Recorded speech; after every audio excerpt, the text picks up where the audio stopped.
The remarriage from hell coming up here in the Seattle area late May. Okay, I'm going to give you the particulars on this case and why no one should attend, and go into some marriage law, natural law theory, stuff like that, as to why virtually all these annulments and remarriages are just divorce and adultery by another name.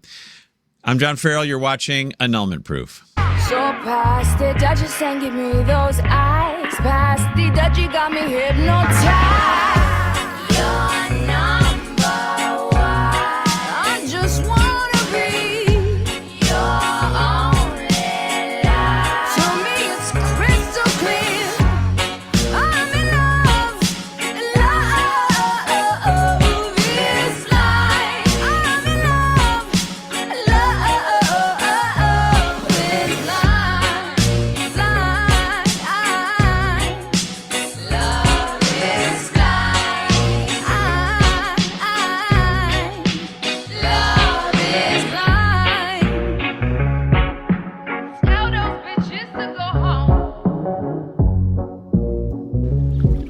Ha ha. Some things never change. Love is blind. But nowadays, when that happens, you can get the annulment. You can get divorced over it. I'm going to explain some of this theory behind what's going on, because marriage is just trashed. People use the love is blind excuse to get out of their marriages in the Catholic Church today, especially in the good old US of A. Now, the video we just watched, the little claymation or whatever the heck it was, is funny because the girl, earlier in the video, she met a series of guys and all of them didn't quite measure up, so she killed them all. And has a clear conscience, whatever. She just keeps on going. And then the guys didn't see the red flags because they rushed in because she looked good and whatever, and that's what happened to them. So what is important we need to discuss is the marriage contract rather than just the boyfriend-girlfriend thing, because passion, sentiment, whatever takes over if you don't have structure. And right now we don't have any in the Catholic Church as far as practice goes in the USA. So I'm going to talk about my personal case, what's going on, and because I have a front row seat, of course, and I know all the details, then you can apply it to your own stuff, because it's going to come to a neighborhood near you, a street near you. Now, let's go to some notes for a second. I'll show you something real quick. After the divorce, this is my wife's annulment petition, where she needed an excuse or reason to sort of get out of the marriage. So she said, I did not allow myself to believe or recognize the truth about John's behavior or personality at the time I married him, which is another way of saying love is blind. I wanted to get married. I thought he was cool, whatever. Turns out this is classic. Nobody knows who they're marrying, really, And then I can go through some of the, there's some interesting stuff in this petition. Maybe we'll get to it later, because I'm going to try not to keep you here for 6 hours, okay? But there's just a ton to talk about. Let's go through a few things. Why don't we, just for human interest, let's look at some videos really quick about the wedding and then talk about what's going on. Okay, so we're going to play the marriage vows. You're going to have to turn your volume up kind of loud, because this is really 90s old school recording and it's not that loud. Let's see what we got. Yeah, you're going to have to turn it pretty loud.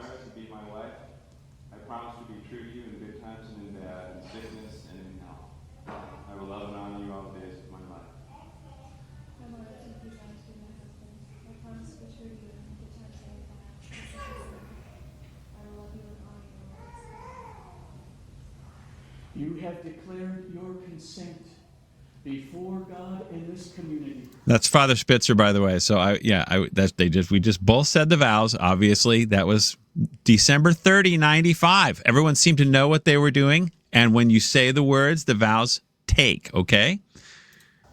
I now declare what God has joined, let no one separate. That's it. Okay, there's the proof. Not that you need it, but just to refresh your brain, okay? And let's look at one more little wedding clip, okay? Hold on a second.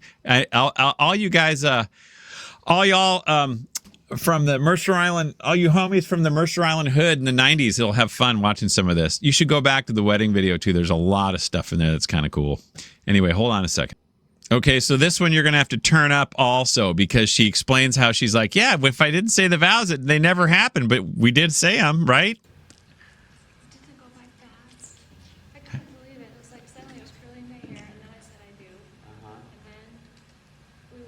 This is right after the wedding, yeah. I don't ever. Do we ever say I do? No, we do. We do. Yeah. This is not the Princess Bride, okay? We had to say the whole thing for ourselves. Yeah. I had to remember my name and your name. Well, Really good. he was booming. And I was like, I'm not going to contend with that voice. Did you ever see Princess Bride, either of you? Oh, Yes. 17 times. Yes, well, when you were saying, did I ever say we do? Or Oh, no, it was in remember when she married the... But then it never happened. That's right. Right.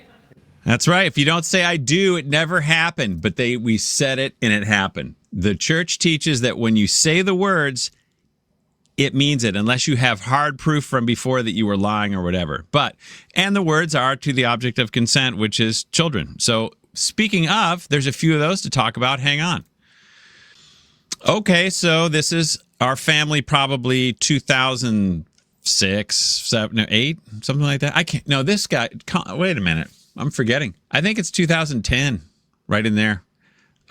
Anyway, she knows better. There's our nice, happy family right there.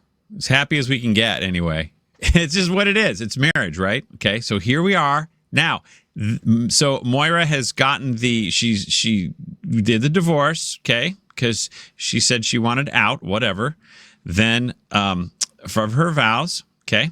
Then she got the annulment, which it's a whole other soap opera, which took a lot of years, and it's still in play there at the Signatura.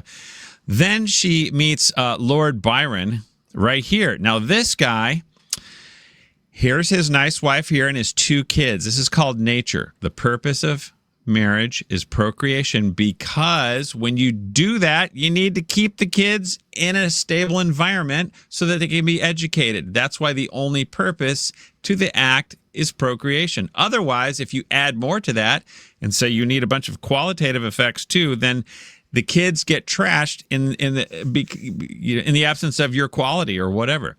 So here is Lord Byron and his kids. Now he meets my wife, so now they're supposed to be an item of sorts. Okay, they are in fact. Now she gets the annulment, and the reason why we're doing this video is because it's all coming front and center now. They're going to try to get it done in the Diocese of Seattle, May 23rd, I believe. Let's go to the website just a minute.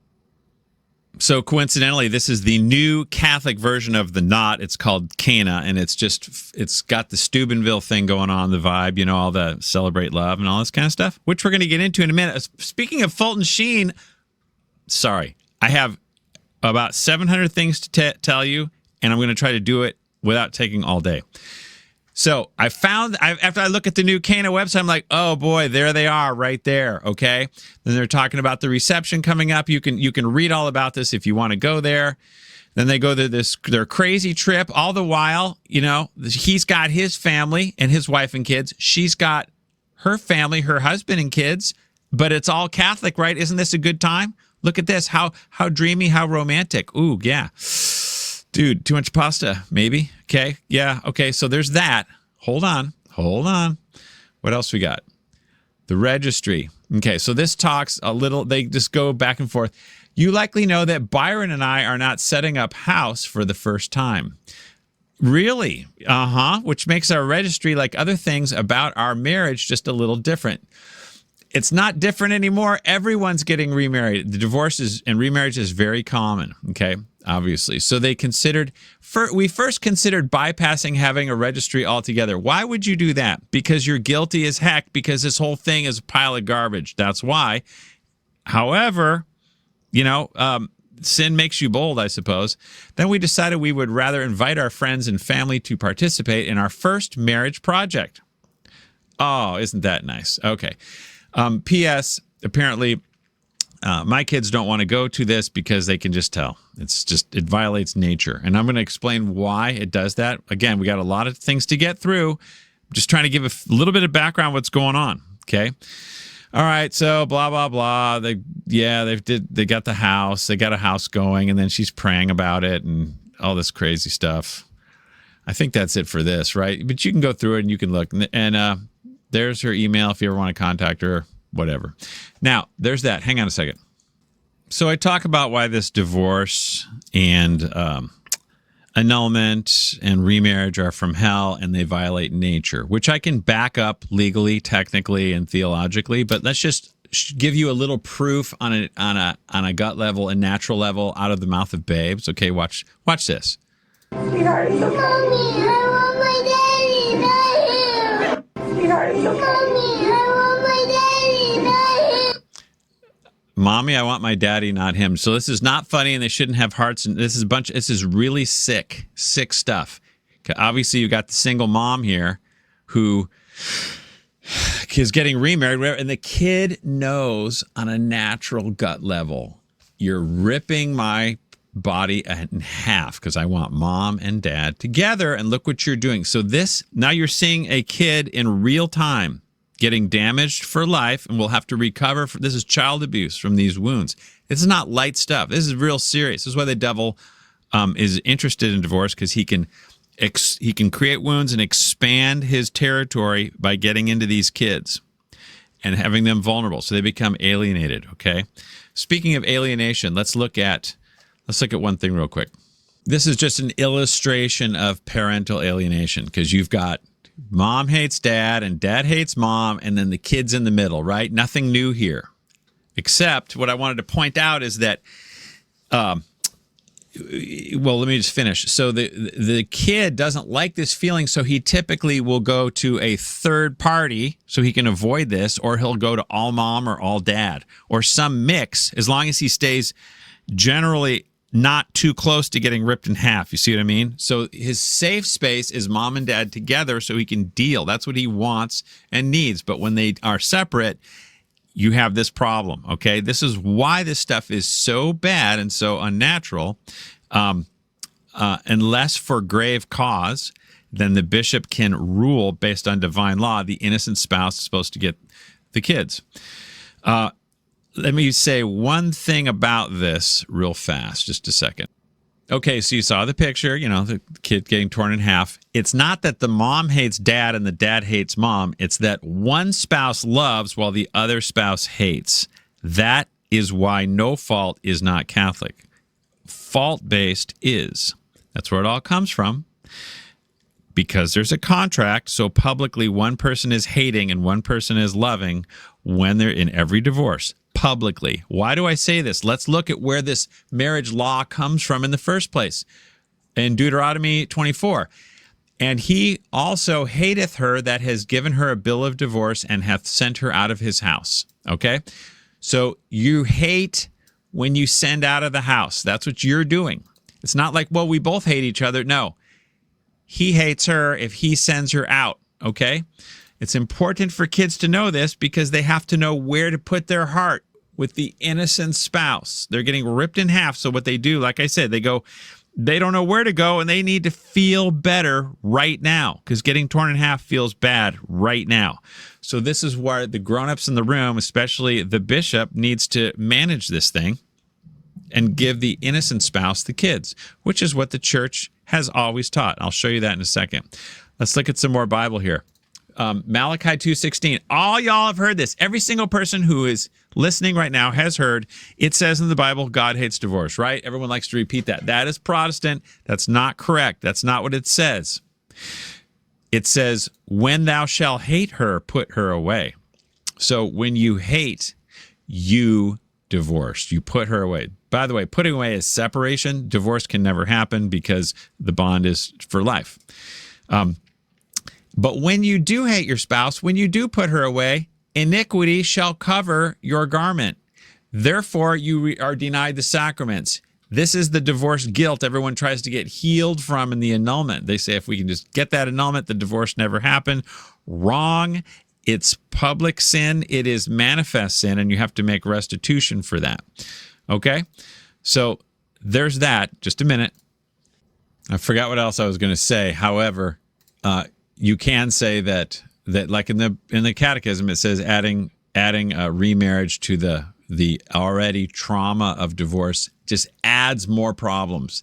So now you have this poor kid who's trying to put himself back together, but then dad gets a new wife gets a new husband. he's kind of lost. It's not good. And this is why I say this stuff is from hell. This wedding coming up from my wife and Lord Byron here is also from hell, because if you have kids, it's valid. I got to tell you more about that in a minute. Like I said, I've got way too much on my plate to get through, and we're going to do what we can.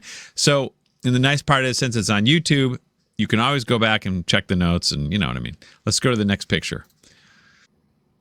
Okay, I ran across this on X recently, and it shows more nature. You don't have to believe me. Just listen to the kids, okay, who are little skulls full of mush, who are the canvas that is fresh, and they're getting ripped from one parent to another. It's the typical divorce case, okay, where it's time for to give the kid back to the mom or whatever. So check it out. Let's see what we got. This is how he goes to his mom. Every time.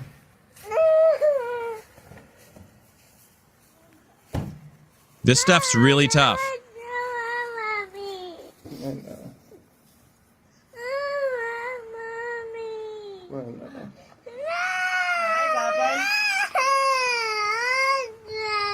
Remember we showed getting ripped in half?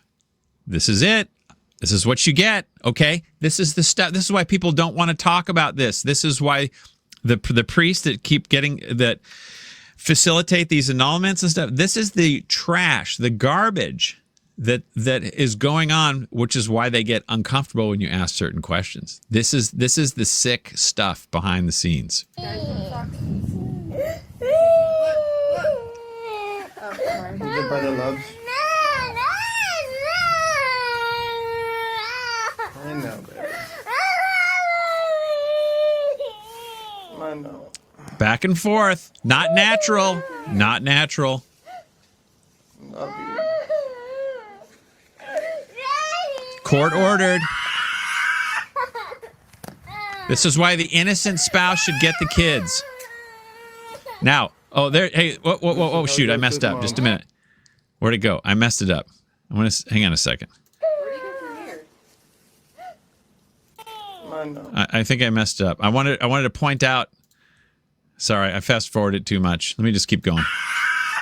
Ooh, that's not good. Okay, they showed, they had the picture of the mom real quick. She's the new skinny mom with the ripped jeans. Can you relate? That's classic divorced mom stuff. They start retroing like I'm 20 something again. See, there she is. Yeah, poor kid. I love you. I love you. I know.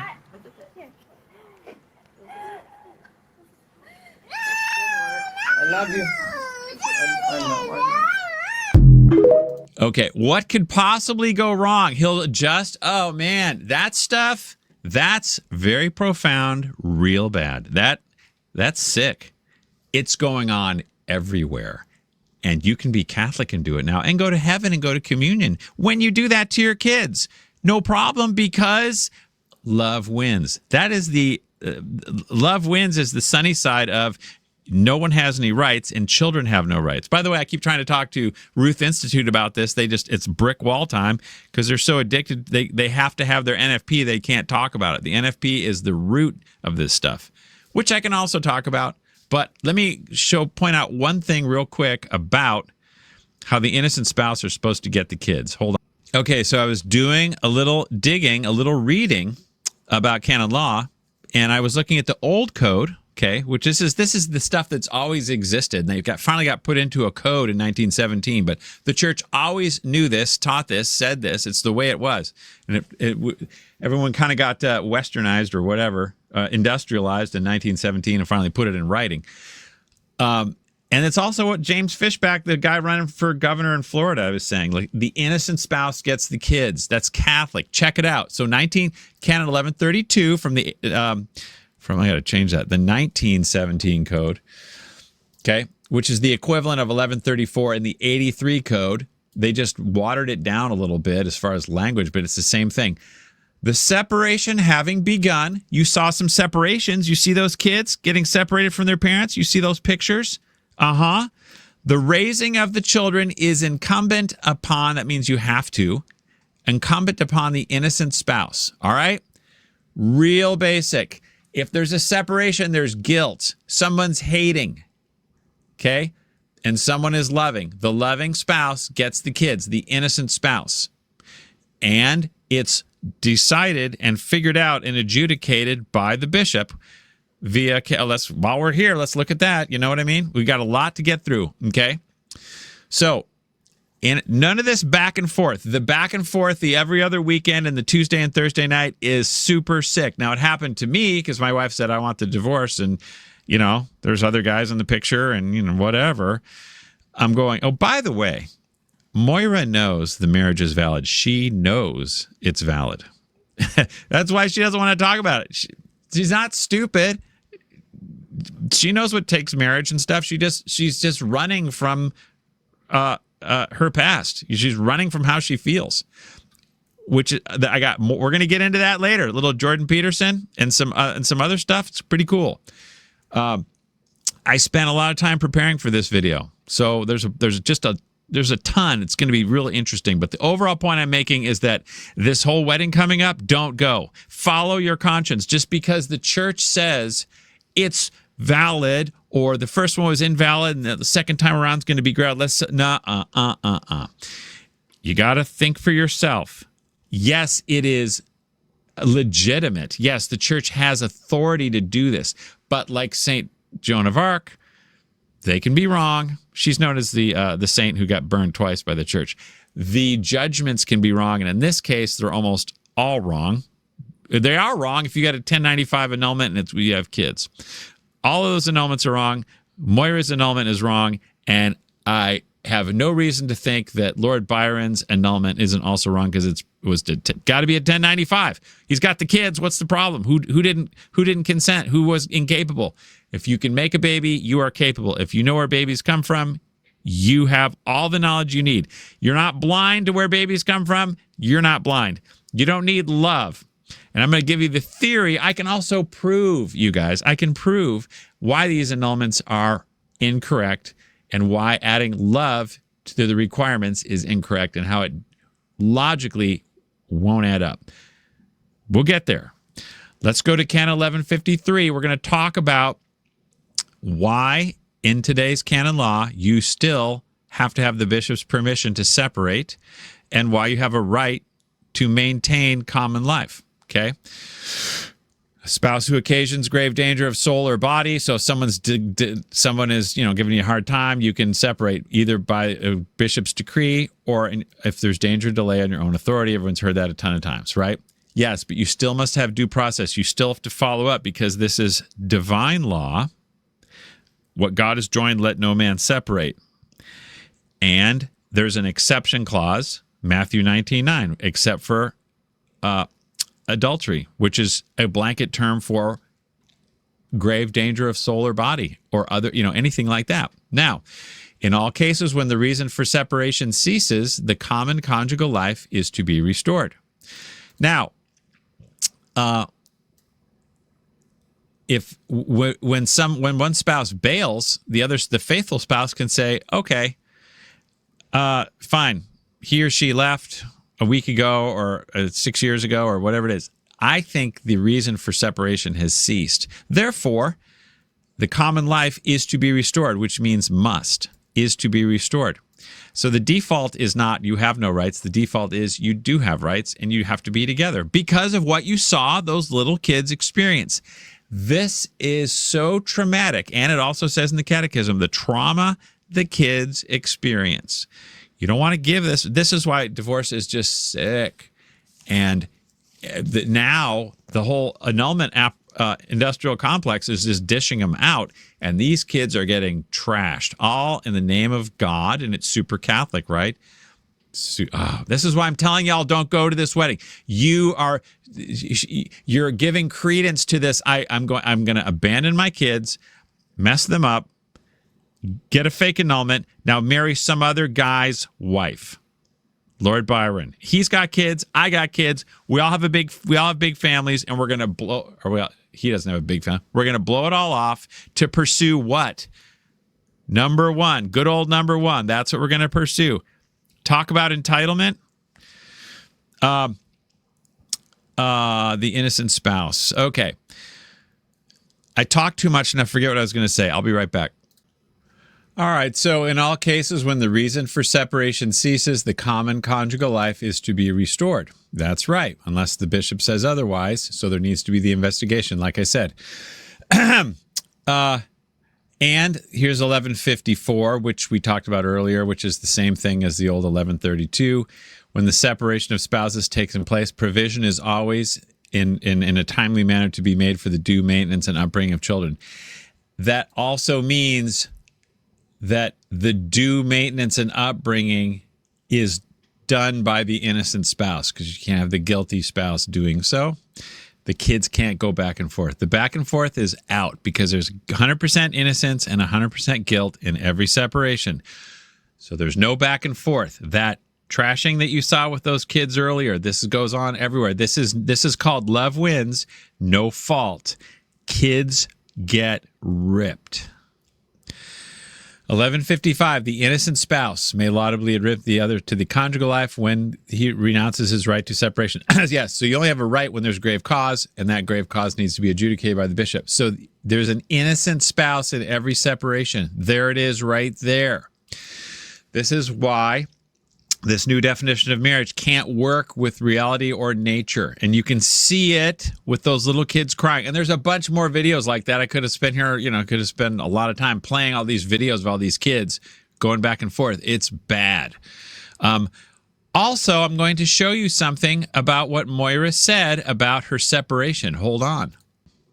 This is why I also say people shouldn't go to this wedding coming up, because she had no reason to divorce in the first place. So she is an abandoner, extortioner, because she used the court to take all the money and make those kids go back and forth. This is like super bad. Let's read this email from Moira to me, March 1st, 2013 at 12:11 p.m. She goes, "You know as well as I do that I want to remain in Catholic in good standing. Yes, there are many," this is funny, "there are many different voices about what that means. Isn't that the truth? The Catholic in good standing, that just means unless you get excommunicated, unless the bishop says you are no longer in good standing, whether you're a sinner or not, you're still in good standing. Okay? Even if you're a public sinner, you're still in good standing. Good standing needs to be done by the bishop to be bad standing. Okay. So there are many different voices about what that means. There has to be one voice about what that means. But right now, it's anyone's guess, which is why people are doing these divorces going, I don't know. Is it wrong? Is it a sin? Oh, by the way, Moira, I've mentioned this to other people before. When she gave me those divorce papers in 2013 or 2011, she said, I would never do this if I thought it was a sin.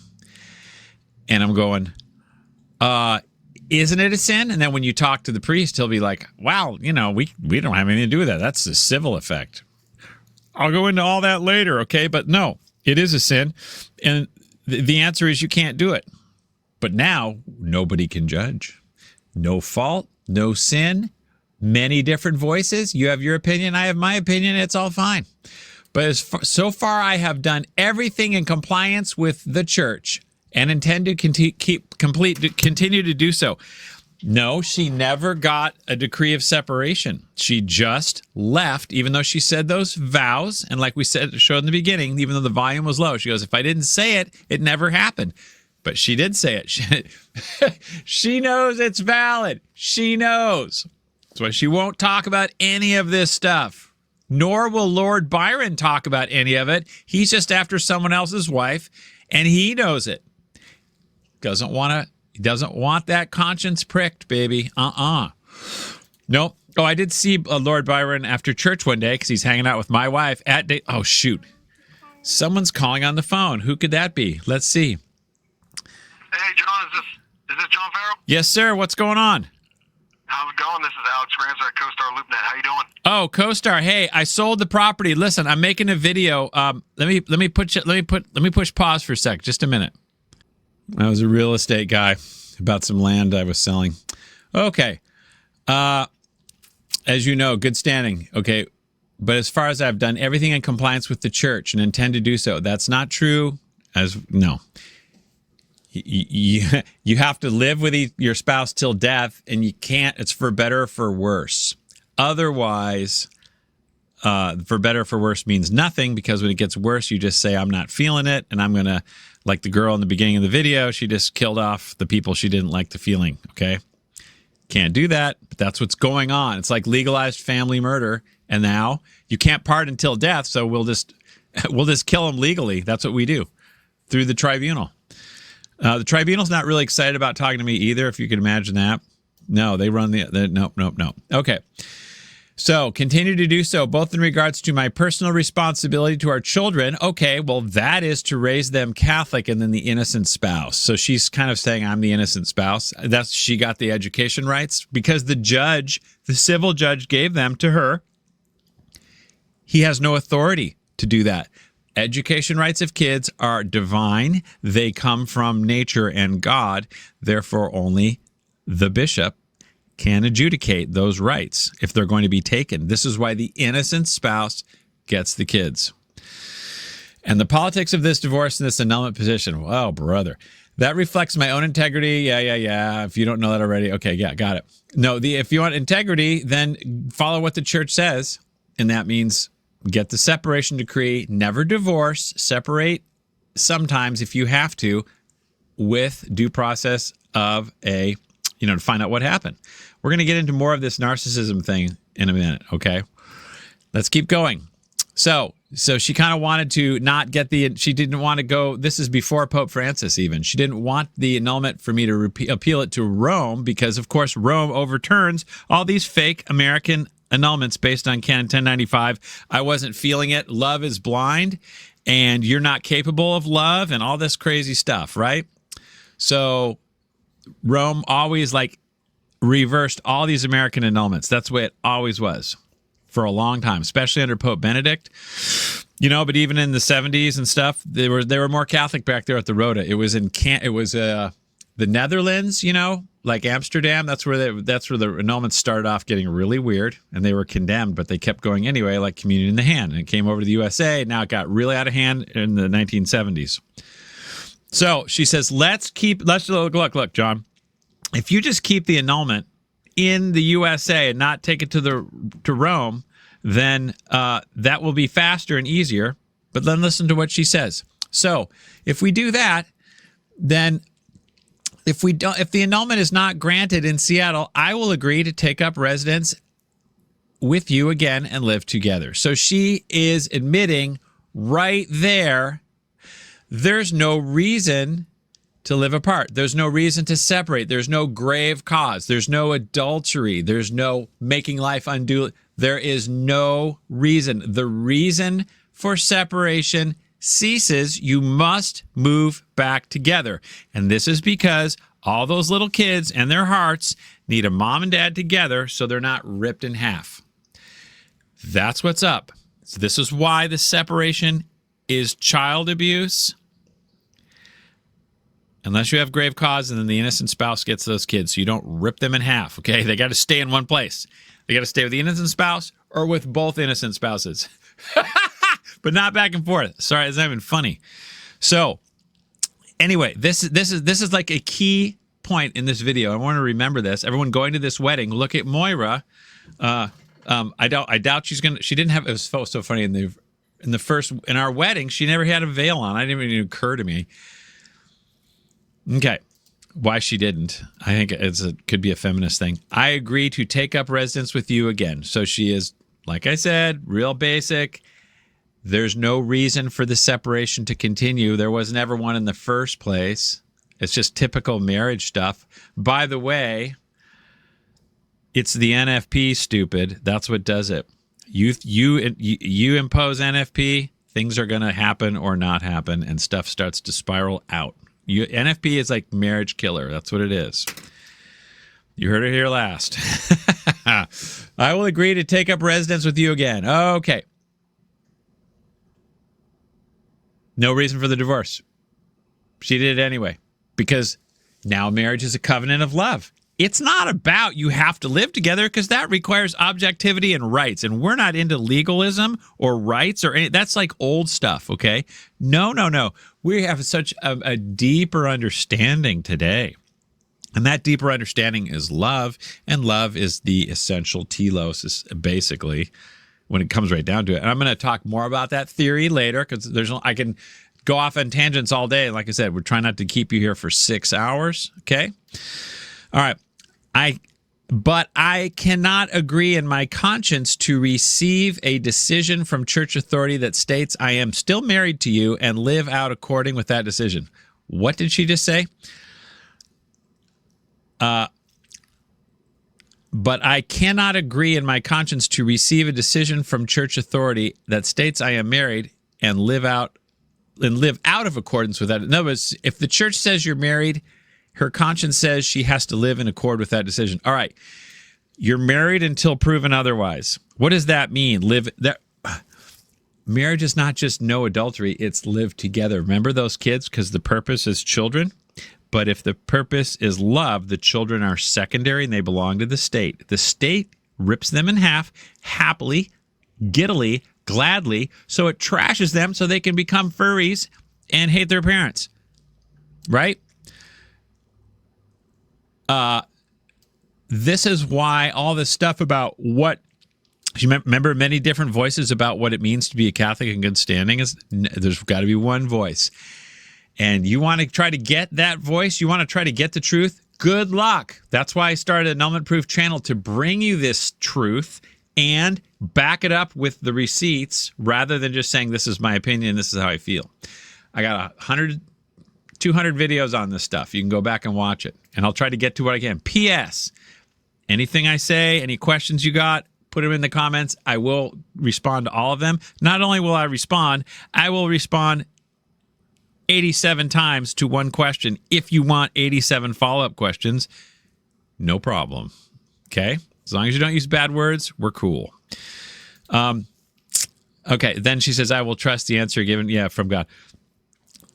What is marriage? Marriage is just a love thing. And this is what Moira thinks, because this is what she said, like earlier in the video. She goes, the volume was down very low. She goes, yes, I've seen Princess Bride 17 times. Marriage is a dweem within a dweem, that blessed arrangement, right? What does that mean? It means nothing. It means the way I feel. I'm feeling dreamy. That's marriage. That's theology of the body instead of biology of the body, which is what it used to be, turned into theology of the body. Okay. If, however, you appeal the decision in the first instance court and it goes to Rome, as you said, I will remain living in limbo, but justifiably separated from you. So she is saying, if I take the annulment and appeal it to the Rota, then she'll be living in limbo. No, you're not living in limbo, because Canon 1060, as you probably know, says the marriage is valid until proven otherwise. So until there's a done annulment, you're not living in limbo. You need to live with your spouse. And you can't commit. Oh, shoot. Hang on. Here comes another call. Who could this be? Buenos tardes. Talk to me. All right. They got a little shy. Never mind. Who knows what that was? So, however, okay. Living in limbo, yes. But justifiably separate from you. So Moira says she's justified separating from me. And that's what a lot of other spouses say. This is not just about me per se, but I'm just going through because I have, like I said, experience with this. This is in 2013. What are we at? 13 years later today? She says she's justified in her separation. According to who? Says who? You have a right to live together. It's right there, count 1151. And you have a right to separate if there's grave cause. But when the reason for separation ceases, you must move back together. The person who judges that is the bishop. Not her, not me, but the bishop. No one can adjudicate their own cause. No one, it's a axiom of law. Moira got her little law degree, so she probably knows that now. You cannot judge your own case. That's exactly what she did, and you're not allowed to do that, which is why people who divorce go to hell and can't receive the sacraments. That's what the church teaches, and that's the way everyone used to do it until we started inviting love into the room via NFP law. Now we have love is the telos, and you can't define that It's just a dream within a dream, a blessed arrangement, okay? So she's like, yeah, I'm justified in separating because I said so. This is a violation of the contract. Oh, you can't say that word anymore. It's a covenant of love. You see what I'm saying? We have to get rational and objective. Speaking of, that sounds a bit patriarchal and misogynistic, doesn't it? Let me show you something. Objectivity, rational. This is one of my favorite lines. Okay, this is Cornelius a Lapide, biblical scholar. Everyone knows him. He's the man. No one ever says Lapide is a slouch and he's no good. So he says, for Adam was formed first, then Eve, and Adam was not seduced, but the woman was seduced in sin first. This means woman must remain silent and learn. That is not teach, but be subject to her husband, because the man excels her. First, because of the dignity of being the first creation. So it's a different dignity. He excels her in dignity because he was created first. For Adam was created first, then Eve from Adam. Secondly, because of the strength of his intelligence. Oh, look how smart I am. It's not that. It's a guy's brain works differently, okay? For Eve allowed herself to be seduced so easily and imprudently, but not Adam. This is why the man's in charge, and these bishops and stuff have got to like man up, man, because they're just following the feminist narrative. Hey, believe all women. If she says she's justified, who are we to judge? You got the mitre. You're supposed to. You got the crozier. You have to judge. And if you don't judge, God's going to judge you. So this is a salvation issue from the bishops too. Okay. Chrysostom said the same thing, noting the following example of the first woman, Eve, and all women here implicitly accused of imprudence and levity. Yeah. See? So the stuff they could look, that girl in the first video, remember? Love is Blind, and she basically, if you watch the whole video, I'll put the link to it, she kills like 4 different guys because they didn't turn her on, they didn't do what they were either cheating on her or she didn't like them or whatever it was. She killed them, So, there's so much I could say, but I have to watch my being tangential. Therefore, Primatius teaches beautifully. The apostle teaches that women must be subject to their husbands because they are second in hierarchical order, but first in guilt. Wow, that's a little bit politically incorrect, but that's the stuff that Pearl Davis likes to talk about. Now, what did Aquinas say? So by such a kind subjection, woman is naturally subject to man, because in man is discretion. In man, the discretion of reason predominates. Like I was saying, you can't let spouses decide for themselves if they can separate, because typically the husband won't do it because he's loyal to his kids, but the wife will let her feelings take her all over the place.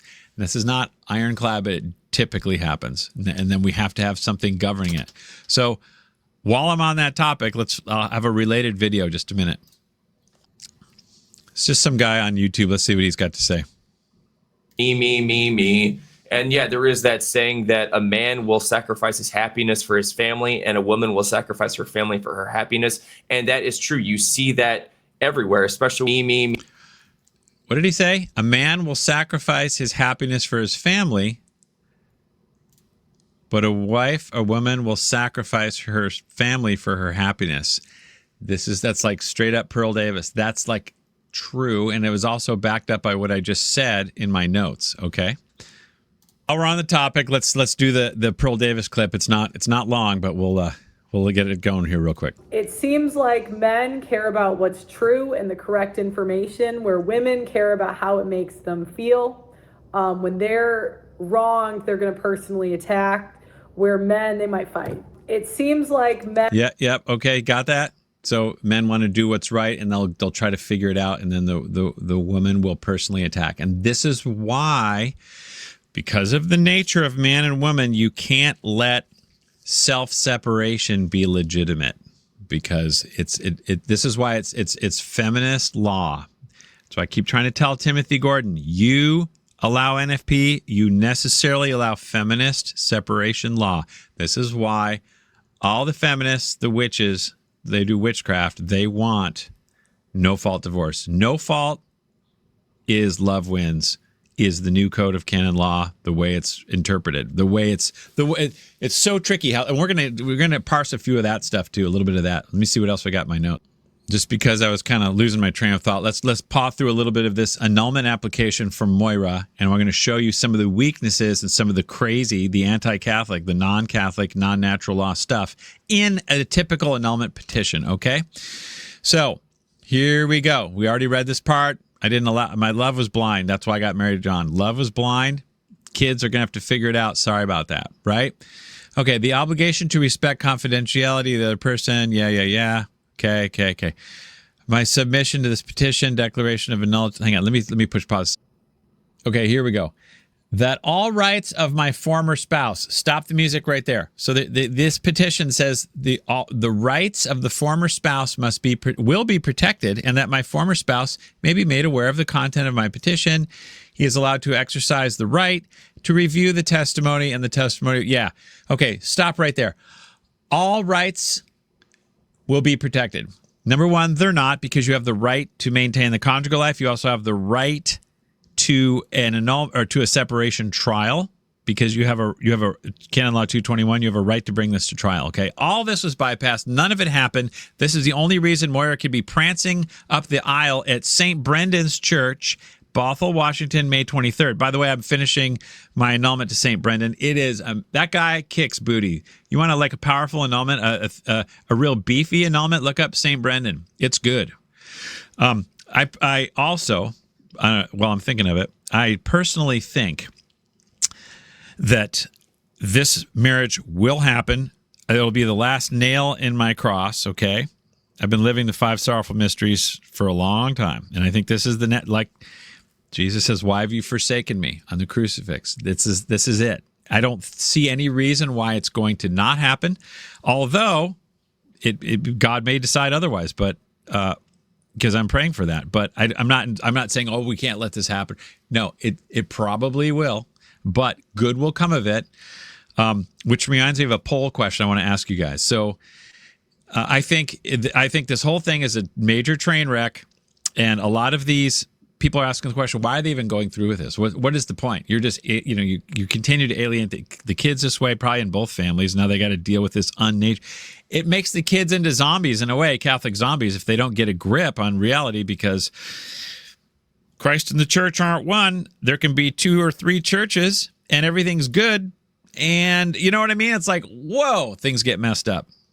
Here's my poll question for you guys. If you think this marriage with Moira and Lord Byron will last less than 7 years, put a 7 in the comments. And if you think it'll last more than 7 years, put a 77 in the comments.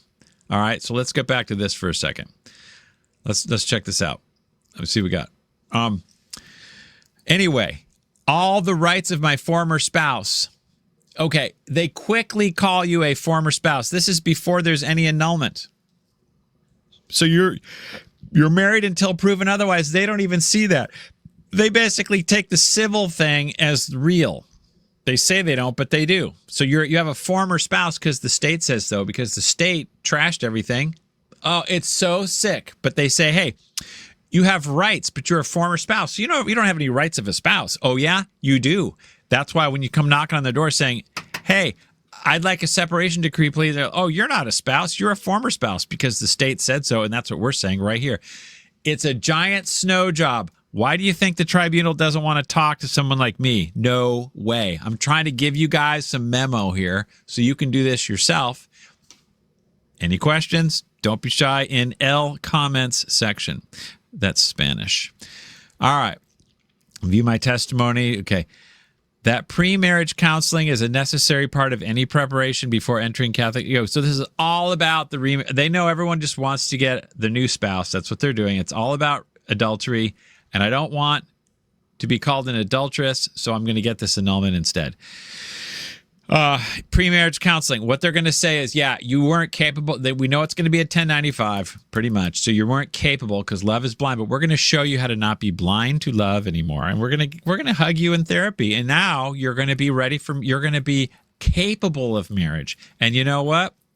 You're going to be capable of love now because we're going to hug you and get you in touch with your emotional side because maybe you're an engineer and you have no emotions. You know. By the way, there's that line, I think it was in Ohio or somewhere, they said, hey, if you're like a civil engineer or something, you can't get married because you're not in touch with your emotions enough. There's more theory I'm going to get to. Again, we're shooting for under 6 hours, okay?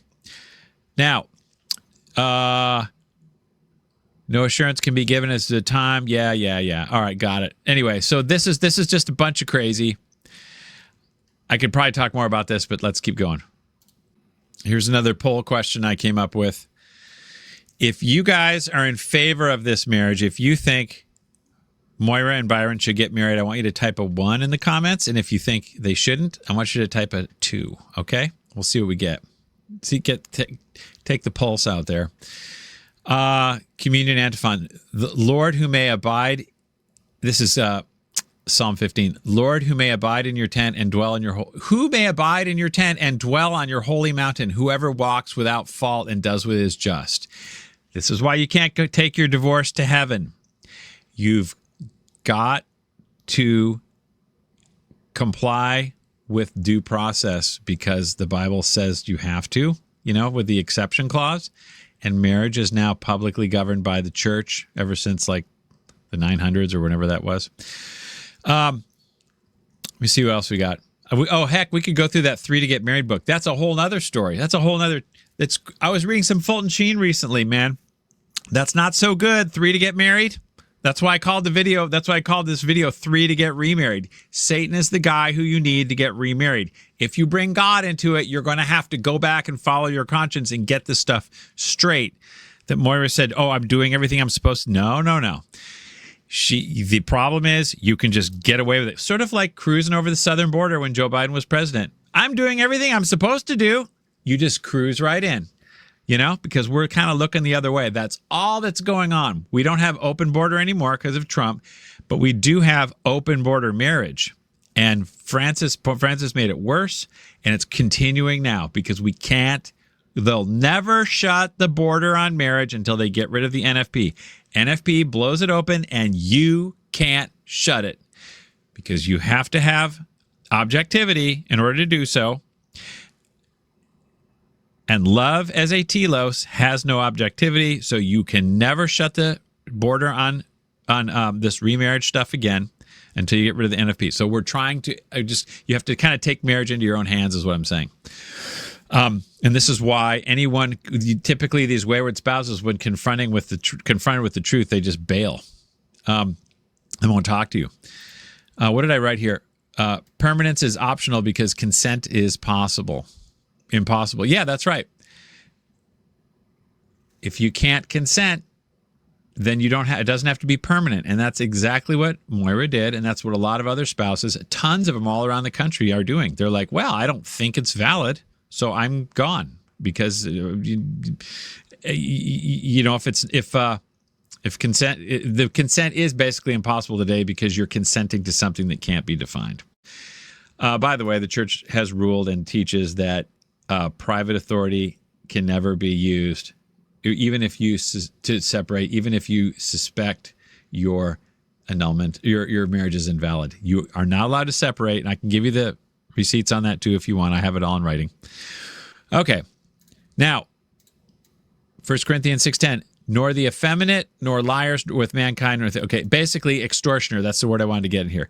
You can't go to heaven if you're an extortioner. Anyone who takes their marriage contract to the state is an extortioner because they're saying, I am laying claim to the contract. And then the state you have to do what the state says. I'll show you something real quick. Just a minute. Okay, so here we have the feminist, anti-family Seattle judge in action. And this is why it's super sick to deviate from Catholic process when separating because you expose your nice innocent children to this trash. So let's listen to what he says. Here's what happened to our family. This is May 16th, 2012. So I don't know, 16 years later or whatever from the wedding. Listen to this. The family home shall be occupied by the petitioner. The family home shall be occupied by the petitioner, aka the plaintiff. But she didn't bring any plaintiff. This whole family court thing has got to go. You need to have criminal court, and that's it. Anyway, he's blowing through. He's basically saying, "I'm tearing your family apart, and you're getting kicked out of the house, Dad." But I'm not going to say that. I'm going to say it in a little more legal. So let's rewind it a little bit. Hang on. I'll shut up, I guess. I'm going to try and trust that you guys are smart enough to listen and figure it out. The family home shall be occupied by the petitioner. The use of the property shall be as follows. The petitioner has the Ford Explorer. The respondent has the Cadillac. The father shall vacate the family home, and he can take the following. The father shall vacate the family home. Hear that, fathers? Any wife can decide, because her emotions get to her, that she's going to have you leave. And this is all Catholic, because my wife, I see her at daily mass, sometimes with Byron, sometimes not. At daily mass right now, she can kick you out. You think you have rights? No, you don't. Bishop says you have none. This is proper to the civil government. He's going, what crime did I commit? Why are you separating me from my kids, my wife, my house, my dog, my money? Because feminism says so. That's why. And it's typically, like we said, the guys who will do what's right, or the guys who will sacrifice their happiness for their kids, but the wives will not follow that necessarily. They're operating on a different wavelength, and they'll sacrifice their kids for their happiness. A lot of people know this. This is where this red pill stuff comes from. And what I want to get you all to take from this video is, number one, don't cooperate with the stupid system and show up to the wedding going, isn't this nice? No, it's not nice. It's evil. It's super sick. You don't want to become part, even though the bishop has the authority to say all of this is super Catholic. He's error. Sort of like when Joan of Arc was burned at the stake. That was legitimate use of authority, but it was wrong. And this is no different. It's no. We have the Joan of Arc era for marriage. All these marriages are getting burned at the stake, and everyone's like, "Wow, it's legitimate. I have to trust the church." Wake up, man. Let's listen. He could take his inventory, the computer, the desk, his files, his fax, everything in his office, and all of his personal belongings from the home. He needs to remove everything from the home by June 10th. No later than that. I can take my desk and my personal belongings and get out. The entire house that I helped build, all the stuff, she gets all the stuff, and I pay for it all. So she gets the house is the domestic church, the sign of who's the innocent spouse. She's the guilty spouse because she blew up the family. She didn't get permission. As we already demonstrated, you have to. And now she's awarded with the house. So the kids' minds are like, wow, this is my mom. And wow, dad's kicked out. He must be bad. The state even thinks he's bad. And he must be crazy. And look, it's May 16th. So by June 10th, I have to get out. If I'm so dangerous, if I'm so scary, so bad for the children, why do I get another 20-something days to hang out? 25 days, whatever.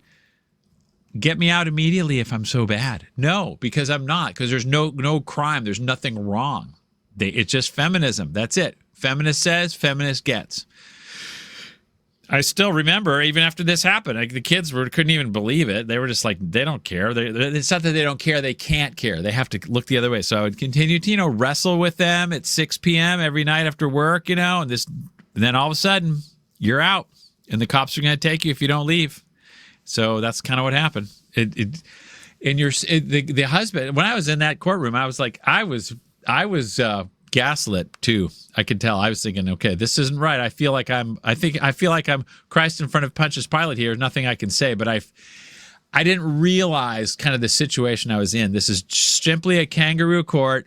They're just taking your family and your stuff because they're all a bunch of homo feminists, and they don't like guys in charge of their family because they say things like they think guys wear the pants or something. And we want our way with your wife and your kids, and we're gonna get it, and they're doing it. So now my wife's gonna get messed up with some new dude who's married to someone else. We already saw the pictures. It's all nature. No, this is not nature. Nature produces babies, therefore babies are all you need for marriage. It only makes sense. Otherwise, God is in charge. Otherwise, God's in the business of creating invalid marriages. If 95 to 100% and 99% are granted in the U.S., so nothing's valid. So God needs to fix his marriage definition, or he needs to not have kids come from it. If that's what it's going to be. If it's a love thing, then there should be no kids ever. But if it's a kids thing, you can't start breaking them up because of like I said, there's plenty of videos. The damage. I'm trying to say, let's just not feel things. Let's get logical and legal with things. What we have now is anarchy in the courts and anarchy in the definition of the conjugal act. Theology of the body is vicious because it keeps talking all about this love poetry, language, blah, blah. All that boils down to is there's no definition of what you consented to objectively. Therefore, you can't consent. And if somebody wants to take it away, there's nothing you can say, and it's no fault. Welcome to No Fault. It's right there on the screen in front of you. All right, let's get back to the notes. We got a lot of notes to get through, so we might as well blow through this real quick. Are narcissists always prepared for divorce? The answer is yes. So everyone likes to talk about narcissism these days. Everyone's a narcissist. Hello, right? No, everyone's somewhere on the spectrum of selfish, but narcissists are created, kind of like homos are created by bad dads, weird upbringing, you turn gay, okay? Narcissists are created by their families. If they've got damage growing up, they got the mommy wound, the daddy wound, or some combination or some abuse, they get wounded. They can't be vulnerable. They can't trust. So they create this false narrative for safety. It's their safe space. It's like their personality safe space. By the way, children of divorce tend to turn out like that a little bit because they have to create their own safe space, and it's really hard to come out of it. I don't know a lot about this, but I know some. There's a lot of people who know more than me, and I'd like to hear from them about how to come out of your safe space that you created for yourself when you were 5. You know? And people, this is what creates the narcissism, is the hurt. And then you want to hurt others, and you can't bear to come clean with it. Just like when Dorothy met the Wizard of Oz in the beginning. He's a blowhard, and she kneels before him because it's easier that way, and no one gets hurt, and he doesn't want to admit that's all he is a fake, okay? But he does in a nice way in the end, but the narcissist typically doesn't. It's like taking their life away. So this is why they will sacrifice their kids for what they want, because they don't want their lives taken away, this false self they have to generate. The narcissists always have one foot out the door. Here's why, and that rings true. I remember Moira was saying, I'm leaving. She said, I'm leaving when our second son was only like 1 year old. And I called mother-in-law, and she's like, it's crazy. So marriage is not for the faint of hearts. You have to have a real durable contract with guardrails and property lines. Otherwise, stuff's going to happen, man. Hey, if you're real hungry, you're going to get food somehow. You know what I mean? And if you have to, maybe kill somebody to get the food, you just might. That's how hungry you're. A little cannibalism, maybe. If you know the rules, you won't do it if you know damnation awaits. But now, all that's been done away with. So people will do this. Okay. Here's why narcissists always have one foot out the door when you marry them. They don't commit. Well, we can see that. They commit, but what do you commit to? And when you're Catholic, you commit to commitment. You know, what's that mean? Well, it's a love thing. We can't really talk about it. There's the object of consent. They don't emotionally attach. That's because they're emotionally attached to their childhood safe space. They need supply, and that supply is where the heart is. Yep. So how they're feeling, if they're feeling it from you, they'll keep going. They're not in a relationship with you. They're using you, and they know that. You'll run out of whatever they're using you for at some point. Yeah. This is why you cannot have permanence optional. You have to have the object must be objective, as in the object of consent. It's in the word object.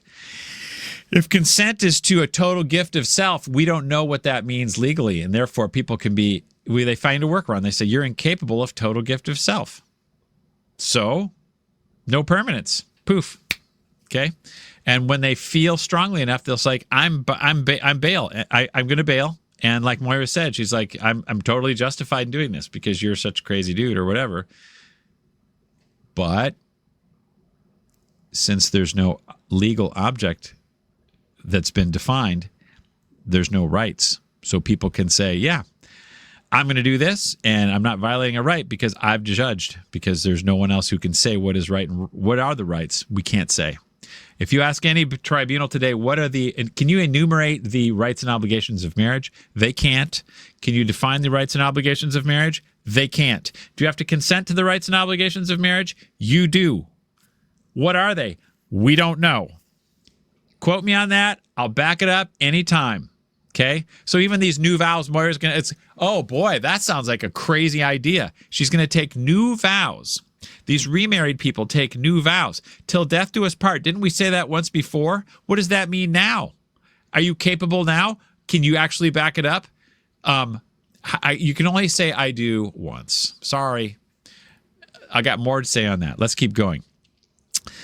They're always looking for someone better. Well, yeah, because if love is the object of marriage, and if you're not feeling the love, then you're thinking, well, my friend got an annulment, and they said so-and-so, their husband wasn't capable, so I'm of love. So I'm, and I'm going to prove why this is 100% impossible in a minute. I keep saying that. I got a lot of notes to get through, okay? Instead of liking to be around you, they endure you for as long as it benefits them. Now, none of this is like 100%, it's a mixed bag and everything, but yeah, when push comes to shove, they'll be like, yeah, I'm out because I can be, because why am I? Divorce isn't a sin. Only remarriage without an annulment is, and I can get the annulment. Boom. All Catholic morality is gone because you can't define it. There's no more manifest sin, as I talk about in some of my other videos. It's all subjective. They don't care about your hopes or expectations. They care solely about what's best for them. Well, you know what? If somebody puts a knife to your neck and is threatening you, you're not really thinking about what's best for the person who's trying to knife you. You're kind of think about your own survival. That's classic. So these people, man, because they're wounded from childhood, that's their number one thing. They got to keep that going until they're ready to give that up and be vulnerable and forgiving and ask God to heal them of this. That's their thing. They're hanging on to that. Again, I only know somewhat about this, but there's more people that know more about this. But that narcissistic wound is it's like their life.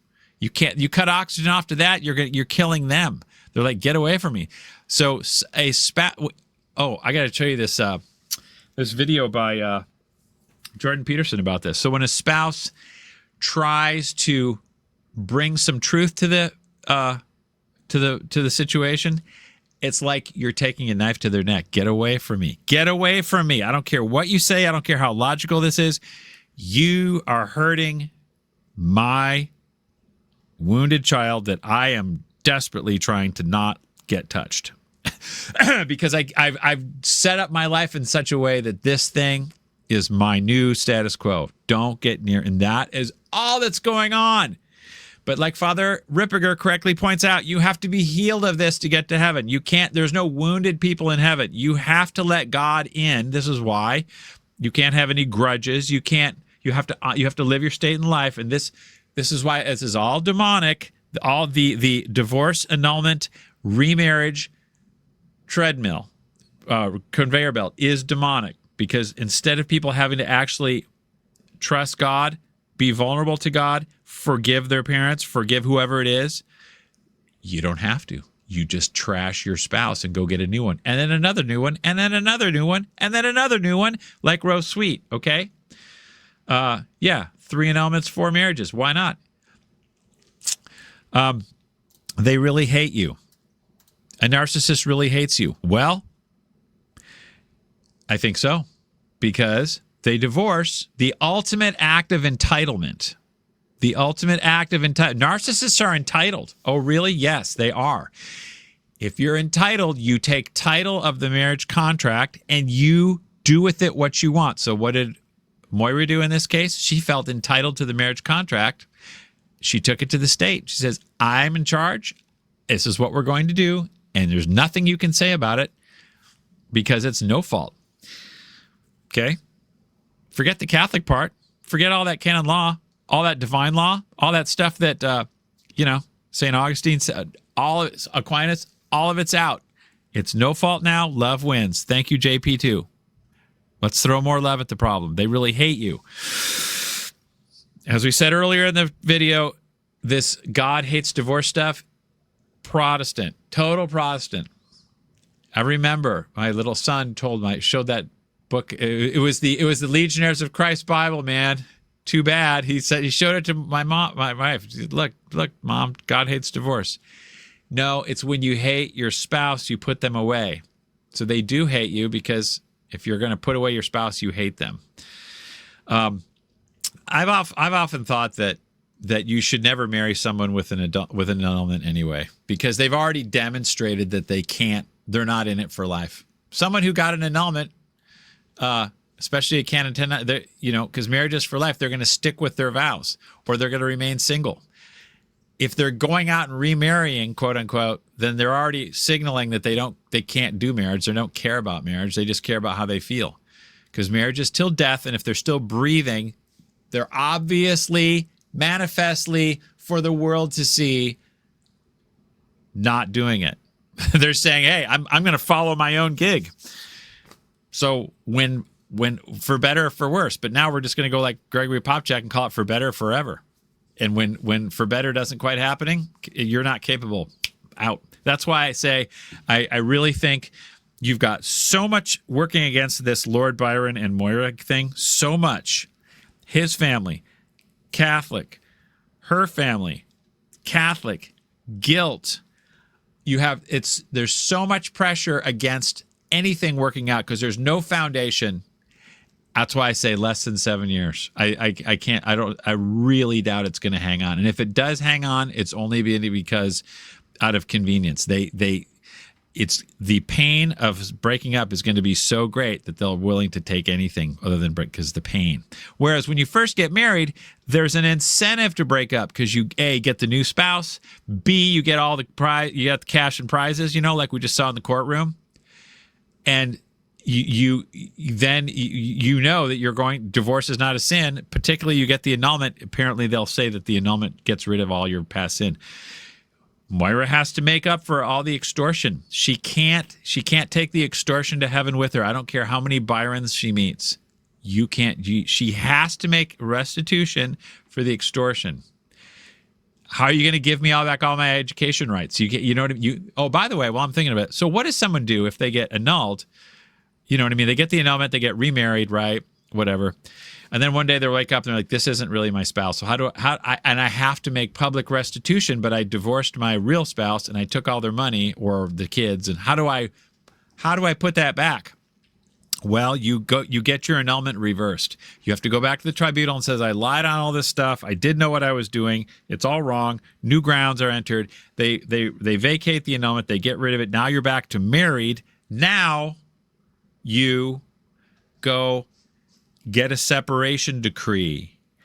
You do your separation publicly through the bishop, okay? If you can't live with them, and you make restitution. You say, this publicly, I can't live with you, but here's the bishop's decree, and the bishop says I'm the innocent spouse, so I get the kids and the money and the whatever. So you make it good with God, you get it all straight. However, if the spouse is waiting and you can, then you got to move back with them. That's what you have to do. If you've already done all these steps, you divorced, you annulled, you remarried, you got to go back through the Valley of Mordor and fix it. That's why I made that video with the picture of the lady on death row with the noose around her neck, how annulment seals your fate. Very few people will follow their conscience and go fix it, let alone find the information on how to do it. They stick with it and they just, don't bother my conscience. People who are doing the right thing, welcome conversation, welcome challenge, welcome questions. People doing the wrong thing, hide. They don't want their evil deeds exposed. Moira and Byron are totally hiding, will not talk, no way. And so any of their supporters. And by the way, the priests in the diocese will not talk, won't talk to me. I got to get into what the signature is doing too. The case is still going in Rome. It's very likely going to be made to be a do-over. Let's not digress too much. Okay, so they really hate you. Narcissists are only with you until a better situation presents itself. Oh, wait, let me fix this. Hang on a second. Yeah. And because they're constantly looking to improve their situation, they're always ready and prepared to move. Okay. Yeah, I forgot what else I was going to say because I do digress too much. We already talked about this. That's good. Yes, yes, yes. Okay, we already talked about that. Okay. One of the most disturbing words I heard, let's see. Oh, this is good. This is good. We're going to make this bigger, okay? Check this out, you guys. This is from Father Fernandez, whoever that is. He says, "Blessed are those whose way is blameless, who walk in the law of the Lord." That's right. One of the most disturbing words I heard from the mouth of a possessed person during an exorcism is how demons accompany each communicant in the state of mortal sin when they line up for Holy Communion. That is my wife right now, Moira Farrell, state of mortal sin, publicly. I can't judge her conscience. I can't judge her soul, but public. This is why Canon 915 manifest, because she's a manifest extortioner. She's a manifest abandoner because she never got the decree of separation. So she just, oh, by the way, people say that, your kids in an annulment are not illegitimate, right? So if the kids are not illegitimate because it was a putative marriage, then the separation was not illegitimate because it was a putative separation, meaning the lack thereof of permission was not illegitimate. So the lack of permission did exist. It's true. So manifest sin, you extort in court, which we saw the video of, pretty manifest, pretty proof. I was there. I remember the whole thing. And so was, my sister and brother-in-law and nephew, they were all there. Moira was there by herself. Mother-in-law was on my side. But anyway, that's grave sin. That's public. That's manifest. Okay? Then there's the that's the extortion. Then there's the separation, because you have the right to the conjugal life, the right to educate your kids. You take that away, that's manifest separation, which is another way of saying abandonment, public abandonment. Grave sin. Just like adultery is adultery is public sin, so is abandonment public sin. Therefore, the possessed person has demons that accompany each communicant on the state, and I'll bet you there's a lot of it. But a lot of it's private, a lot of it's contraception. There's demons following everybody up to communion all over the place, especially in Novus Ordo. However, in cases of divorce, people who divorce the wrong way, same thing. And my wife is eating and drinking condemnation on herself every time she goes to communion, which is every day. I think that's why the devil likes her to go to mass. And you ask the priest about this, they say, "You're making us uncomfortable. We're not going to discuss this." And this happens all over the country. People say, "Hey, my spouse divorced me and is going to communion," and they got a little boyfriend on the side or whatever. Nope, we're not going to judge. We can't judge any of this because the object of marriage consent is love, and that's not our place. That's between them and God. Sound familiar? Of course it does. It's not Catholic, but you don't want to find out the hard way. This is why it's charity, to get people the news early, before they die. Everyone's going to meet their tribunal. It's called the particular judgment. Then there's the general judgment, which everyone will see it. Why wait for your particular judgment to get this straightened out? It's not going to be too many more years. And as they say, hellfire's hot. Don't mess around. Okay. When they line up for Holy Communion, and when the communicant receives the body of Christ. Now look at the picture. That's their permanence is, what is it? Permanence is optional, whatever. Okay, so there. That's exactly what you got going on. There's Moira, there's the devil, and there's daily mass at St. Monica's, Mercer Island, and it's going to become daily mass at St. Brendan's with her new house and her new, quote, husband, her adulterous partner. That's all it's going to be. God knows it. The devil knows it. She knows it on one level, too. I guarantee you she knows this. This is why she won't, like I said, people will do anything when they're desperate. A friend of mine, Adam Gardner, he said, when people are super hungry, they'll eat wallpaper. When people are emotionally desperate, they'll do anything to get out of how they feel. And this is why you want to break the cycle. This is why the marriage vows exist, so people can learn the truth about themselves and get fixed up before the particular judgment, which is coming soon, as you know. Like Pete Dornay used to say, my friend, he says, just think about where you're going to be in 400 years. Meditate on that. Roman Catechism. This is pretty good. And eventually we'll get to Jordan Peterson. He's cool on this. There's a really neat video. It's really short. If this is the Roman Catechism, which is the Council of Trent Catechism, all right? It's based on Trent, which is infallible. It's known as the gold standard catechism. It's not just a sure norm. Sorry, Mark Byrne. It is the real thing. This catechism you take to the bank, okay? If marriage were dissoluble by divorce, married persons could scarcely ever want causes of dissension, which the old enemy of peace and chastity would never fail to throw in their way. That's right. Anybody ever have a marriage problem or an argument or a vexation or discouragement? Anyone? Yeah, everybody. When the faithful reflect within themselves that although even separated as to bed and board, they are still held bound by the tie of marriage. And that all hope of a wedding of a second wife is cut off. Really? They don't know who Rose Sweet is, and they obviously don't know who John Paul II is because they ain't cut off anymore. You just get the annulment. Okay, so they become slower to anger and dissensions if they know they ain't going anywhere, and sometimes separated, feeling the regrets of separation insufferable. They are easily reconciled to their fellowship of living through intervention of friends. If you, in a normal Catholic world, when you bail on your spouse, you're going to separate, you're going to go back, because where you're going to go? Nowhere. Just like when the apostles, the Last Supper, is it the Last Supper discourse? What do we call it? Yeah, eat my flesh, drink my blood. And the Jesus says, "Are you two going to leave?" Because people started leaving on him. I'm like, this guy's weird. And the apostle says, "To whom shall we go?" There's nowhere else to go. When you're married and there's nowhere else to go, you'll stick around unless you just aren't having God and you bail. And that's all that's going on. So what we're doing is we're giving license to people to be Catholic and go to heaven and abandon their spouse at the same time. That's all that's happening. And now some of you people are going to consider going to witness / endorse / give the okay to Moira and Lord Byron doing the exact same thing.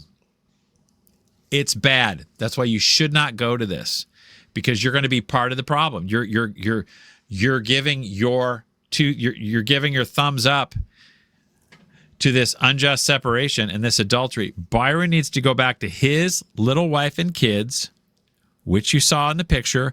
Moira needs to return to her husband and her kids so that the kids can more easily heal from the damage that's been done. Because, like the picture we showed you, the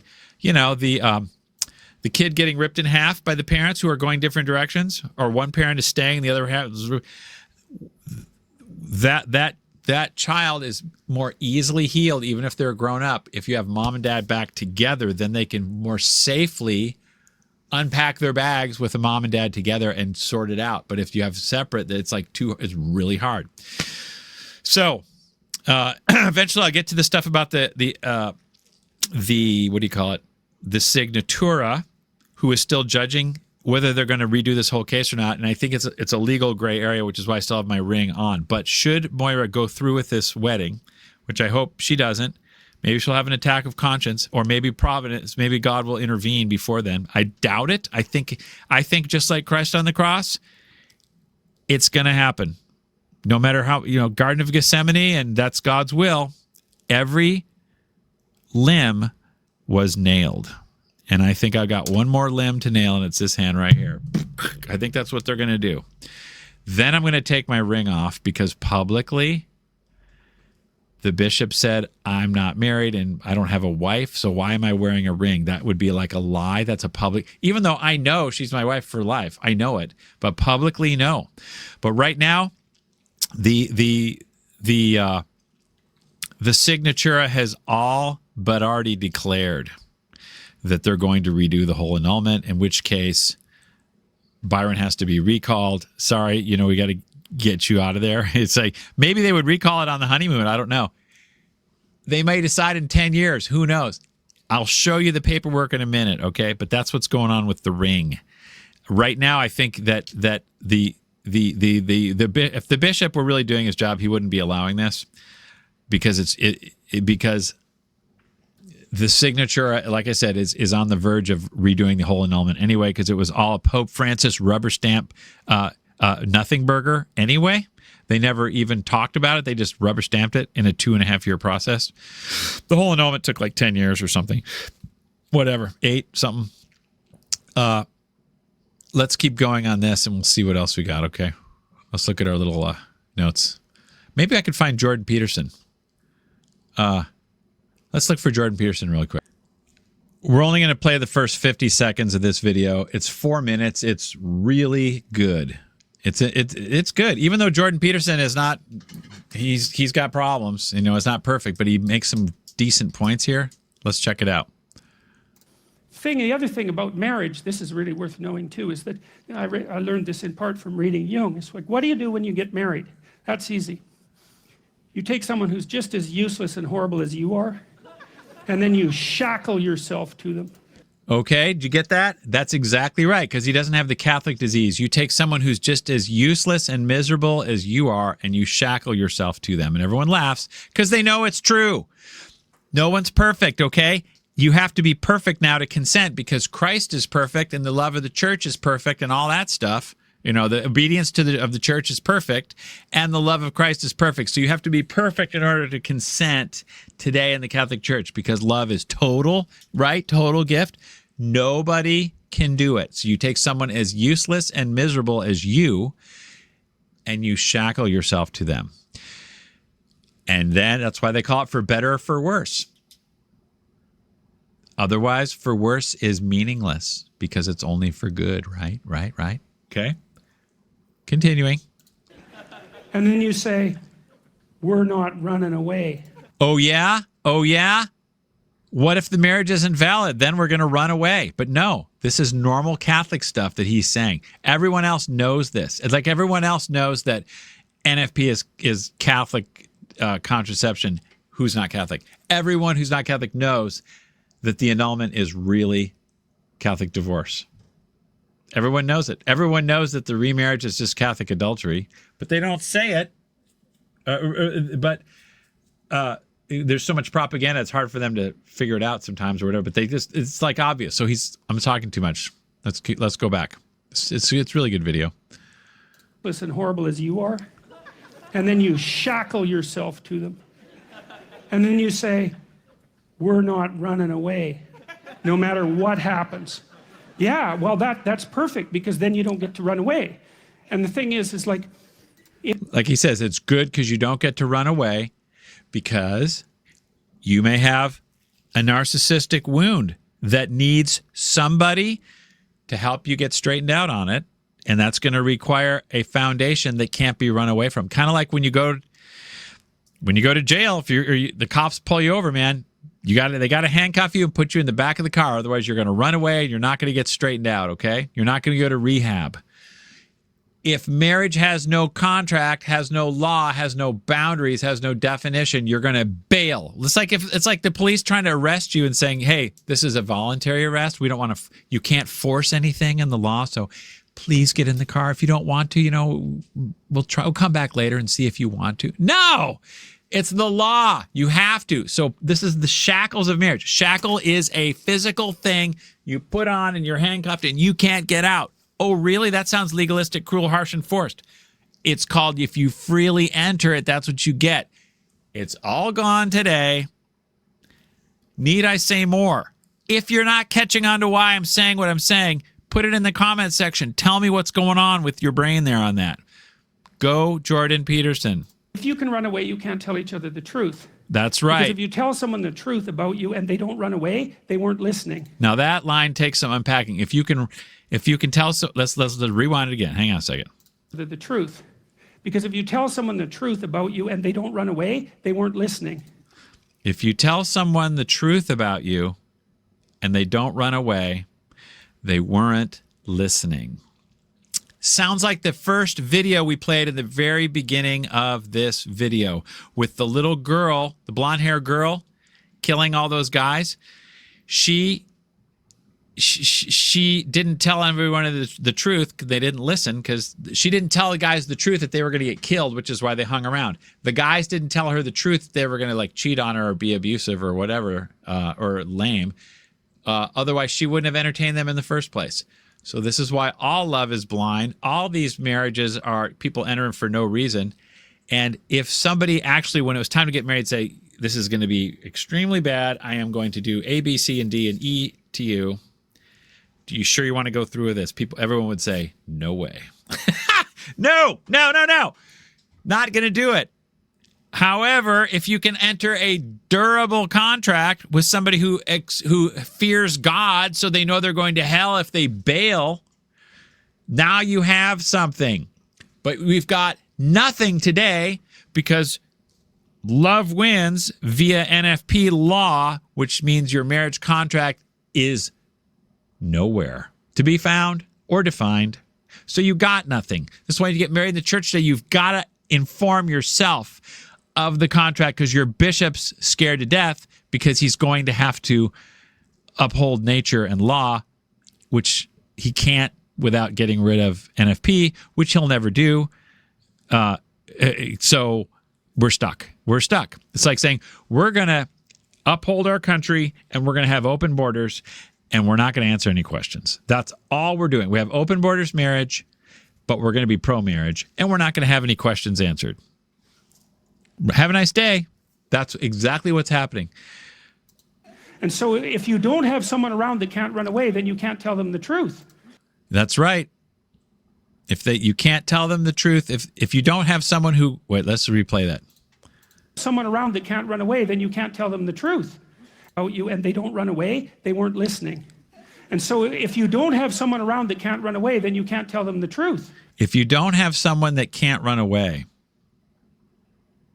So if you do have someone who can run away, you can't tell them the truth. That sounds familiar because if they can run away, you know what you can do? You can live on pins and needles and eggshells. That's what you can do because if you tell them the truth, they're going to run away. So you can't tell them the truth, which means no patriarchy, which means no wearing the pants, which means no one's allowed to. You can't bring truth to the picture because if truth hurts my feelings too much, you're hurting my total gift of self right, which I have, okay? I was going to make some other point, but I can't remember. Oh, now I was going to remember. Oh, if you say that you wear the pants in the Diocese of Seattle, your marriage is invalid. If the husband says, the husband's in charge, that violates unity. You can't, and if you come to try to bring that in the marriage, no. That's another reason they said, I'm incapable of marriage. I make the kids, but I'm incapable still because I said husband has the final say in the marriage. That means I'm incapable of partnership, of total partnership, of life and love, total gift of self, blah, blah, blah. So she doesn't know what love is. She didn't allow her. Love is blind. And I don't know. I'm incapable of love. Got that? Which I'm also going to prove that is impossible in a minute. Hopefully within 6 hours, you guys. Go Jordan Peterson. And so that's part of the purpose of the marriage. It's like, okay. That's part of the purpose of the marriage. Permanence. Hello. Permanence is not he didn't get that quite right. It's not a purpose. It is an element. The element, marriage has two elements: exclusivity, permanence. Those are the two elements.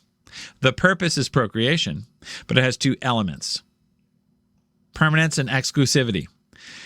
Those elements don't exist anymore if NFP is natural, because now you have love is the object, and if you aren't feeling the love, you can bail on your permanence, or you can bail on your exclusivity and you have an affair, or whatever you want to call it, an adultery, because that's only for valid marriages. I think my marriage isn't valid. So that's what people do. They just go do it.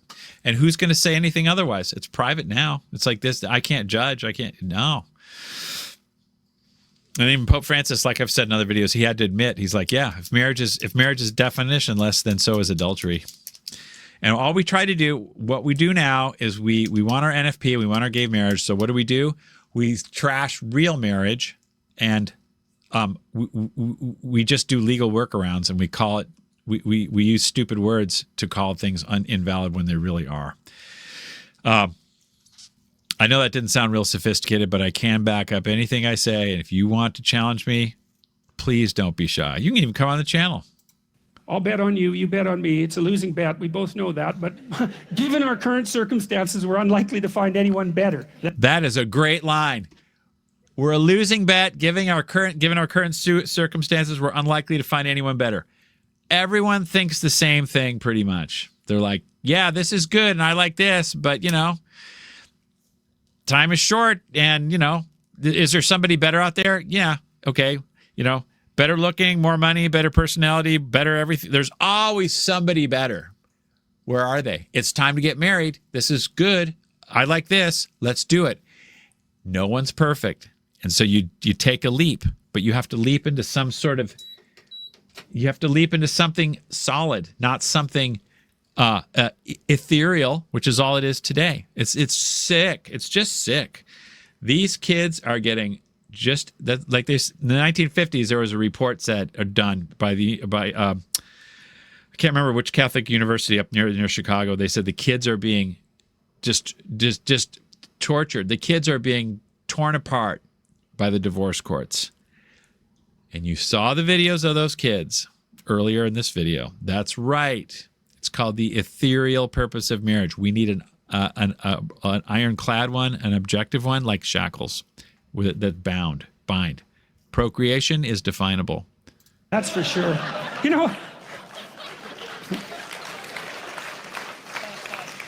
are two things that come off of that. One is, people are waiting around to find Mr. or Mrs. Right. It's like, here's something to think about, man, to put yourself on your feet right. If you went to a party and you found Mr. Right. All right, I think that's all I really wanted to.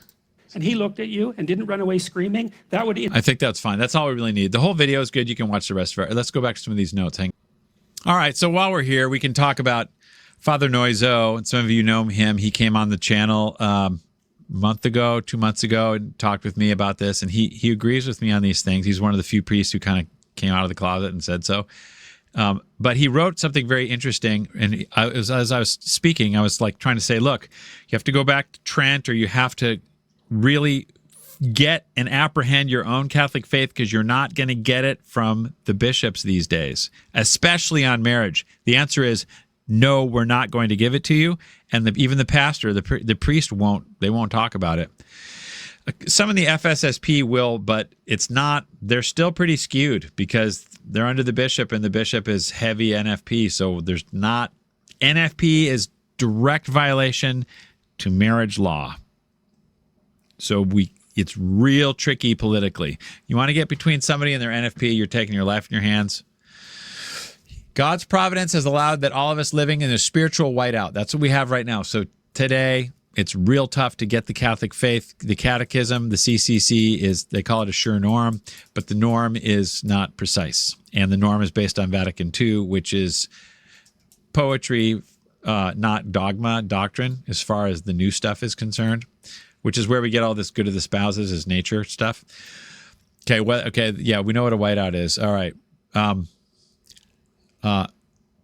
Mercifully, a gust of strong wind might reveal for a fleeting moment one of the painted lines on the highway, whichever provides confirmation that the driver is still on the road. The whiteout experience, which some people in snowy regions might have experienced, provides an apt metaphor for our sociological, spiritual, and political state of affairs. We are left without any certain frame of reference which serves as a guide in navigating these turbulent times. All of our institutions have been compromised and prove themselves to be unreliable in discerning difficult questions, and in this we sadly must include the shepherds of the Catholic Church. Absolutely. Like I showed you earlier in the email that Moira sent me in 2013, she's like, there are many different voices saying what being Catholic really is as far as separation and divorce and annulment goes. And I think I'm doing the right thing. So who are you to judge? You can do marriage, but you got to know what it is yourself, and the bishop will not tell you. So you are independent of him when it comes to defining marriage. You have to go with what the church always has taught. And today, we're in the whiteout. We're in a marriage whiteout, especially. Canon 915 whiteout. In addition to this disturbing reality that many people no longer able to use their intellect and common sense to sort through the multitude of lies and contradictions which we must sift through. Isn't that the truth? I can just look at the catechism and I'm done. No, you're not, because it contradicts what came before it. Is marriage for procreation alone, or is it for procreation and love? What's the answer? Depends on who you talk to. What's the answer? Marriage is the same always. The sole purpose is procreation. It's in Trent. Procreation primary means procreation alone is essential. That's what it means. This does. You want to argue with that in comments? No problem. This is kind of cool. William Casey, some of you have heard of him, former CIA director, is reportedly have said in 1980, our mission will be complete when people don't know reality. Okay. The revolution is complete with NFP. People don't know reality when it comes to what are we consenting to. A dream within a dweem, a blessed arrangement. That's what we're consenting to. What's the reality? A total gift of self. What's that mean legally? Where's my gift of self? I have a right to yourself, your spirit, your soul. Give me your soul, spirit, and self right now. I want, where is it? I'm giving it to you. Oh, no, you're not. You're not capable. Oh, really? Yep. And my bishop said, and my priest said, I have grounds. Oh, that's all that's going on. That's all that happened. Like I said, Moira knows this annulment is fake. She knows it. She knows it. And Byron probably does too, but he doesn't want to go there. Moira doesn't want to go there either. But she at least knows it. I don't know. I think Byron hasn't thought too hard about it. I don't think he's stupid, but I think I don't think he takes his faith that seriously. That's my impression after some of the little things I've heard. But Moira sure as heck knows it. She writes books about this stuff. In 1970, a Soviet KGB defector described ideological subversion. What it basically means is to change the perception of reality of every American to such an extent that despite the abundance of information, no one is able to come to sensible conclusions in the interest of defending themselves, their families, their community, or their country. That's the way a lot, if not all, divorced people feel who are Catholic when divorce comes their way from their spouse who commits the sin of divorce. They're like, what's the deal? What am I supposed to do to defend my family? The answer is nothing. Call your lawyer. Your lawyer's on there. Everyone's in the twilight zone. Okay, let me push pause and blow through the rest of this and see if there's anything I'm going to talk. Okay, let's see. Where were we? The revolution is complete, huh? Despite the abundance of information, no one is able to come to sensible conclusions in the interest of defending themselves, their families, or yeah. Okay, we got that. Described as seems to have been successful. People are no longer inclined to make decisions based on verifiable information. Demoralization, yeah. So the state of marriage is really messed up, and everyone's like, how do we solve this problem? Men don't trust women. Women don't trust men. The answer to this problem, Pearl Davis, is the marriage structure, the contract, backed up by a guarantor, the bishop, the Catholic Church. There's no way out. You have to, because it's a moral thing, it has to be universal.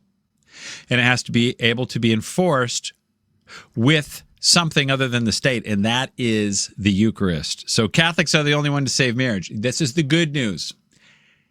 If you're Catholic and you know it, clap your hands. You can get married and do it right. Just you have to take things in-house. You have to educate yourself because we're in a bit of a whiteout about things, right? Right. The state affairs, health emergency. Okay, yeah. So trust the science. Everyone wore their masks and went weird. The muddled thinking has spilled over into the church. Hello. So that when this is, by the way, this is Father Noizo in his little essay about things regarding divorce and stuff. So that when the church does not teach authoritatively and clearly, many individuals choose to believe what is convenient and comfortable to their desires. Why wouldn't they? If they can go to heaven and be comfortable with their desires, they sure as heck will. Yours truly. I mean, yours included. I mean, everybody will do that. If I can get away with doing 10 sit-ups instead of 1,000, I'll take the 10. It's good enough, right? People decide what they want to be true, and consequently they accept or reject data depending on whether it supports or rejects their point of view that they have decided to conform their thinking to. That's called self. The gift of self, okay? And I've decided that if the marriage isn't working for me, you didn't give me, nor were you capable of, nor did you know what your entire gift of self was. Right? Right. So Moira didn't know that, and I wasn't capable of that, okay? And neither are you, by the way. If you think you can give your total self, let me know how it's done, because you can't. The 1983 Code of Canon Law applied the personalist norm to marriage of the new code. That's right. Canon Law yeah. Okay. Which replaced marriage being ordered to procreation and education of children to a personalist norm of marriage, now ordered to the good of the spouses. That is exactly right. They don't come out and say it directly. We're going to parse the Canon 1055, I think, after a bit in this video, but he's basically correct. The telos, this is my favorite little telos right here, okay? This telos was procreation until Vatican II, and then we turned it into life-giving love. It's love, baby. That's our new telos. And this thing is actually made of ether and vapor. You think this is right here and you think it starts and stops. You think it has borders. It doesn't. It's everywhere. Love is everywhere. There's a lot of love in the room. You can't say where it is exactly, like the wind. There's nothing to consent to. You're consenting to the wind. I can hear it blowing outside. A vague concept. That's right. That cannot be defined. That's exactly right. You know who else said that was the head of the Signatura back, Cardinal Dino Staffa in 1973, I think he said, or 71. He told him, you can't do these annulments. There's no way to tell if a marriage is valid or not based on this personalist norm. That's basically what he said. And I have it in writing if you want to see it. And they said, we don't care. We're doing it anyway. And who can say no to love? So nobody did. And Cardinal Staffa went away, and that was the end of it. And it just took off. So marriage is in a free fall because there's no there, which has been the device used for the procurement of hundreds of thousands of annulments. You better believe it. And this is not funny. This is not like, well, some things don't work out. It's real. When we start taking little kids and ripping their little hearts in half, and we say it's okay because love wins. No, you create zombie Catholics. You create another generation of wounded people that have a real tough time. Now you have the huge propaganda machine keeping it all going. All right. While I'm thinking about that, I'm going to go to the propaganda machine and I'll show you something really quick, and then we'll come back. Meet the propaganda machine. This nice young lady right here. Doesn't she look great? What is she? What's her name? Janelle Paraguay. She is one of an army of thousands of the propaganda machine. Thousands. They're everywhere. They're just like pro-aborts claim to be pro-life. She's pro-divorce, claiming to be pro-marriage. Why do I say this? Janelle Paraguay is the Associate Director of Office of Family Life and Spirituality in the Diocese of San Diego. Right. Okay. And she keeps a Pope Francis bobblehead on her desk for inspiration. He's the one who gave us our annulment, rubber stamped it. If it wasn't for Pope Francis, there wouldn't be an annulment. They would have overturned it at the Rota, and that would have been it. And I think who knows what would have happened at that point. Who knows? Who knows? Okay. Anyway, so why am I picking on this girl? She's just she's just a random sample. There's a ton of them. But if you look at her LinkedIn, it talks all about her divorce activity. And let's go to the website that she deals in. Okay, it's right here. I'm going to show it to you in a second. Here, look at this. Share this tab instead. Here she is. So it's called Hello Divorce. This is, and she works here. It's just a how to get divorced website. Okay, but she works for the diocese, but she also double dips and works for the divorce industry. And then she says special considerations for Catholic divorce and annulment. So it's all about it. It's all the same stuff. And look, divorce process by state, whatever. All right, so there's one example. All these canon lawyers, a bunch of them, they want to help you with your annulment. Because there's really no way to defend. You can try your best, but there's no way to defend against the annulment because the status quo says marriage is undefinable. Therefore, you have your opinion and we have our opinion, and that's it. There's no there's no speed limit, there's no boundary, there's no objective. So there's that. There's her, all right? And like I said, if you go to her LinkedIn, I put all the links here and stuff. You can check it out. I'm going to put all the show notes in here, so I know I'm going through a lot of it quick, but you can go through and check it out if you want. So there's just an example of all the enemy in the church promoting the divorces. And they'll say, no, we don't. We want family. Yeah, you can want that all you want. But if you don't give people the fact that they're going to hell if they divorce without the bishop's permission, and marriage is based on a rights contract, if you don't tell them that, which they don't, then they basically say, hey, when things get hard, for better, for worse, means nothing.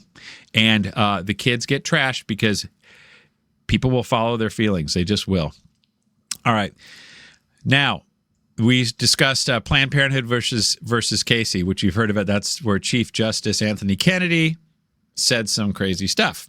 At the heart of liberty is the right to define one's own concept of existence, of meaning, of the universe, and the mystery of human life, which is super spacey weirdness of saying basically my truth. Truth is what I define it as, and therefore it's like saying my money is the amount of money I have in my pocket is my decision. And you can't tell me what a $5 bill is worth because I'm going to define it something else. Your civilization will collapse pretty much overnight if you can't define money. How about if you can't define truth or marriage?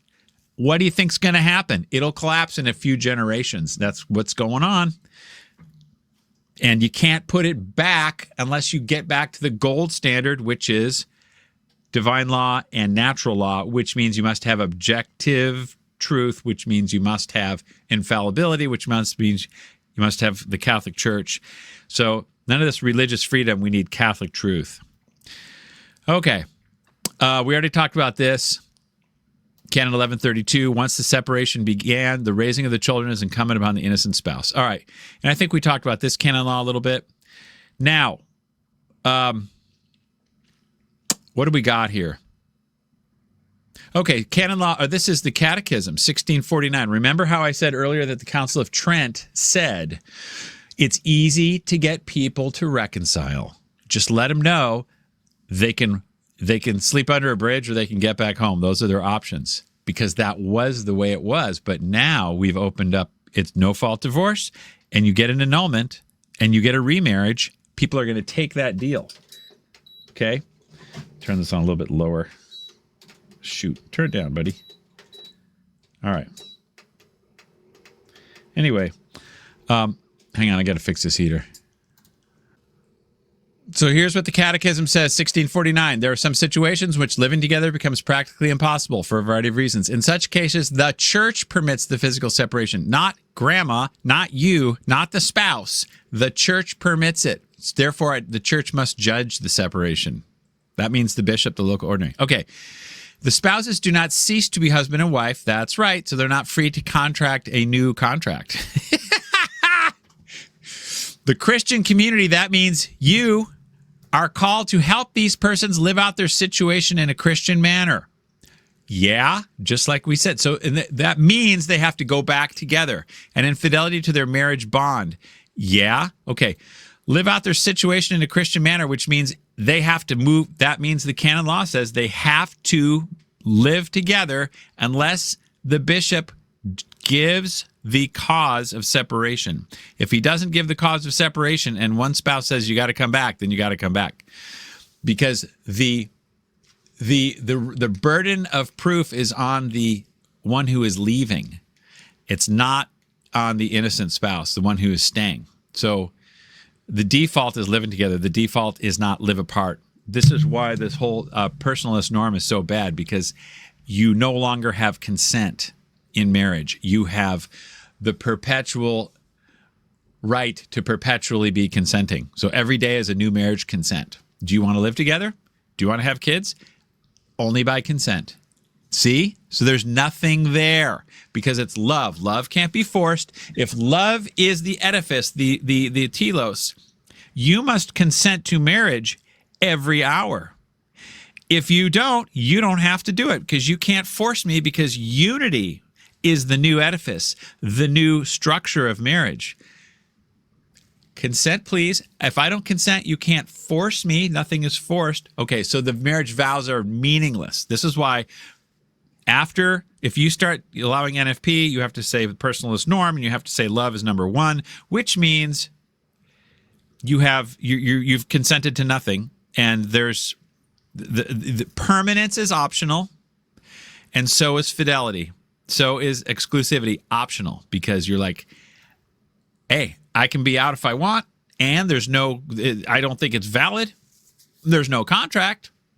It's a covenant of love, and I don't think this love is happening. So later, and I'm going to get the annulment anyway. No one's going to say anything to me. I'm going to heaven. I'm following my heart. I'm following my conscience. My conscience is clear. I've been praying all about this. And the priest says, just be careful. I'm being careful. I know what I'm doing. Yeah, that's all. What else do we got? We already talked about her. Okay. Let's see if we can watch another video real quick.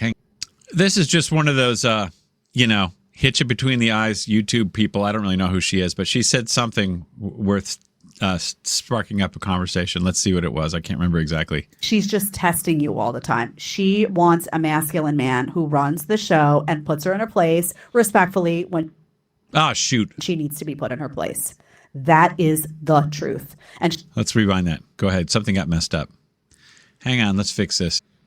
All right, let's try it again. She's just testing you all the time. She wants a masculine man who runs the show and puts her in her place respectfully when she needs to be put in her place. In theory, that all sounds great, and I believe it's true, and that's Catholic, as a matter of fact, because someone's got to wear the pants, and there's got to be structure and frame. But under this new JP2 legalized feminism type stuff, you can't do that because you are not bringing unity to the picture. Just like when the cops show up to see Antifa complains they're not bringing unity, they're bringing conflict, and that's not Catholic. That's no longer the cool thing. So what she's saying is generally true, and even secular people know this, okay, because they know about men, women, they're different. But modern Catholics now, because NFP is nature, therefore, say it with me, unity is nature, and unity says there's none of this wife being put in her place stuff. No way, you can't do it. But what did she say? She says that's what they want. Let's listen again. All the time. She wants a masculine man who runs the show and puts her in her place respectfully when she needs to be put in her place. That is the truth. And she will leave you if you are a pushover and take all of her shit. If she is running the show, you will get left. I guess that's because that's another it's a counterintuitive thing. So the husbands are taught, no, just throw more love at the problem, more sacrifice at the problem, meet all her needs, do whatever she needs to do, help her out any way you can. So the more you do that, the more, I guess, the wife says, I'm not interested in this wet noodle. I'm out of here.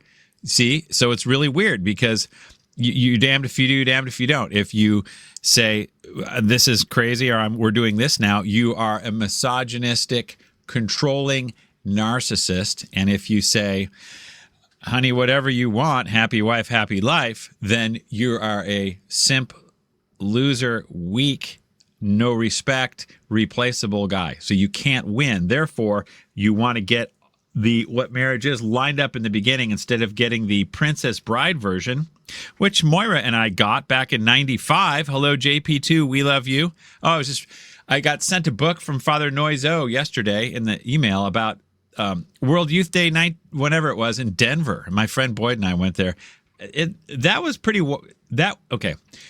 That's more of the same vibe of it's all like Catholicism is feelings and the big meetings. And I would, like I think I've said elsewhere, I would get, if I was Pope, I would get rid of World Youth Day. But side note, let's keep going. Will be bored, she will lose attraction for you, and she will leave you for a guy who does respectfully put her in her place when she needs to be put in her place. I will promise you that. She's just testing you all. All right, so that's her. Yeah. Got it. I think we made some sense of that. Let's see. And I think there might be more. There might be more in the notes that basically explain this. Let me look for a second.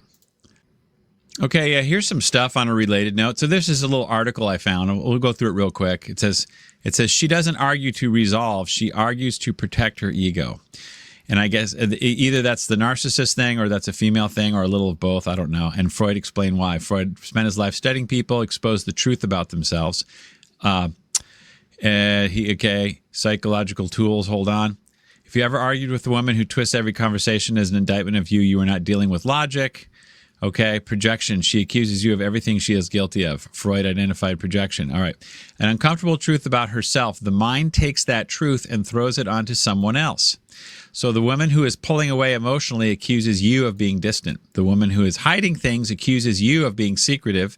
The woman who has checked out of the relationship accuses you of not caring enough.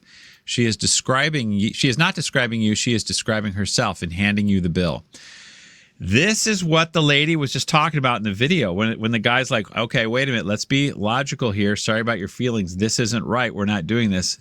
Then, World War III is going to show up if you don't nip this in the bud early. This is why I make these videos, to try to get the memo to people for the Ghost of Christmas Future. Get it straightened out while things are early, so that it doesn't go out of line. You got to know what's happening and correct yourself. If you operate on love, you're going to get dominated by someone's emotion for her own unresolved behavior. Yeah. So, okay. This is where this like Jordan Peterson, we shackle ourselves and we won't run away so we can know the truth. Oh, shackles, that sounds like force. That sounds like not love. That sounds like not unity. Forget your shackles. If it's not happening, if I'm not feeling it, I'm out. And the counselor said so, and the priest said so too. This is abusive. Abuse. By the way, that word abuse shouldn't be used when it's talking about marriage. If there's something that needs criminal court, go. The rest of it falls under for better or for worse.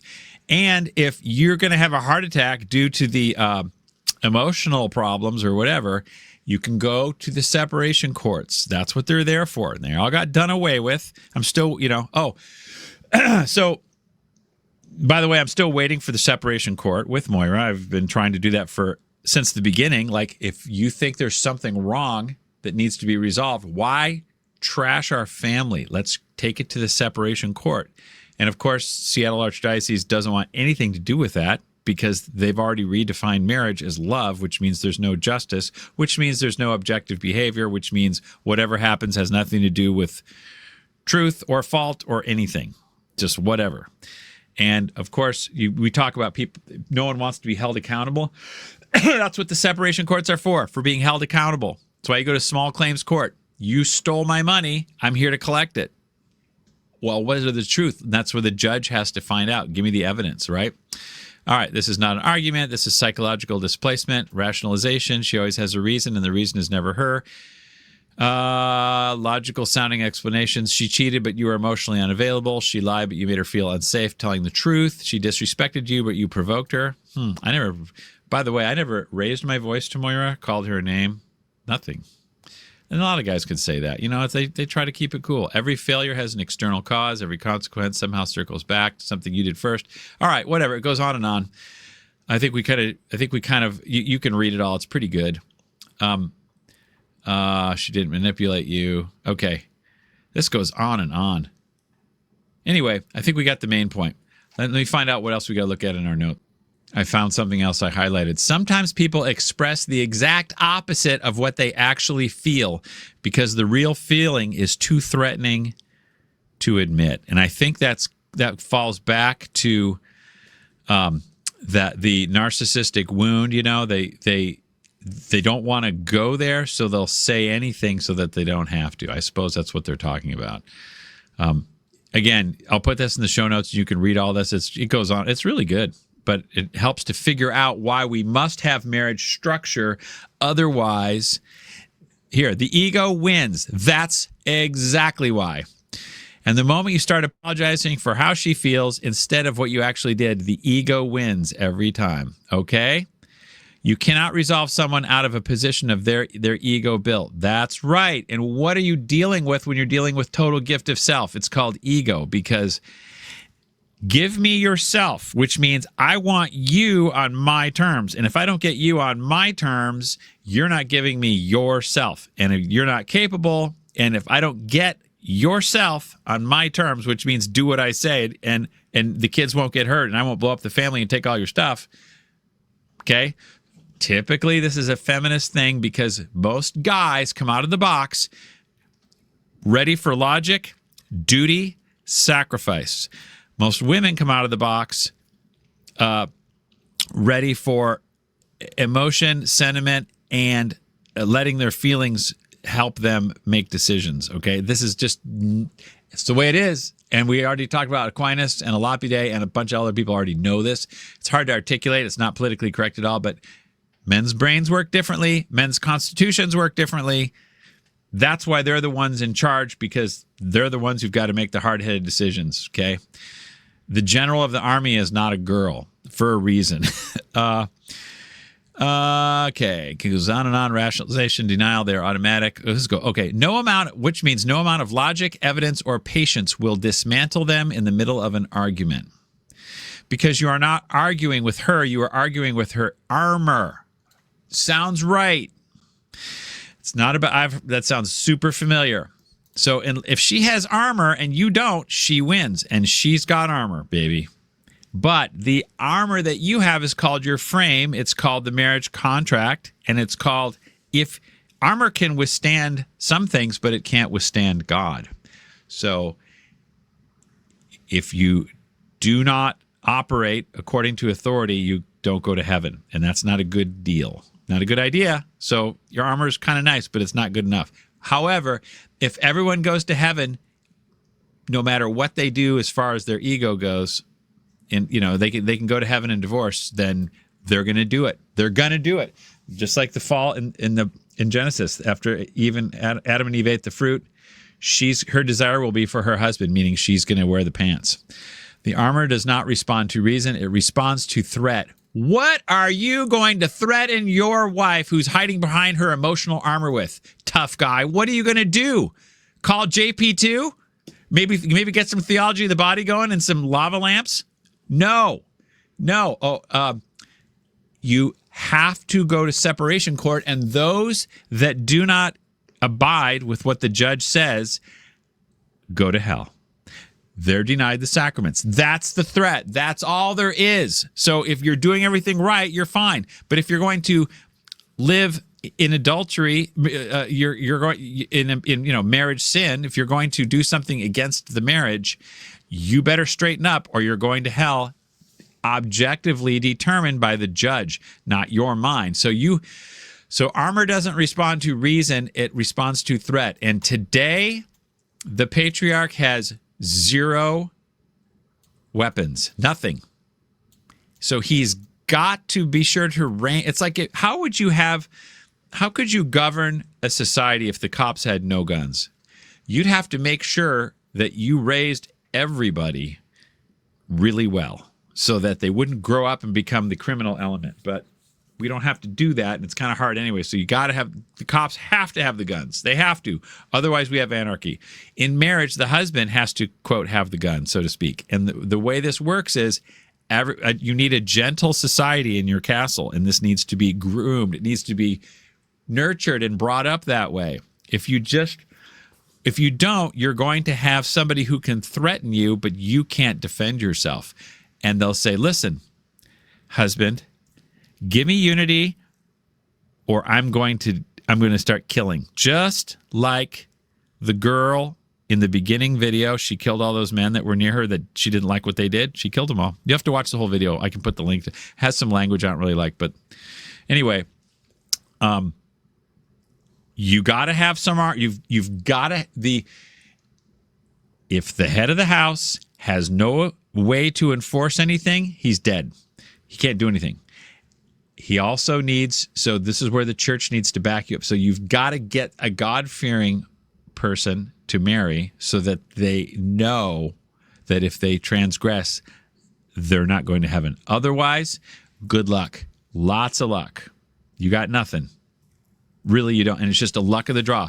Some people, some people's personalities or whatever, they can kind of hang on, but some people are like, And Catholic marriage is high stakes, serious business. There's some pressure, man. I was telling somebody that lots of Mormons commit suicide. Utah has a high suicide rate because I think the Mormons really crank themselves pretty hard to have all those kids and do the stuff, but they don't have the grace that Catholics do. So I think it's real tough. But with grace, final word, let's see. He said, all humans build psychological walls to avoid confronting the most uncomfortable truths about themselves. Ain't that the truth? Yeah, which is why we need the shackles of marriage so you can't run away. Now you can run away, and that's exactly what Moira is doing, which is why you don't want to go to the wedding and support this.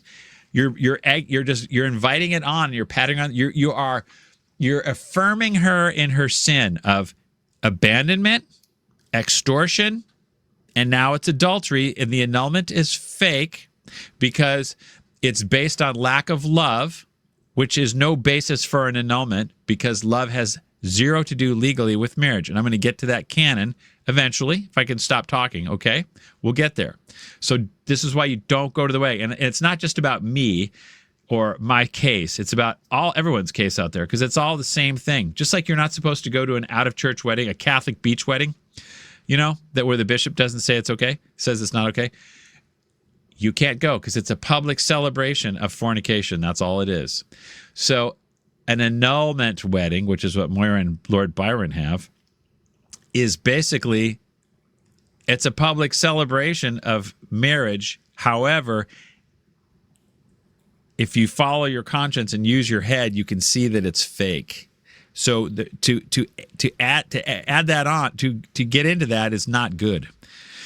You don't want to. It's charity to give people the truth, not to help them feel better. I don't care about relationships. What we care about is flames. Okay, so you don't want people to go there.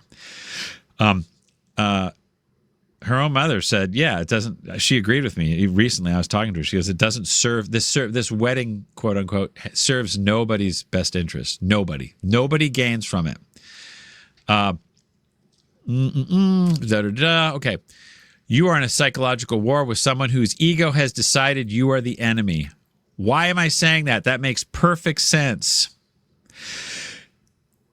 When you're trying to point something out about somebody, and like Jordan Peterson was saying, the war, the shackles of marriage, you want to get away, but you can't. So you're hurting me with your truth. Get away from me with that truth because I've got my little self, my wounded 5-year-old self in here, and I don't want anything getting near it. And you're saying, hey, let's get this straightened out because you're every time I try to do something good, you don't like it, or you bring your pain to me to feel better. Okay, that's called narcissistic supply. And then when we're trying to solve it, it's like, no.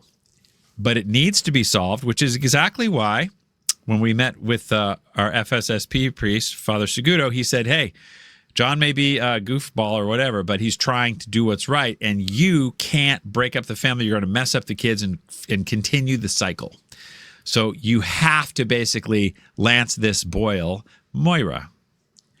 And we had one counselor who said she's got to carry her cross, and he pulled the plug on the thing. That was the last guy, Dr. Dillsaver. Anyway, so, yeah, psychological war with someone whose ego has decided you are the enemy. That's good if you can bring objectivity and authority into the picture. aka separation court. But if you can't, you're at the mercy of who might makes right. And hell hath no fury like a woman scorned, not a man scorned. So she's gonna wear the pants if she really wants to. This is why you can't let the thing get going in the beginning. And this is why you have to reject all this love wins, JP2, NFP, no marriage contract. It's a covenant of love and sacrifice, sacrifice, sacrifice. You have to take control. You have to take charge, or you're going to be taken charge of. Not always, but usually. Okay, state your truth once, hold it without emotion, refuse to participate. Okay, yeah. Okay, there's the Jordan Peter shackle. Yeah, we already saw that. All right, while we're here, let's go. We'll keep going, and then we'll get back to some other stuff about the marriage validity part, okay, and why this whole remarriage is just adultery, and I'm going to prove it. But before I do that, while we're here, let's look at what the Signatura said a year ago-ish. I emailed them, not even a year ago, maybe. Now, I'll make it bigger screen. You guys know who the Signatura is. That's the Supreme Court of the Church, where Cardinal Burke was, just under the Pope. I said, hey, my wife's trying to get married, and the case is still going at the Signatura. What's going on? They said, dear Mr. Farrell, the Signatura is a receipt of your message, the procedural status of the case is following. There's been 2 annulments, okay? The Seattle one and the Rhoda one. The Rhoda one was a rubber stamp. The Seattle one was a pile of garbage anyway, because they just said, look, you think you wear the pants, therefore the marriage is invalid. You're incapable of unity. She doesn't know what she didn't allow herself to know what a nerd you were. So whatever. So she couldn't do it. It's so nuts. It's so dumb. And you're going to produce all these kids and trash them. But there's that. Now, they said the petition for the restitutio in integrum of the same is admitted to discussion before the College of Judges and the Supreme Tribunal. What that means is they're going to rule on to restore integrity, which means do the thing over because it was never done right in the first place. They did say, like it says in that libellus, I didn't allow myself to believe John's personality when I married him. In that libellus, it also says everyone has a right to see the sentence. So that Seattle let me see the sentence, but they never gave me a copy of it so I could study it and take it. By law, they were supposed to do that. So the Signatura recently said, hey, Seattle, give John a copy of the sentence. All the he said, she said, who left the toilet seat up, who didn't cook the chicken just right, and who hurt your feelings on Christmas Eve back in 2003. All those stories, 39 pages of single space stories, you got to give him that sentence so that he can defend the marriage because you didn't give it to him before. So they basically have admitted, they've basically said, look, dude, we're going to do this restitutio in integrum. We're going to restore integrity and make you do the whole thing over again, but we haven't made it official yet. We have to do things slow because we're the Signatura. And what could take 10 minutes is going to take 10 years. So I emailed them recently. I said, hey, can you this thing's going to go on here pretty quick. And Cardinal Burke's working on it too. I hope I sent him a letter. Indeed, after the matter remains pending before the college. So this less than a year ago, the Signatura admits they are still judging whether to redo the whole annulment, which means Lord Byron would get recalled. So we have to drag his booty out of the marriage bed. Okay, what could go wrong? Like this is so sick. It's so bad, so dumb. It's also very reckless. I try to tell the priests this. The guy who's going to marry Lord Byron and Moira, Father Rickert, over at St. Brendan's Church in Bothell, and he sent me an email. He's like, dude, I'm not talking to you. Forget it. I tried to get an appointment with him and stuff, and they're like, yeah, he's too busy. And they wouldn't admit it. They would not tell me what was going on. They just played cat and mouse with me for months. And then finally he emails me. He just says, I could show you the email if you want. He says, go away. The answer is no conversation. No, just NO. That's his line. Okay. So I don't even know if he knows about the signature. I couldn't even get a chance to tell him. He wouldn't even allow me to give them this information. They don't want guys like me messing up their definition of marriage by giving them Catholic stuff. So even if this is super reckless to go marry somebody, this is why another reason why no one should go to this quote wedding, because it could get recalled. It's not a good thing to get involved in. I would put, if I were going to bet money, I would say it's definitely going to happen, and she's definitely going to go through with it. She's got to go through with it. I think her life won't make any sense if she doesn't. She's got to get this going. Okay. I would also put money on the signatura at some point issuing the restoration of the restitutio in integrum. They're going to do it. They already basically said they're going to. They said, you got to give him the sentence so he can defend himself. Why would they say that if they weren't going to ever do anything with it? So Byron's going to get recalled. Why wait? Hopefully they do it before this May 23rd, but they might not. And they might just do it. They might just do it in 2036. You know, it's this. Oh man. So anyway, bad, just bad. Okay, so that's the signature for you. Whoever breaks one of the least of these commandments and teaches others to do so will be called least in the kingdom of heaven. That's right, but whoever obeys and teaches these commandments. Don't break your marriage vows. Don't do it. God isn't stupid.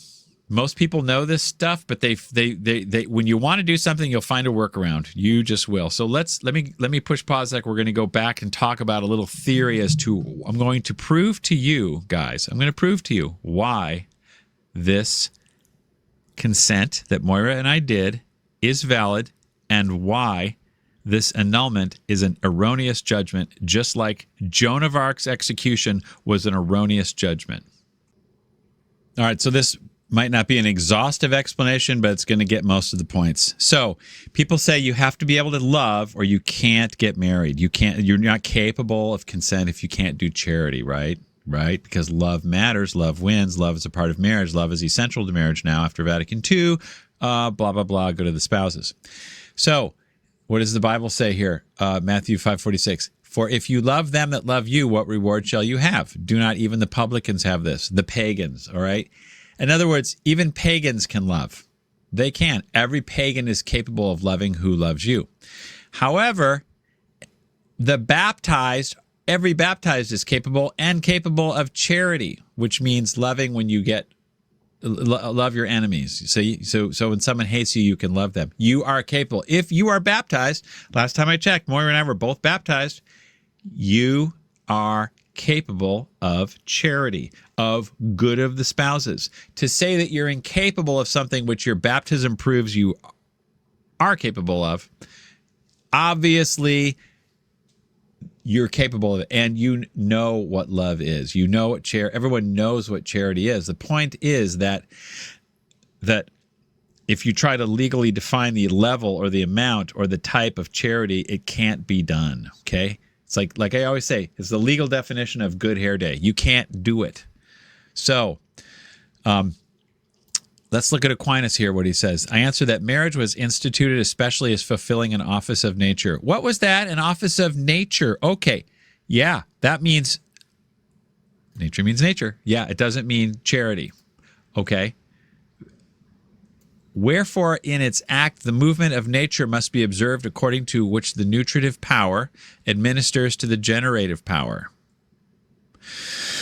as in how babies are made. That alone, which is in excess of what is required, is for the preservation of the individual. So love is the leftover, not the essence. So the telos is procreation, biology of the body, the nature, telos, procreation, primary, essential, independent, and anything left over is the charity. All right. Okay. For the natural order requires that the thing should first be perfected in itself, which means you must perfect procreation first, and then afterwards it should communicate its perfection to others. Okay. Similarly, if marriage is an objective contract, that must be protected first. That must have, in other words, No matter how you feel, you must stay within the guardrails. But if marriage is, the edifice of marriage is what you feel, then there are no guardrails, okay? So now, this is what Aquinas says. He says, and this is the order of which charity perfects nature. So marriage is an office of nature, and charity perfects it, but charity is not it. This is proof that good of the spouses is not part of marriage. It's not part of the office of marriage, or the office of nature, because charity perfects nature. Charity is not nature. Nature is making babies, right? Driving your car, staying within the guardrails, has nothing to do with how you feel. Just, you got to stay with, you know what I'm saying? This is proof right here that this new definition of marriage makes no sense unless you redefine nature, which we've done with NFP. Now nature is charity because you're giving your gift of self in love. You're pursuing love with your life-giving love. Your conjugal act is now primarily love, and therefore nature is love. Charity is love. Excuse me, charity is nature. So it's anything you want. Bad, no good. Okay, if marriage is more than procreation, then God is in the business of abandoning children to invalid marriage, which is the point I made earlier.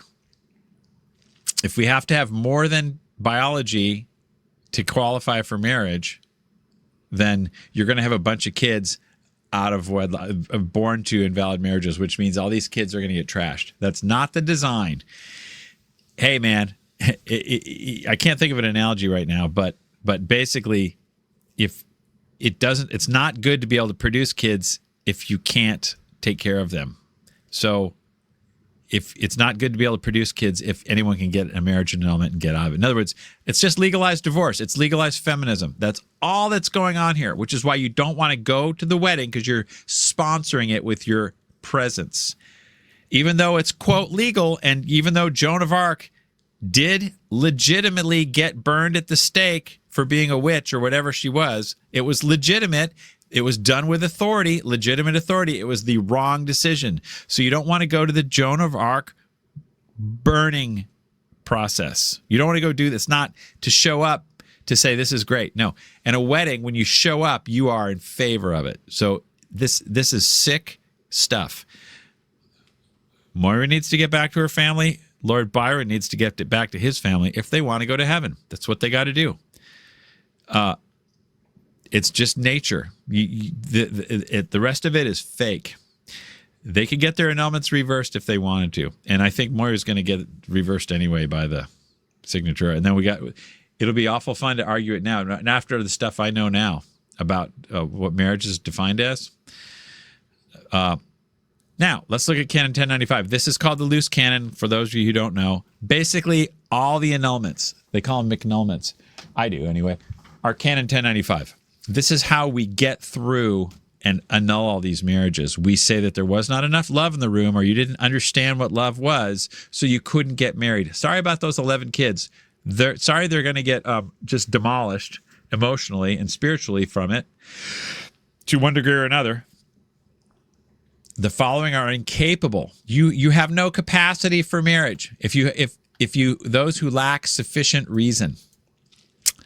So yeah, if you can't think straight, that's one thing, sure, but it doesn't say anything about what's exclusive or essential. Just if you lack sufficient reason. Those who suffer from a grave lack of discretionary judgment concerning the essential matrimonial rights and obligations. So if you suffer from a grave lack of judgment and that lack of discretion, that's what Moira said she had. She goes, I did not allow myself to believe what a weirdo I was. Grave lack of discretionary judgment. However, concerning the essential matrimonial rights, what are the essential matrimonial rights? There aren't any. There aren't any because you can't give me a list of them. So if you can't give me a list, what's the essential matrimonial right? You've got to treat me according to how I want, because I have a right to your gift of soul, spirit, self. Total. I want total. and you're not giving me total. Therefore, my ego and my suit of armor is in charge, and you're incapable, and I don't have to do any of it.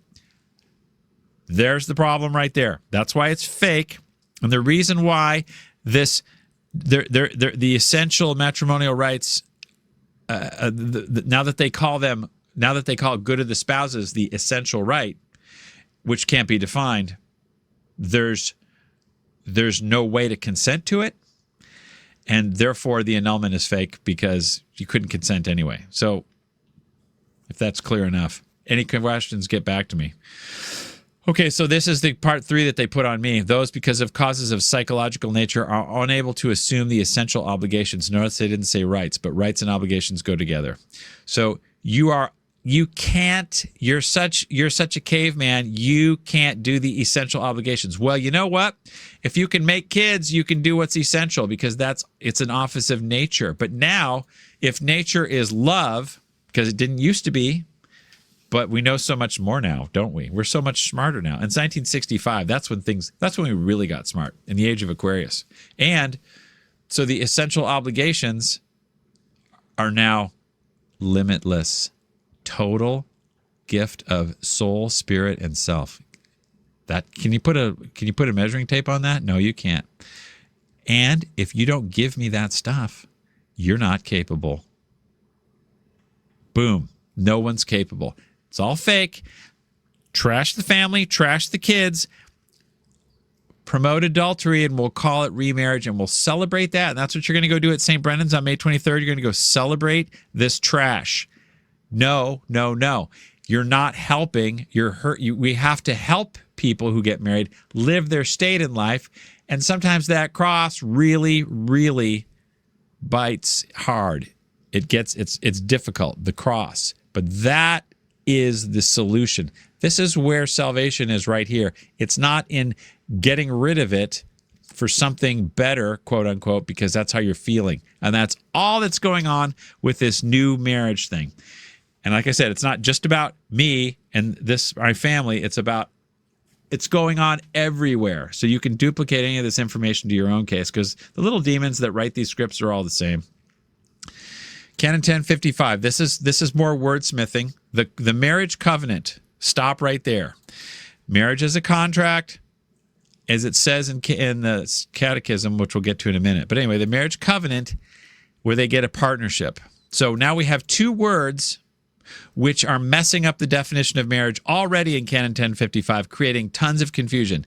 They're saying it's a covenant, which we can't define the terms, and they're saying it's a partnership, which means 50-50, which means unity, which means no. Remember the lady said the husband's got to lay down the law. He's got to call her out when she's being insubordinate, when she's being her typical like female self, going all over the place saying, I want this, I'm doing this. The husband has to say no, ABC. That's not a partnership. That's misogyny and domination. Like it said in the Old Testament, men have to dominate. Oh no, can't do that because it's a covenant partnership now. Okay, now they're saying the nature of partnership, marriage is not a partnership in the first place. It's a society, social contract. Okay, now they're calling it a partnership. So they're saying the partnership has a nature. That means fixed, permanent, unmoving, defined. Nature is ordered. We have to order our partnership to the well-being. So now they're saying marriage is a covenant. It's a partnership, and the nature of the partnership is the well-being of spouses and procreation. So you can't have two teloses. You can only have one at a time, right? So they've confused everything in three short sentences: a covenant, a partnership, and its nature is good of the spouses.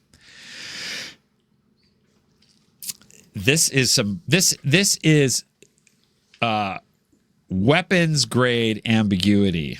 Real tough stuff, because everyone sees this and they're like, oh, that sounds great. No, it's vicious. It's killer, because this is poetry of feelings put into law, and that stuff's going to get blown out.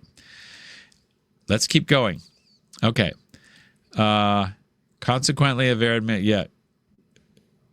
marriage cannot exist. A valid marriage contract. So they call it a contract right there. So look, they say the marriage covenant is a partnership ordered to the spouses, but a valid marriage contract cannot exist between baptized. So a marriage covenant is not a marriage contract.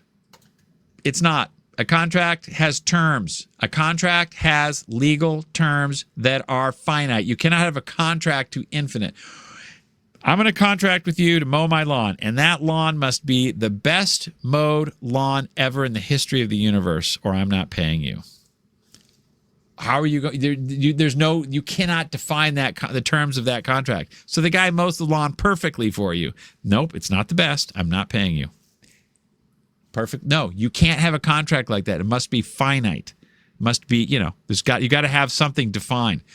So the marriage, they talk about the marriage contract, but now they say the nature of the partnership is well-being. Okay, fine. Have your partnership nature well-being for your covenant, but the contract is what the marriage is.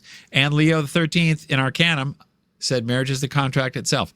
There's lots of places in the church where they said it's a contract. It always has been a contract. Marriage has never been known as a covenant until Vatican II. Never. Sorry, never.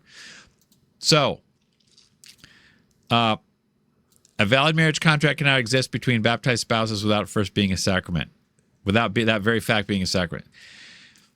So, like I said, this is tricky stuff, and this is why everyone goes to these remarriage things, all right? Because no one's going to come here and parse this and figure it out except annulment proof and maybe a few other people. Very tricky because everyone wants their feminism. Everyone wants their love. Marriage is a covenant. It's bad. Nature can only be ordered toward its telos.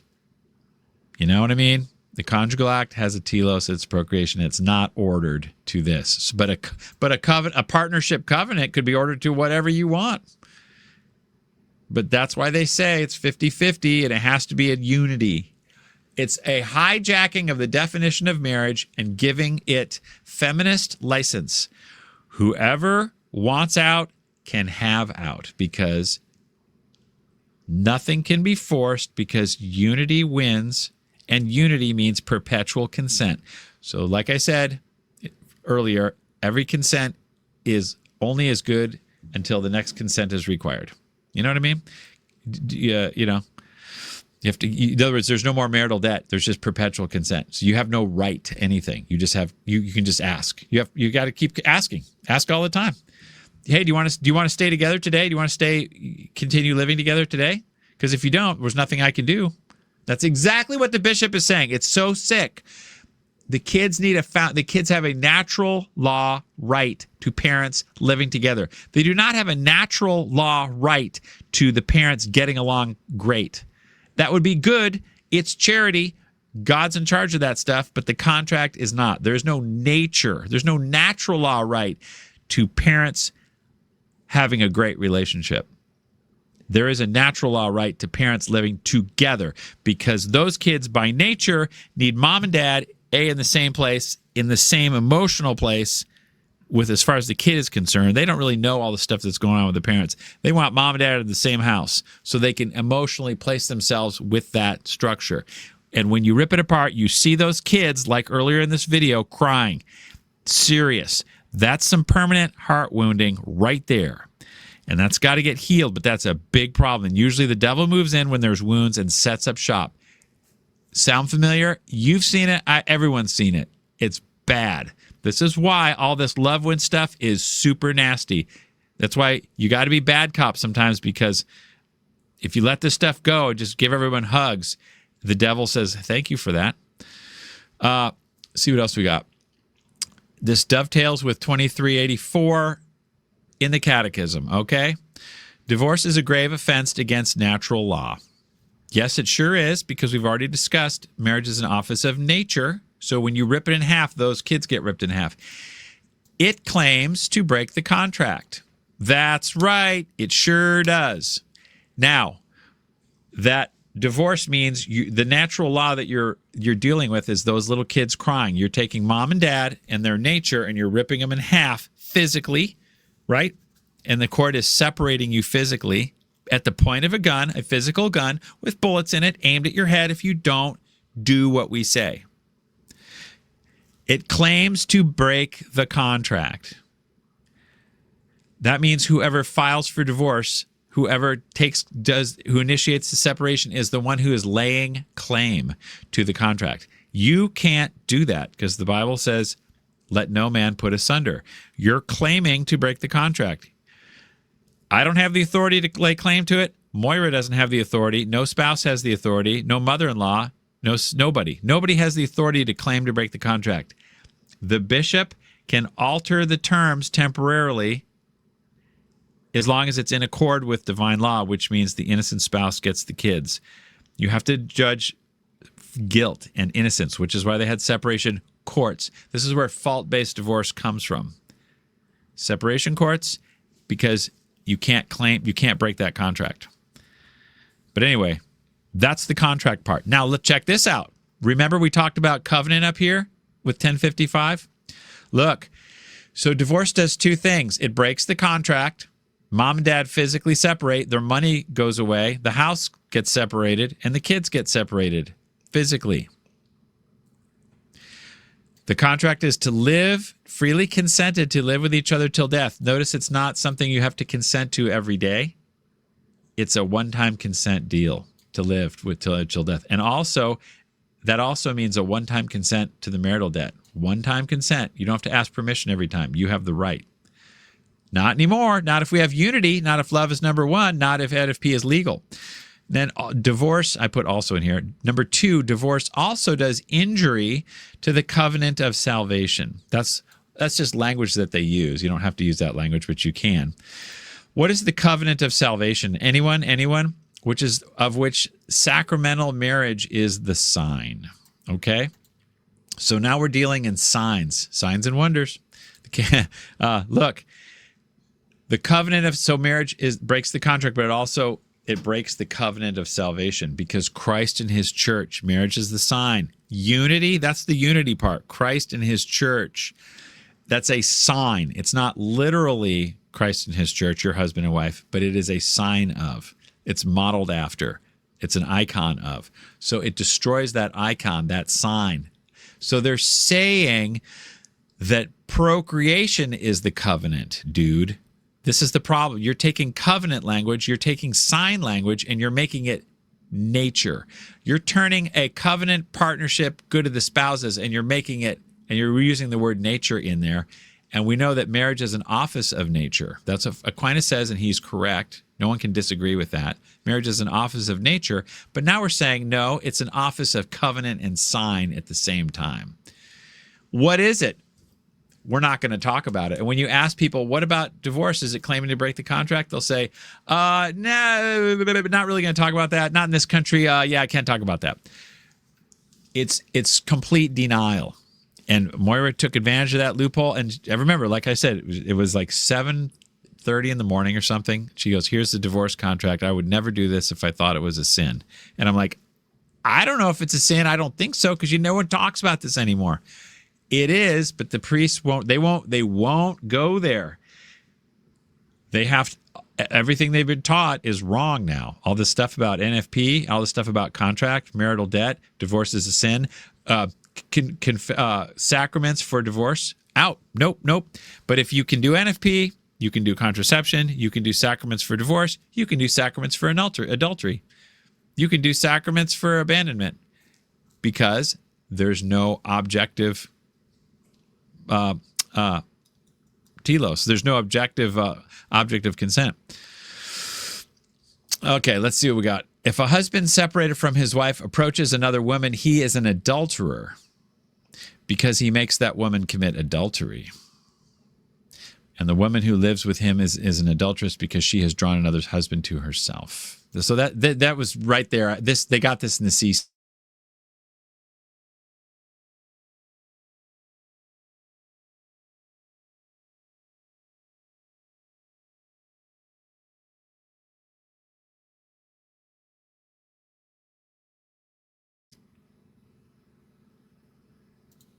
We have a lot of wind over here right now, so I think it kind of zapped the power temporarily, but at least we didn't lose everything. That's good. Anyway, this is 1 Corinthians 7:11. If she departs, so if Moira does leave or have dad kicked out of the house, she must remain unmarried or be reconciled to her husband. So this is what the Bible says. This is what you're supposed to do. And let not the husband put away his wife. Okay? Always been this way, but now if marriage is love and not law, all this is out the window, because you can say, I don't think my marriage is valid. I'm not feeling the love. And therefore, if I depart, I don't have to be reconciled with my husband because he was never my husband anyway. And I can go find a real husband. So all this is a lot of the stuff in the Bible about marriage out the window. Everything you have to do in marriage. That's why I say there's no permanence. There's no fidelity. There's no exclusivity. And you don't have to have procreation because unity trumps all of it. If I'm not getting the unity I want, I don't have to do any of this stuff. And that's exactly what happens.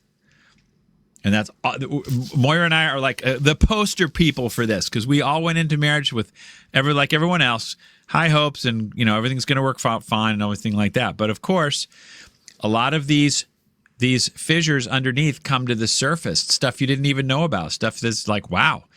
And but you have the shackles of marriage. Oh, no, you don't. They're not really there. That's just there if you want them to stay there. But every day is consent. So any day you choose to not consent to marriage and you want out, no problem. Because who's going to say we don't force love? You just go wherever the love takes you. That's all we have in marriage today. It's peace in, peace out. On a related note, here's some here's some millennial Catholics and Zoomers talking about this topic. They say something. Let's see what they say. But that's good. No, but I mean, like, there is no. The goal of marriage is not to have as many children as possible. The goal of Hold on right there. The goal of marriage is not to have as many children as possible. All right, Susie, come on here. Shut the door. That's a code for saying you don't have to try to have kids. That's what that is. No, you do, because that's the purpose. So if you're trying not to have kids, but you're trying to have the conjugal act, you're thwarting nature. So you do have to have a lot of kids because that's generally what's going to happen naturally. So that's, like I said, he's being a little disingenuous here. Continue. Marriage is not to find your perfect number of children. The goal of marriage. Not to find your perfect number of children. That is kind of true. You have to be, this is why they say open to life. No, you have to be oriented toward life, not just open to it. But continue. Marriage is to darn it. Collaborate with your spouse and with the Almighty God into creating a vision of the Trinity and its love. Oh, did you hear that? Look at this guy. He must, I almost positive he's from Steubenville. Almost positive. Something about you have to, the goal of marriage is to represent the Trinity and his love. All right, the wind blew the power again. So let's start over, because it's really short, but it's pretty good. That's good. No, but I mean, like, there is no. The goal of marriage is not to have as many children as possible. The goal of marriage is not to find your perfect number of children. The goal of marriage is to collaborate with your spouse and with the Almighty God into creating a vision of the Trinity and its love. Simp Factory 101 right there. Okay, unity, baby. Now, this guy, that's all cool in theory until push comes to shove. And guess what happens? Whoever shoves hardest wins. And the other person has to go unity. But they'll say, wait a minute, I'm not feeling the unity, so I'm out. So do as I say or I'm out. And a lot of times, more often, 80% of the time, statistically, it's the wife who bails because she's more governed by her feelings. And the man is more governed by reality and duty. Okay, so this is why it's like a feminist thing. So this guy, this dude, oh, I can't believe it, man.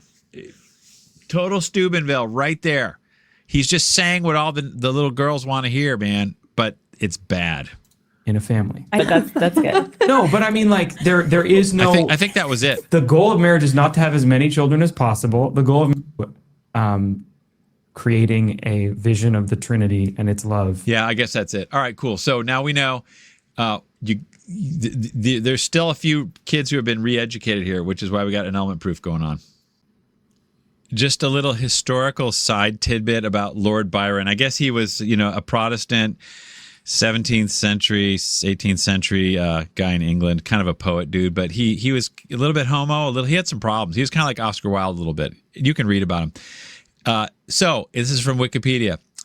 But man is yet further ordered. Hang on a sec. Westminster Abbey. Wait. The Abbey refused for reason of questionable morality. They would not give him a funeral, Westminster Abbey, the Protestant place, because of questionable. So back when they were, Lord Byron he couldn't even get the church to hear his funeral. That was when Protestants used to act kind of Catholic, and they're like, hey, if you're a public sinner. By the way, that reminds me, people who divorced, wasn't that long ago, you couldn't have a Catholic funeral. It's a manifest sin. Divorce is a manifest sin. Adultery is a manifest sin. People who die in manifest sin are denied sacraments. That means a Catholic burial, right? So this is what we're talking about. It's all la la land now. If you can't have a Catholic funeral, then you can do the remarriage. You can do all this stuff. It's all perfectly fine. It's all or nothing, right? That's why so few people get it or want to go there. When you violate your marriage vows and when you violate the contract, you are now manifest outside. Not just the vows, but the contract. You're outside of them. You are outside of the church. You're outside of heaven. You're outside of salvation. You can't have a burial. You cannot have the sacraments. Until you get it straight. So Moira cannot take her divorce to heaven with her, and she's going to have an even harder time trying to do that if she gets married to Lord Byron, who's already married to, I forgot her name, and these little kids are grown up now, and I remember their names, but it doesn't matter. You start going down you start causing a lot of trouble with this stuff. It gets really hard to come back. You know what I mean? It's like, once you start drinking at the party, it's pretty hard to stop and straighten out and drive home. You're gone. You know what I'm saying? So this is why I say annulment seals your fate. It's going to be even harder for Moira to claw back and get back to reality if she is given this opportunity. So don't aid her. Do not think you're giving her charity by helping her along with this. All right. I got to go move some tires. I'll come back in a minute. It's going to be tomorrow for me, but I'll be right back, and I'm going to talk about Fulton Sheen. You guys won't. This is going to be interesting. So this is the part of the video that none of you have been waiting for, but I wasn't even waiting for it until I happened to notice a little bit with a new insight, this book, 3 to Get Married from Archbishop Fulton Sheen, which is kind of the basis of this whole video, you might say, because everyone goes to it. The FSS priest we had is like, oh, you got to read this. And who is an enemy of this book? Raise your hand. Nobody. Okay? Because it's so cool. Blah, blah, blah. But wait a minute. Is it? What's going on? What am I talking about? It's not so cool, actually. There's a lot of good things, but it's a mixed bag. It's part of the whole Love Wins thing got going with this with his book in some ways. And I'm going to show you a little bit. I just happened to glance through some of it, and I grabbed some clips of it. I could make a 3-hour video about this book, but we're not. I did a little research also. So Fulton Sheen, Archbishop Fulton Sheen, he was pretty big on Dietrich von Hildebrand. So instead of speaking of the marriage contract and stuff, he mostly talked about how it's a love thing, and this is part of the I'm talking too much. Let's go through some of the quotes, and I'll try to explain where the objections are to this nice, groovy book from the 50s, I think it is, that everyone seems to like, okay? Inspiring Guide to Love and Marriage. There's kind of the problem right in the thing, because this part of this period of time, everyone wanted to try to emphasize the love because there was lots of criticism that marriage was just for procreation, and the wives had to be baby factories and say stuff like this crazy dude John Farrell, who says she has to have 17 kids or go to hell, that kind of stuff. So they were trying to repackage it, kinder and gentler and all this, and eventually it came full circle, and they got real kind and gentle with the NFP, and then everything fell apart. But let's grab a quote real quick from it. But I tell you that the man who puts away his wife, setting aside the matter of unfaithfulness, makes an adulteress of her. And whoever marries her after she has been put away commits adultery. all right, this is a remnant from the past, which is true, which everyone today rejects because this was written before Vatican II, okay? So if you put away your wife, setting aside the matter of unfaithfulness. In other words, if your spouse cheats, you can put them away, but you can you're still married, which is why it's adultery later if you remarry. You see what I'm saying? So separate sometimes, divorce never. Every marriage is till death, but there can be separation. This is what the church has always said this part of the Bible means. And he does, it's Matthew 5:32, but Matthew 19:9 is the exception clause. And you know what? It could be in 5:32 too. I have to. There's plenty of research I got to do. But the point is that it's not for invalidity, like Joe Heschmeyer and Catholic Answers, and everybody says today. And they do this because there's no more contract. NFP killed the contract, so now you can separate for invalidity, whereas before you could separate for unfaithfulness, adultery, or making life too difficult, or whatever. So that part's right. That part's good. There's an exposure of Catholic Inc. today, Catholic Annulment, NFP Inc. today, right there. So again, there's a lot good in this book, but there's problems with what he talks about, and I'll get there. It's kind of interesting, I think. There's just a few quotes. They never loved in the first place, for love never takes back that which it gives, even in unfaithfulness. So this is true. That goes back to the narcissism thing I was talking about. They never loved or decided to love. They go with what they want. So he's kind of exposing the narcissism here. But the point is, love never takes back. Yeah, but it doesn't matter. Even if you have no love, you still can't take it back. Kind of like if you buy a car and you really don't love it later, you can't return it. You know, if there's a no return policy, like marriage is a no return policy. So he's subtly basing the stuff on love, and he's saying, hey, look, you're supposed to love, so if you love, you don't take it back. So this is the problem with not saying, look, you know, the priest, or the bad cop, you might say, needs to say, we could do this the easy way or the hard way. You can love and return to your spouse, or you can go to hell and not return to your spouse. Those are your two options. You know what I mean? Versus now, but they don't give you the second option. They don't say that's a possibility. The tragic of the materialist psychologies of our day comes from trying to make a bodily function satisfy the infinite aspirations of the soul. It is this that creates complexes and unstable minds and divorce courts. Now, I'm going to have to digest that just a second.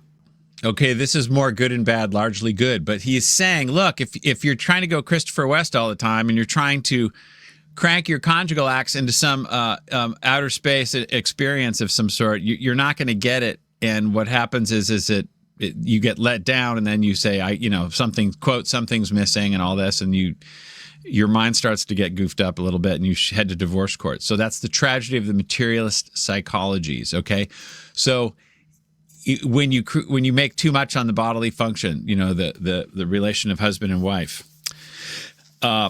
I guess the bad part about that is they're saying that love must be the main thing you look for and all this kind of thing. And it's like, well, you still have, the point is you have a right to this act. And I'm not sure that, I think Fulton Sheen is kind of backing off from that a little bit, because we have to emphasize the love. So he's like, it's not about the conjugal act. It's all about taking everything to the higher level and using Christian charity for everything. Well, yeah, but legally you still have the right to the conjugal act, you know, for the remedy of concupiscence if you need, like St. Alphonsus says, but Aquinas says it's for procreation.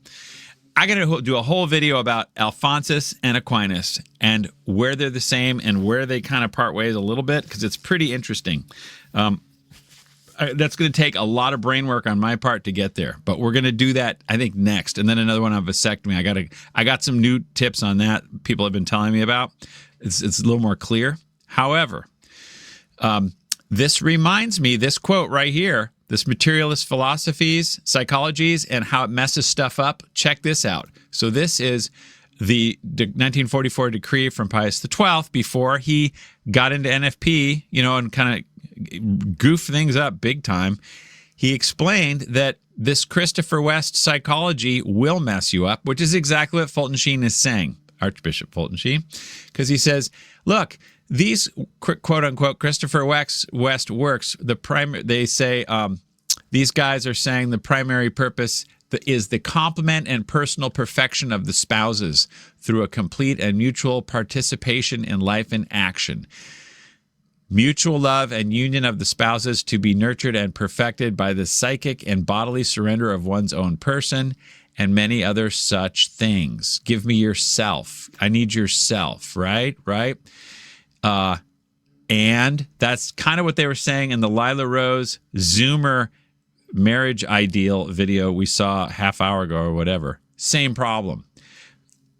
Pius XII and the Holy Office condemned all this in 1944. This revolutionary way of thinking and speaking aims to foster errors and uncertainties. So you can't do that. Procreation alone is independent, which means it exists independently of the secondary ends, which means there is no unitive and procreative purpose which are inseparable. There may be a significance which are inseparable, but not a purpose, because procreation is nature and a purpose which is independent. Back to Fulton Sheen. A search for a new partner begins on the assumption that some other human being can supply only what God can give. Yeah, and this is a problem when you're saying marriage isn't just a contract with rights, but we're trying to crank this arrangement, this blessed arrangement. If we're trying to make it, because like it said in the video, Moira had seen Princess Bride 17 times, like everyone in the 90s had pretty much. It uses the Lord's name in vain in that movie too. It's other than that, and it's a little immodest in one spot. Other than that, okay. The new marriages become only the addition of zeros. Yeah, so that's what, again, who is it? Rose Sweet, 4 marriages. Now she's alone. I think her latest husband died. That's what I heard. That ought to do it for her, but who knows? Then, but Moira's going to add her an extra, this marriage 2.0 here. The new marriage become addition of zeros. Instead of seeing the basic reason for the failure of marriage, I guess that's a euphemism for when they broke up, was the refusal to use okay, here's the problem. See this? Look, guys. It's the refusal to use married love as the vestibule to the divine. Whoa, Christopher West, alert. No. This is more theology of the body, early version trying to get in. Refusal to use married love as the vestibule to the divine. The divorced think that the second marriage can supply what the first lacked. So I think they're going to say basically, yes, my relationship must, in a way, again, it's very mixed. It's very subtle. When they say married love, that typically is code for the conjugal act nowadays, right? But no.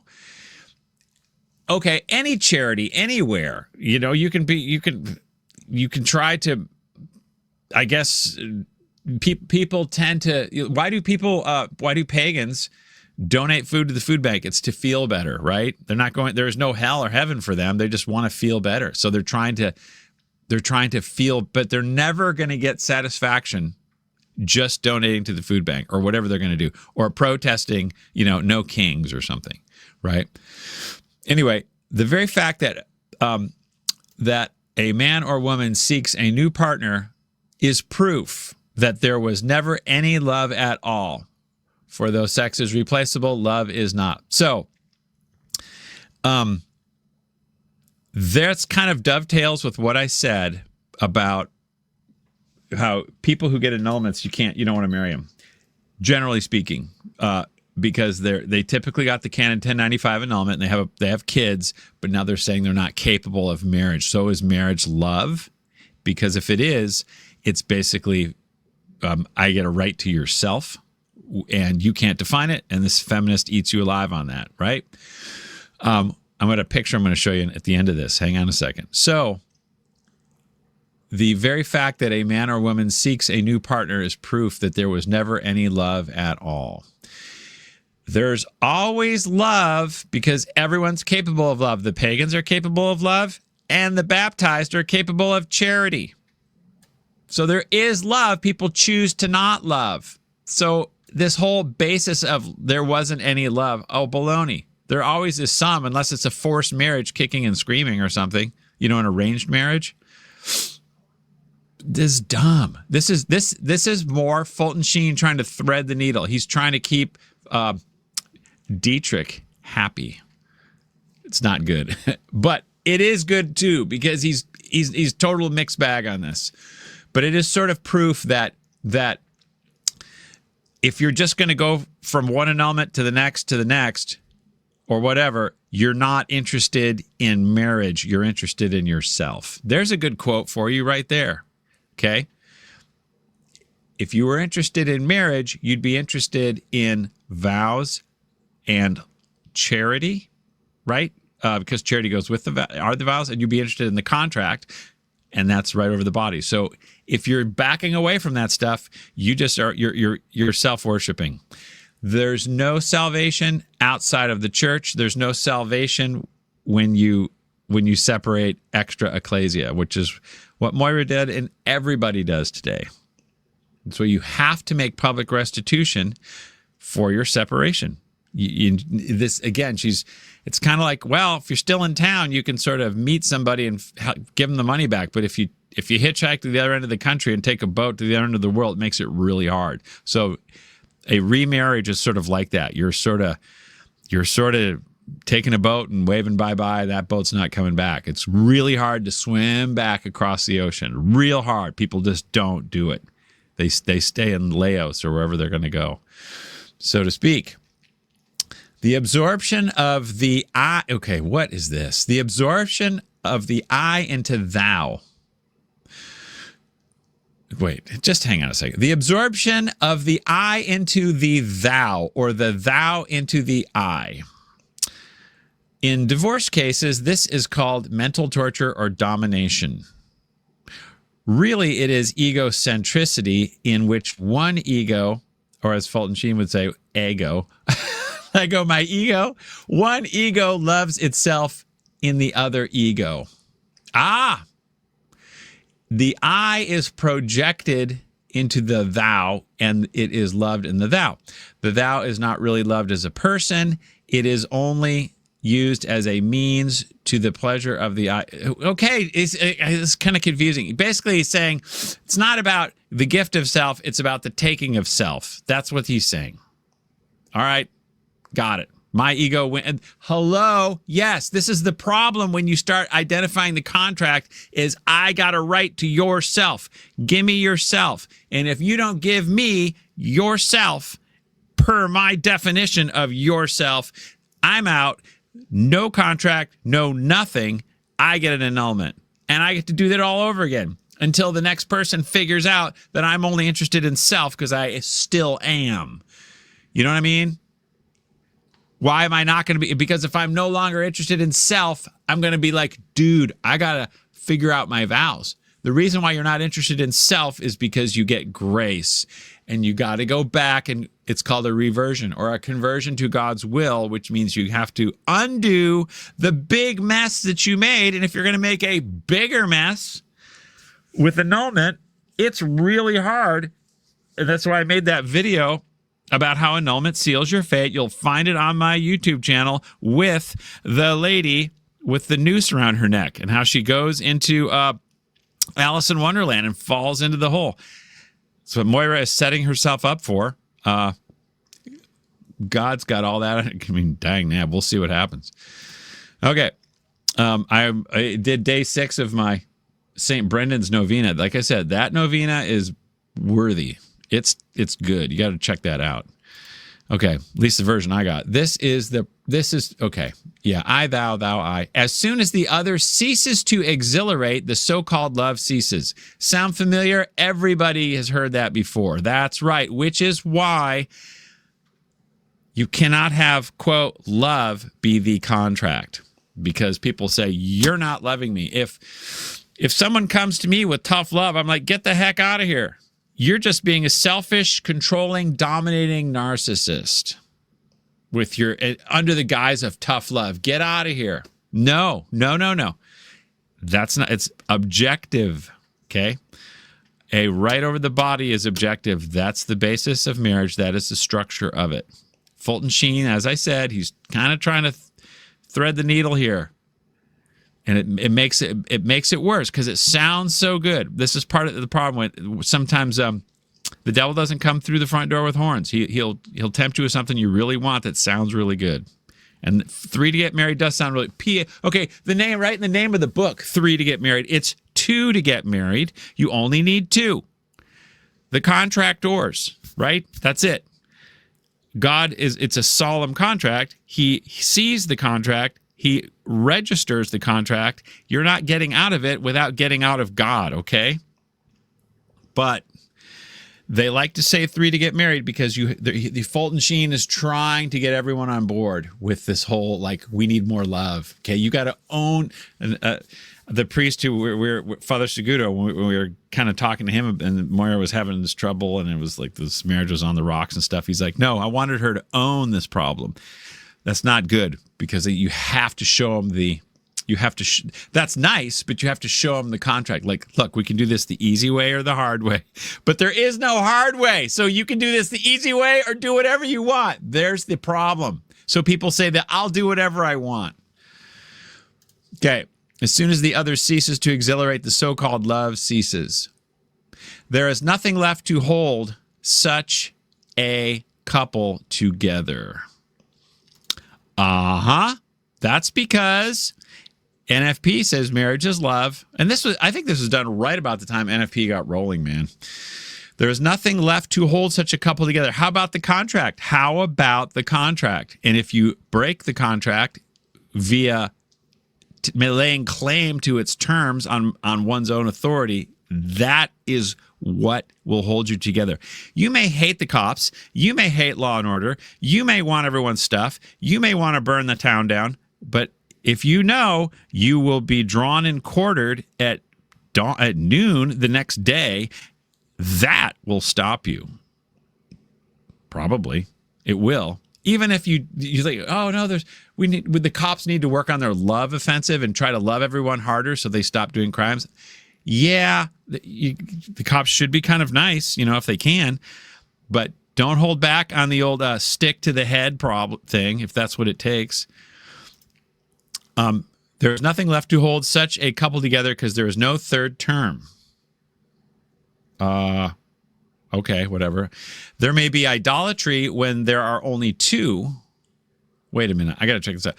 But after a while, the goddess or god turns out to be out of tin. Yeah. So, that's the way it always is. It's like, remember in the beginning, love is blind. I thought I was marrying this person, but turns out I didn't. Yeah.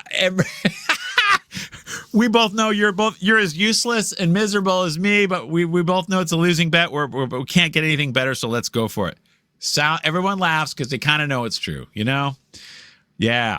Now, turns out to be there is a world of difference between loving self in another self and both giving self to the other self to the third. So he's trying to say, look, everybody love God through your spouse. Sounds great. Kumbaya, totally groovy. Except the problem is when one spouse says, I'm going to love you this way, and the other spouse says, yeah, that's not love.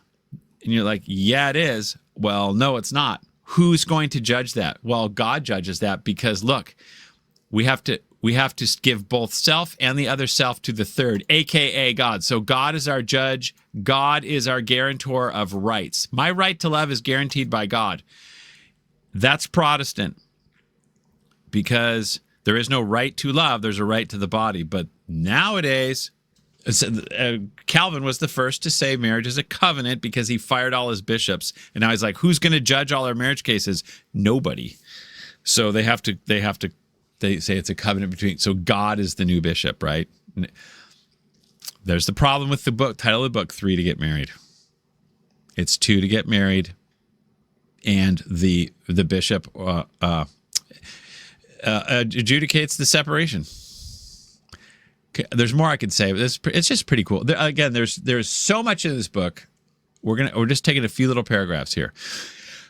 This is another one. Once we decide in any matter that passion takes precedence over truth and erotic impulse over honor, then how we prevent the stealing of anything once it becomes vital to someone else?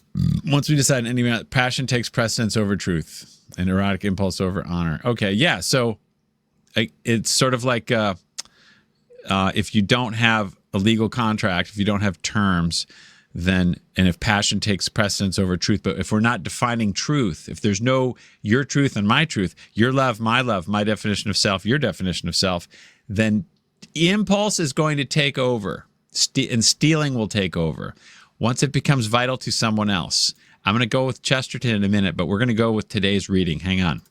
Actually, it was today's gospel. Right. So the gospels can take a whole lifetime, if not more, to understand some of it. You know, it takes just a long time to get through it, because you've heard it a zillion times. What does it really mean? Every kingdom divided against itself will be laid waste, and house will fall against house. Right. So when we have husband and wife divided, the house is going to fall. Well, what does that mean? We just need more unity, right? Okay. But we have to be united around something that is true and something we can touch and feel that it's objective. So Archbishop Fulton Sheen said, let's unite around God. Great plan, except it's like uniting around God with the money on the US dollar. In God we trust. Who gets to define that? If you have no pope, nobody. So my God says kill you, and your God says no, you don't. So we have a conflict. We have a house divided. The USA has a house divided. It's just a matter of time. So when you have love as your contract, it's a house divided. It's just a matter of time. And some people you may have a bunch of benign people, so they kind of get 50% kind of eke through somehow, but the other 50 don't. Now let's see what else it says. Okay. When a strong man fully armed guards his palace, his possessions are safe. So like Fulton Sheen was saying, when you, what did he say? Let's see. He said, when passion takes precedence over truth, how shall one prevent the stealing of anything when it comes vital to somebody else?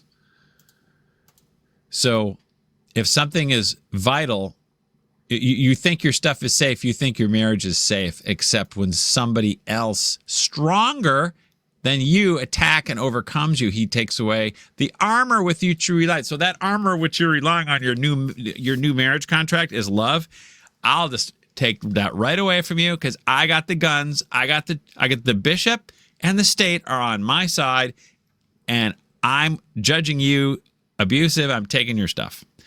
What are you going to do about it? And then I'll distribute the spoils. According to me, I'll take my house and I'll take the kids and I'll do what I'm going to do with them. And you're not going to say anything. You're out.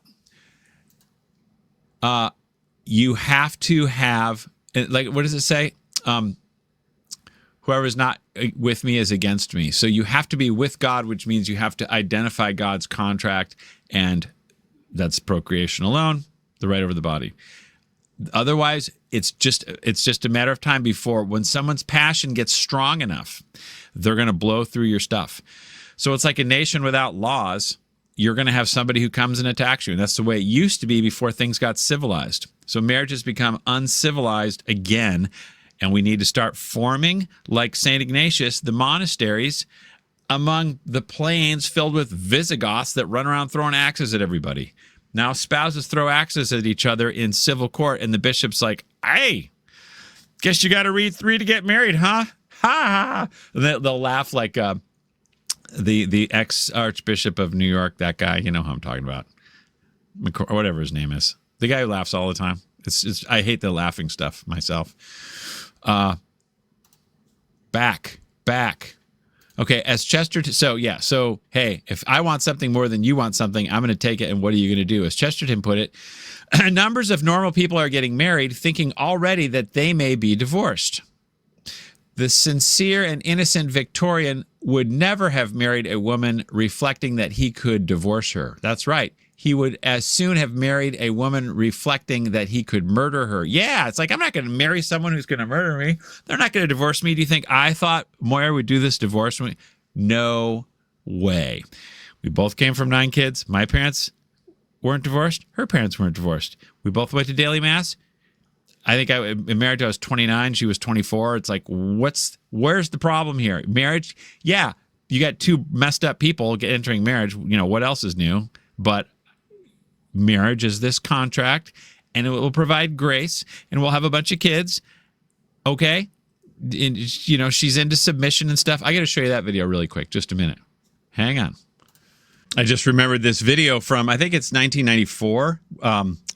Moira and I were giving a talk at the Dawson Group on Mercer Island, and we were discussing the theology of marriage and the symbolism and all that stuff. So again, when I saw this, I'm like, okay, look what she's saying. This sounds good. This is what everyone wants when they get married. Take it away, Moira. The woman has the same attitude towards her husband that she has towards the church, and that role is one of submission.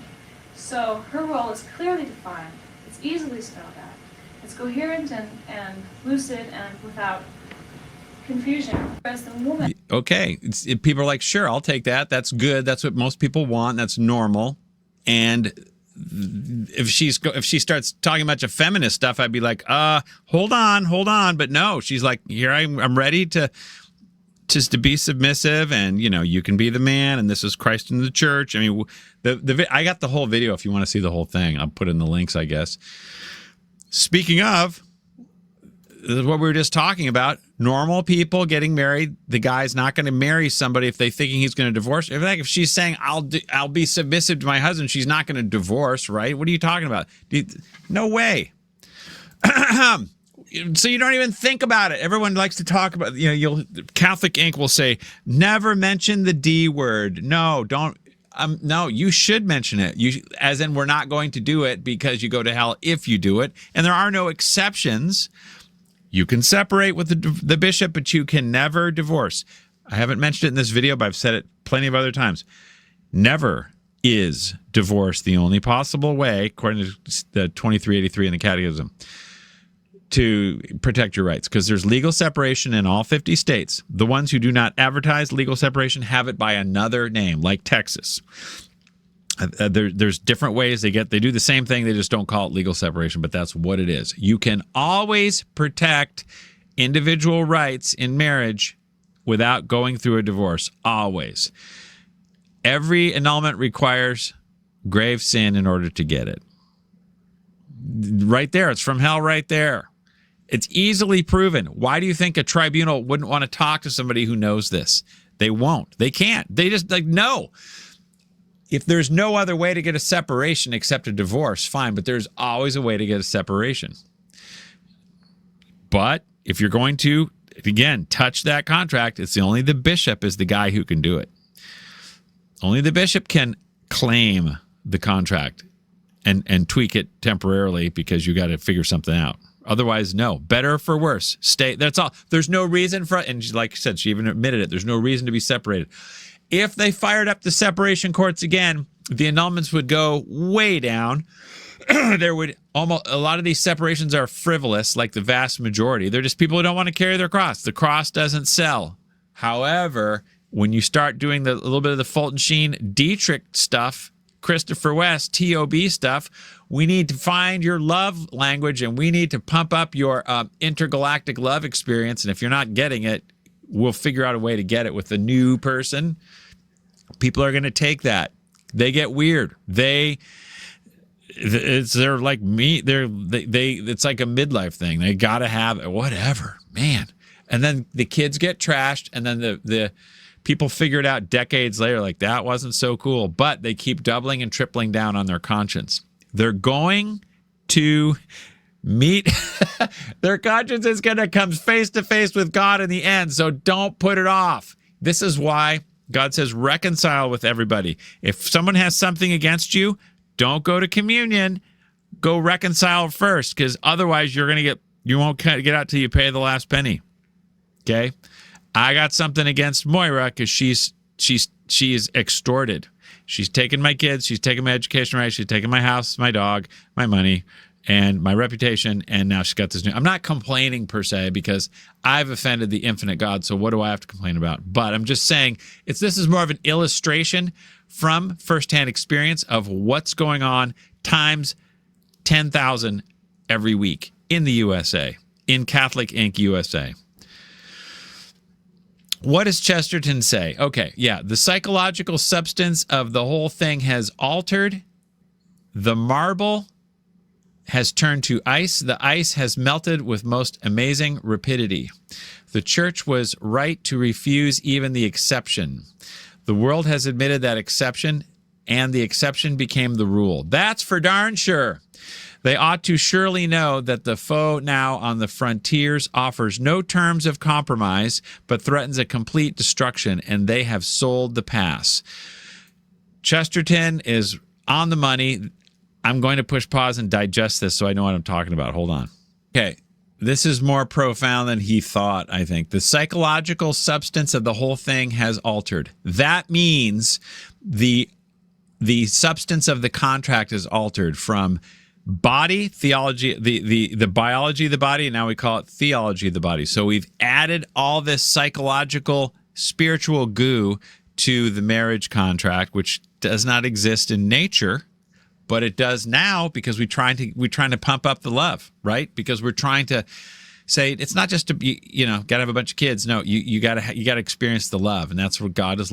You've heard me say that a zillion times. So once you change the psychological substance, as in the terms of the contract, the object, the marble, the solid, unmoving rock of contract has turned to ice.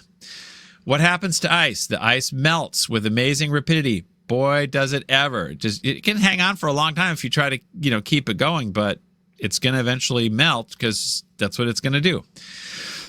Right? With one's ego, everyone's searching for self. Wait till you see the picture at the end of this part, okay?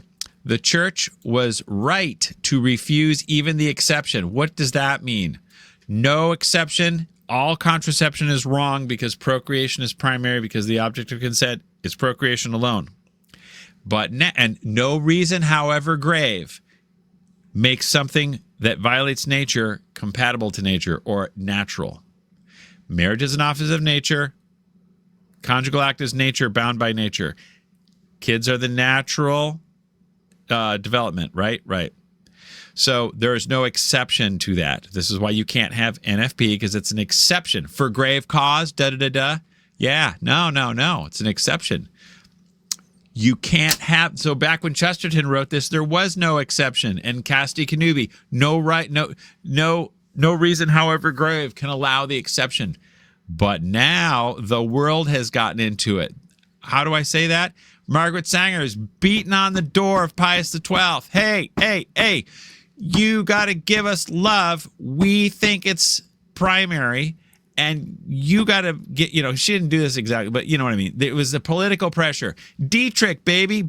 He's pumping up the love machine. You got Fulton Sheen here beating the drums for it. And Pius XII is like, there was just a lot of love in the universe at that time, man. And so he's like, oh, okay, well, we'll just call it love, and we'll say that for a grave cause, Now the world, Pius XII in 1951 admitted the exception.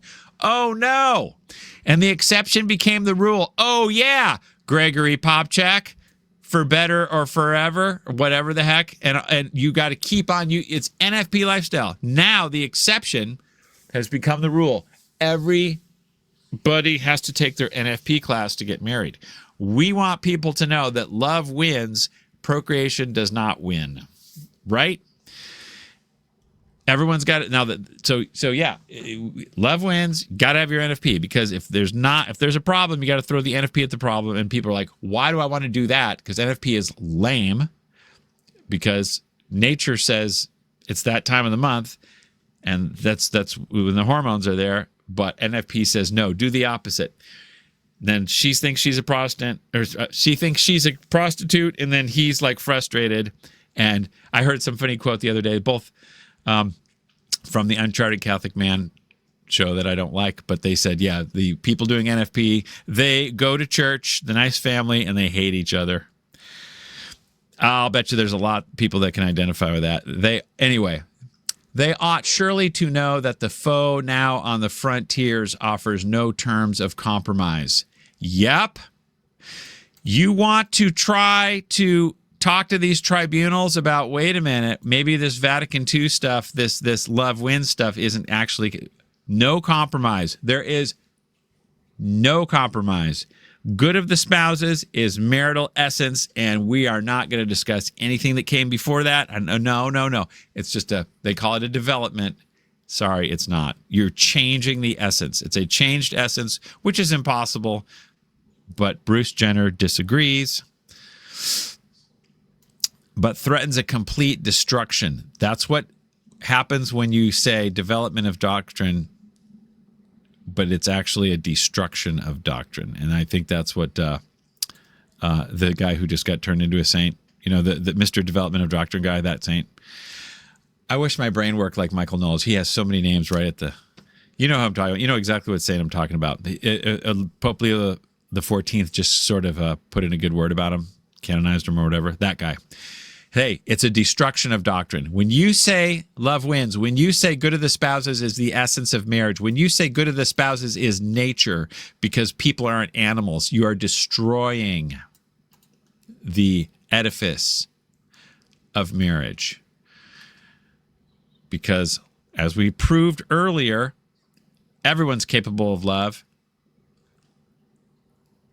Charity perfects nature, but charity is not nature. So nature is reproduction, just like all the animals, and St. Thomas Aquinas says the same thing. It's what nature does, okay? I don't think charity, there's not a lot of charity among orangutans, but there could be a little bit, but humans, it's just natural, whatever. That's stupid. Never mind. People have charity, and it's supernatural when it's from baptism. If you're baptized, you're capable. There's no reason for the annulment saying you're incapable. What they're saying is you're incapable of feminist self-donation. And she is the one who decides what that is. I'll get to the picture in a minute. All right, but threatens a complete destruction, and they have sold the pass. The revolution is complete. Christopher West has won. JP2 has won. What's that book from the 60s? Love and Responsibility has won. And it's because once you give everyone their own money printing machine, it's kind of hard to take them all back and make them work for it. They're so used to printing money when they need it, and it works. It's like, that's pretty cool. No, give it back. What? I got to work? No way. I can't do it. It's so hard now. Once you give everyone the counterfeit machine and tell them it's moral, it's really hard to take it back. Number one, they're used to it. Number two, you take it back and it's like they got to relearn those muscles about getting up and going to work on 4 hours sleep when they don't feel like it. No thanks. Get out of here, you Pharisee. Where's my counterfeit money machine? Where's my counterfeit marriage machine? That's what we need. And you just keep going from one marriage to the next, looking for love in all the wrong places. No, the love is already there. It's like there's that line from that one divorce video I saw that was made a long time ago. Marriage doesn't fail, people give up. Love doesn't fail. Love never fails. People give up. So Fulton Sheen, again, it's a mixed bag with what he's got going on. The modern solution in marriage is to find, you know what? I got to go do some Divine Mercy Chaplet. I'll be back in a second. Okay, so the next paragraph, the modern solution in marriage is to find a new love. Yeah, that is the modern solution because love is the essence now. It's the reason. Where's my telos? Where is that thing? Here it is. Boo! It's the telos pointing like a telescopic antenna to the heavens, right? Got to find that. And if we can't find it with our deadbeat spouse or whatever the heck we got going on, we got to find that love. And that's my right. That's where the right to happiness comes from. I have a right to be happy is called the new feminist marriage. That's where it comes from. The good of the spouses, the right to be happy. Anyway, so the modern solution is not carry your cross, stay with your spouse, because your kids have a natural law right for that to be together so that they can expand and develop their nature, their psyche. You know what I mean? It's like you throw a kid out on the street in New York City when they're 10 years old. Go ahead. They'll get real tough, all right, but they'll be rough, okay? Not cool. It's abusive, like those kids in the video earlier. The modern solution is to find a new love. Hello, Moira and her Lord Byron thing. This is what I'm telling you guys. Don't go. Just don't go. It's easy to not go, right? It's bad. So anyway, the Christian solution is to recapture an old love. Yeah, you could say that.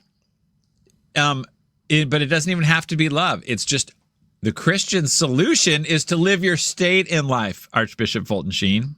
And what is your state in life? The one that you consented to, and the consent was to the right over the body for acts which are of themselves suitable for the generation of children.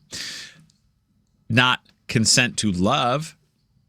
You know, you have to promise to love, but not, so duh. This is why, again, this book is mixed. It says a lot of good stuff, but it's basically saying love is the, we're trying to get with the noun called love the thing. Sorry, you can't do it. It's never going to happen. You're always going to devolve into no fault because there's no definition. Therefore, there's no judgment. Therefore, there's no contract. Therefore, there's no fault. There's no offense. Separation defends nothing. It's all high school boyfriend and girlfriend. And the song I'm going to play at the end is just more of that.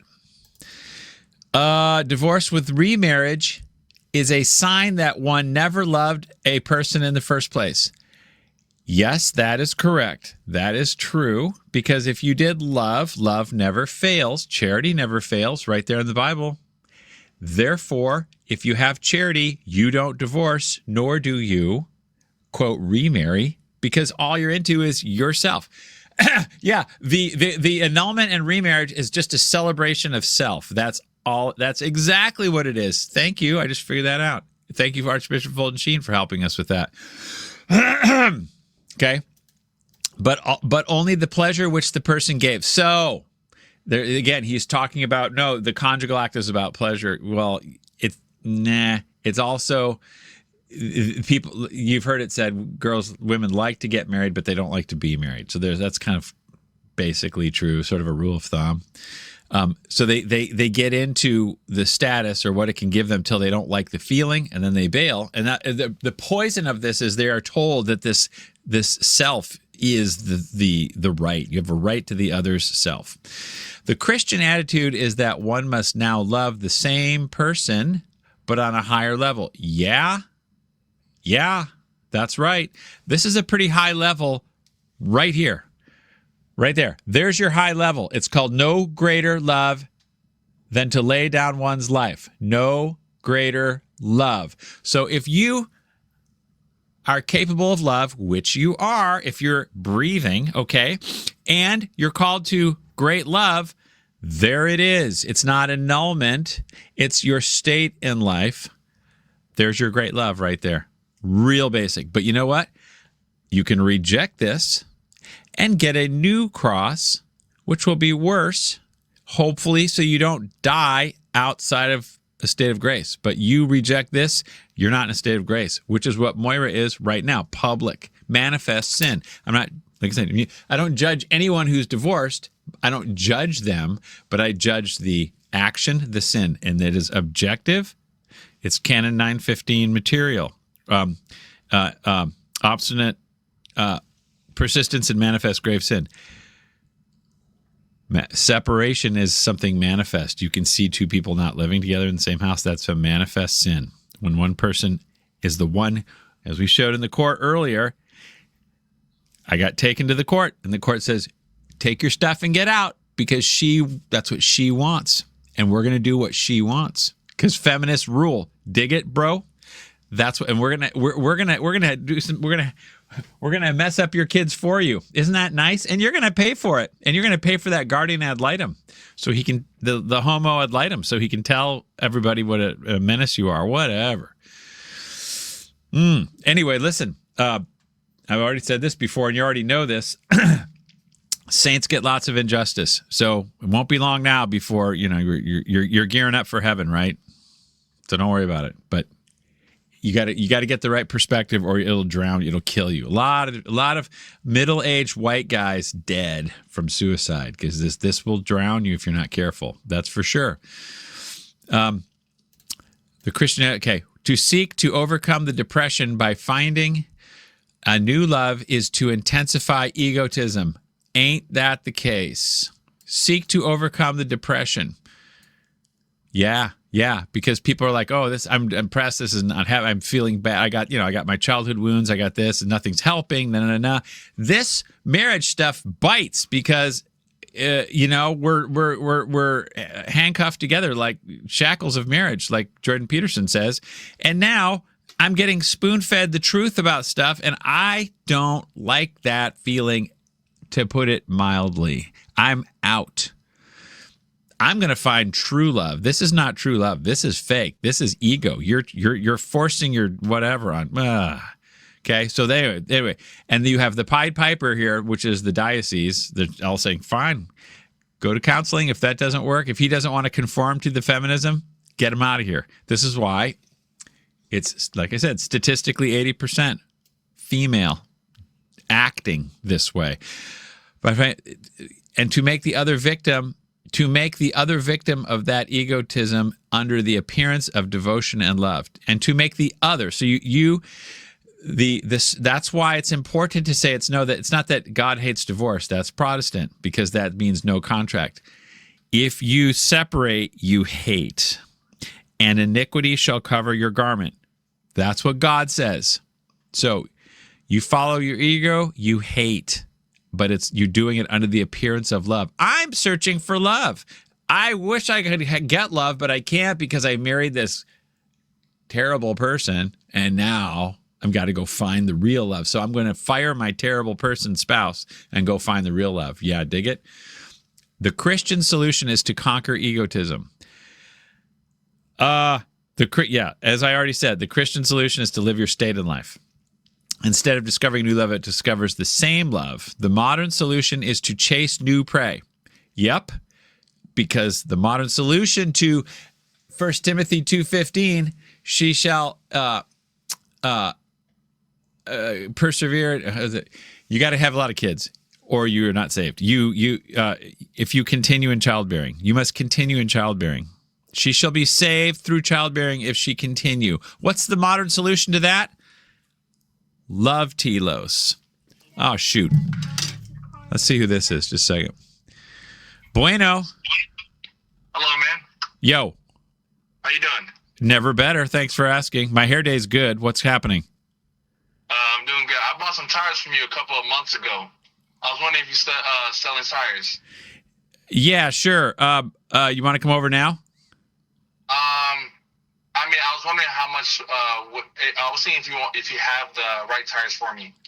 All right. Why don't you? I'm doing a video right now. I'm making a YouTube video. So go ahead and text me, and I'll text you back. Okay. Okay. All right. Cheers. Cheers. Anyway, it's hard to get time to get all this stuff done. Oh, I dropped my Telos. Hold on. Where'd it go? Okay. Phew. I was close. The modern solution is to chase new prey. The Christian solution is to bind up the wounds of the divinely sanctioned marriage. Yes, divinely sanctioned marriage. Oh, wow, wait, that sounds great. Mine wasn't divinely sanctioned. I have grounds for an annulment. Who doesn't? Everybody does, because nobody can give their total gift of self according to the other's definition, right? Who's totally compatible? Which spouse does it all for the other? Nobody.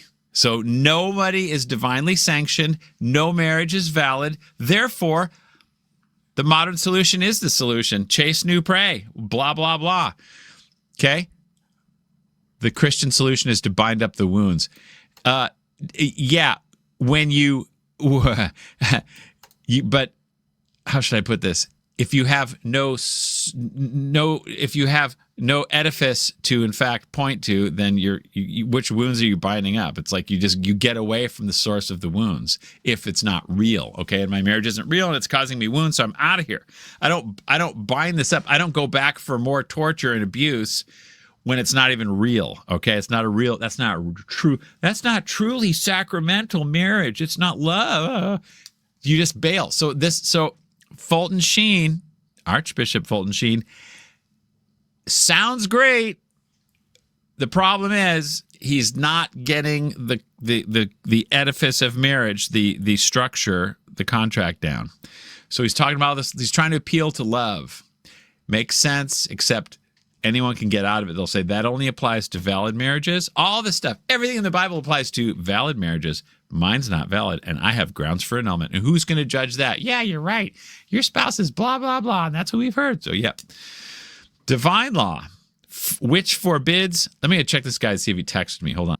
Okay, let's see what we got next. The divine law, which forbids divorce. Does it ever? Yeah, it sure does. The divine law forbids divorce. No exceptions.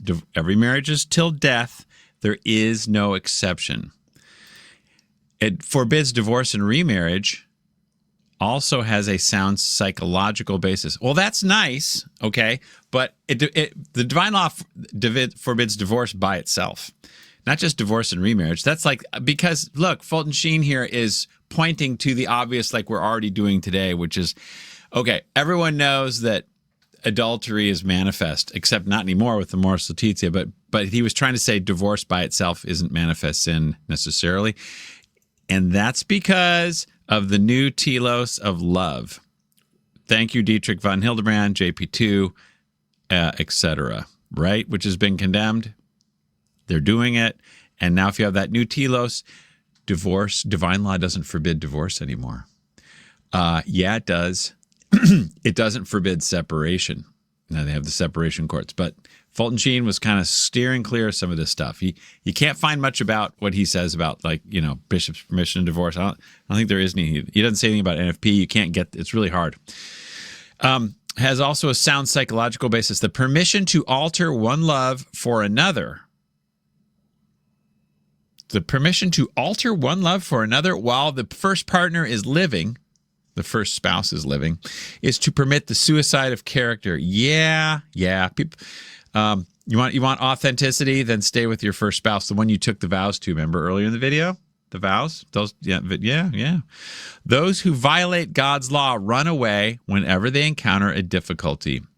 Well, everyone encounters difficulty, and then they're going to violate God's law when they run away. Well, what is God's law? Oh, the law of love. God's will is love. Well, I'm not violating love. I'm running toward love because I've decided that I know what love really is, really, truly. And my knucklehead spouse, who's bad news, doesn't know what love is. He just knows what ego is, right? So I'm the one who really knows what love is. So I'm running towards God's law when I run to my new adulterous situation under the appearance of legitimacy. This is why I'm making this video. People, follow your conscience, not just because nowadays we're living in very heretical times, to quote Father Ripperger. Every U.S. bishop is a material heretic, no exceptions. Even Archbishop Achen here in Seattle, material heretic, because he says that the nature of hang on, I got to get this straight just a minute. Because he says the marriage contract belongs to the state. That's why. No, it is a spiritual contract. It's the rights are nature, natural law, divine law. They belong to God and the church, not the state. So the money, the house, the dog, the conjugal rights, the common conjugal living, the education of children, the reputation, those are all guaranteed by the bishop, not the state. Your bishop, if you're listening to me right now, your bishop says all that stuff is a mere civil effect. The church, God has nothing to do with the contract terms.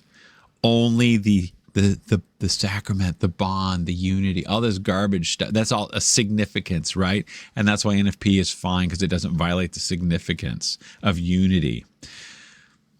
Oh, man. Therefore, contraception's fine. That's why they allow contracept, because it doesn't violate the unity. It's anyway. So, like I said, material heresy. Because they're material heresy, you are they'll allow you to run away from God and violate God, but you're saying no. My bishop says I'm not, and I get communion. Right. So it's fine. They are like an army that refuses to fight the opposition and win a victory. Hey, this is supposed to be love. This is supposed to be unity. And now I have to fight things that are difficult. That's not love. This is torture. This is not cool. My spouse is giving me something I need to fight.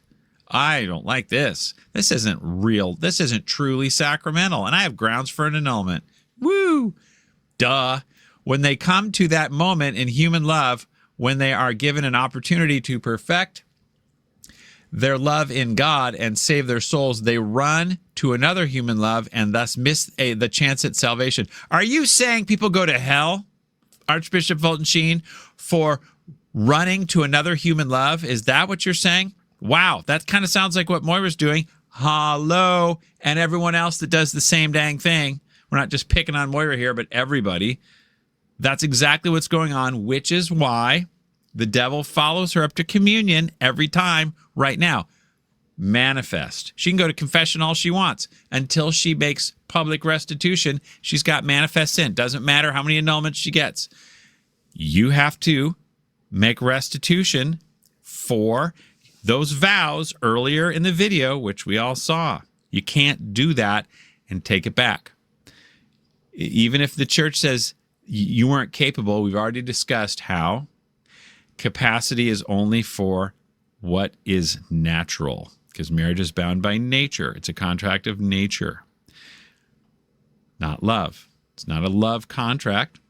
We're all called to charity. We're all promised charity because this is how we perfect nature, through charity, but it is not the contract. So you can't, just like if you really don't like your house and you're really feeling broke and you really don't want to get up for work and you really can't pay your mortgage, too bad. Your house goes away if you don't pay the mortgage. Your soul goes away if you abandon your state in life. That's all they're doing. They're saying this is a way to abandon your state in life and call it not. This is a way to, here, we're going to give you a counterfeit money machine and you can chill out and pay your mortgage all you want. We're going to call this new money. It's not real. It's fake. And everyone has to pay back the last penny. So don't wait till you stop breathing. Get it straight now. And if someone has something against you, if your brother has something against you, get it straight on your way to court.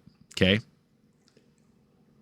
How easy is this? How simple is this? No. People are going to run the other way. And that's why I make these videos, so people kind of start thinking a little bit. Yeah. They are like flowers that identify love with the blossom. Yep. Just as the strong winds of the storm come, they refuse to bear fruit and begin to wither and die. The world is full of people who give up instead of going forward in a marriage. That's right. What does going forward mean? So again, Fulton Sheen is really good here, but if we have no standard to maintain, we can't define what this bear fruit love stuff is. It's kind of like good, really good vibes, or I don't know what. It's like, no, your contract. That's it. Your contract is for a mortgage. You must pay every month $3,000 every month. That's your contract. It's going to be up. It's going to be down. Sometimes you'll feel rich. Sometimes you'll feel broke. Sometimes you'll hate it. Sometimes you'll love it. Your house. Okay. It is what it is. Same with marriage. Unless we have now added love into the mix. Now you have to, if you don't love your house, you don't have to pay for it. And you can take it and go get take your equity out of your house that someone, and you take the equity out and go into your next location. Just take it. It's just, yay, I like a new house better. I'm going to take this equity and go. And that's all that no-fault divorce is. You're just stealing. It's extortion. And now you're taking it to your new house. In this case, Moira's taking it to Byron's house. They bought a house together. It's all on if you go to the wedding planner thing, you'll see it. It's just this crazy, dumb stories. Whatever. Okay.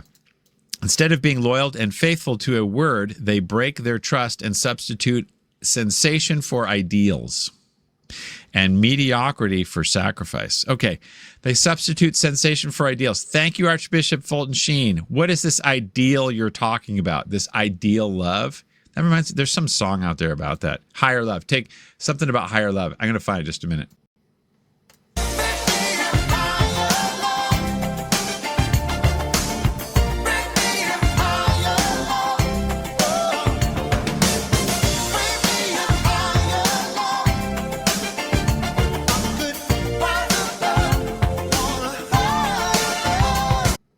Okay, you get the idea. Hopefully I don't get banned on my video doesn't get zapped for that. I may have to delete that out if that happens. But anyway, yeah, it's Hollywood. It's everywhere in the culture. All this stuff. It's everywhere. Okay, substitute a sensation for ideals. So this higher love is the ideal. Sorry, Fulton Sheen. The contract is a state in life. It's not an ideal. It just is what it is. And mediocrity for sacrifice. Yeah, even if you do, even if you're like mediocre on your sacrifice, at least you're sacrificing for not an ideal, but for the contract. So people come and go. You know, sometimes athletes are kind of have an off season. They're not that great at it. And sometimes they really, really want to kick booty. So say I'm in sales. You may have a bad sales year because you're distracted or you're this or that. People have a bad spouse year and a good spouse year, depending on what they feel like doing, you know? But forget this ideal stuff. If the ideal is what you're after, then you're never going to get it. So you be chasing the ideal, and it's subjective. The very expressions that are used to justify such capitulation to dishonor, as I must live my own life. Yeah, and I have a right to my happiness. That is love-based marriage. I have a right, a legal right to my happiness. Where have we heard that before? It's called good of the spouses, because now marriage is nature. Oh, marriage is nature, and it's also legal, and it has rights, which is why no one talks about rights anymore, because they can't be defined. A right to my happiness? What the heck is that? Am I going to take my spouse to court? I demand my right to happiness. Where's my right to happiness? Give me my happiness. You're in the wrong place. No one has a right to happiness, nor do they have a right to good.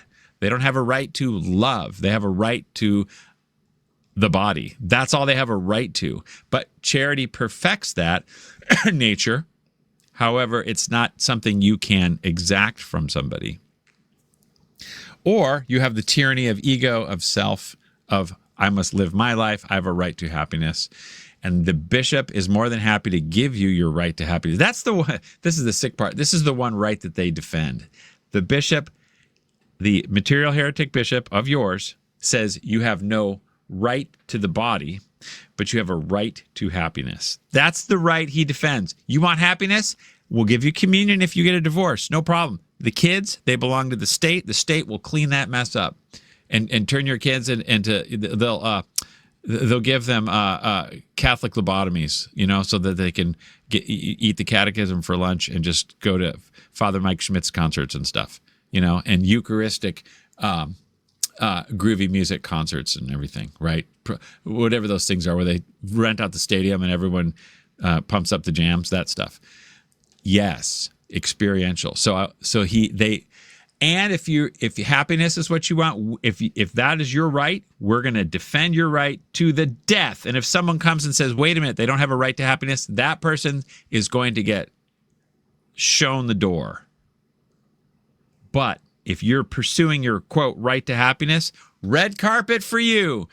Everyone will talk to you. Everyone will love you. You get your divorce, you get your annulment, and you get your adulterous remarriage, because it's your right to happiness. And if it doesn't work, rinse and repeat. How many? You can do as many times as you want. If you could live to 1,000, you could get, 500 annulments. Why not? Until you get happiness. So you have a right to it. And if somebody doesn't give you happiness, they're not capable. They lack capacity. Sorry about all the kids that you brought into this world that need a mom and dad together. You've ripped that away. You have taken that from them. They're only young once. Sorry. trashed. Why? Pursuing happiness. That's my right. No. If you have a right to make babies, that's all you get. And that's why when the babies come, you're locked in. You are locked in, which is why we say it's not good for kids to be born out of wedlock. Oh, really? Wedlock. There's a joke. Where's the lock?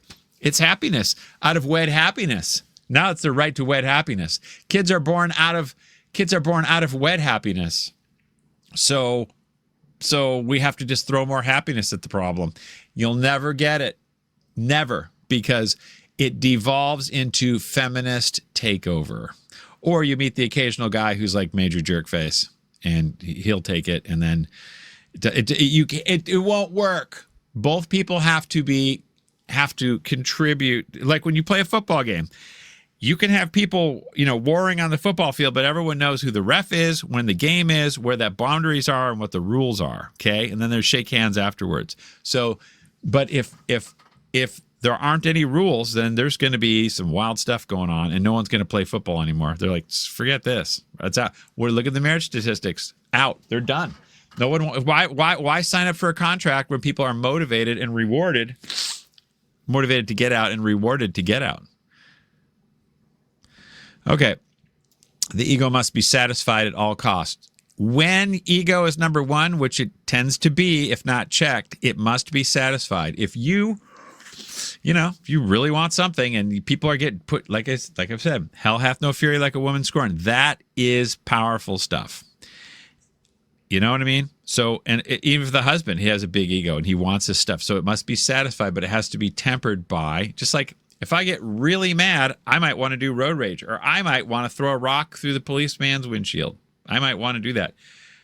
That's my ego, but I have to be checked by reality. But if reality is there's no law, there's just your rights to happiness, chaos.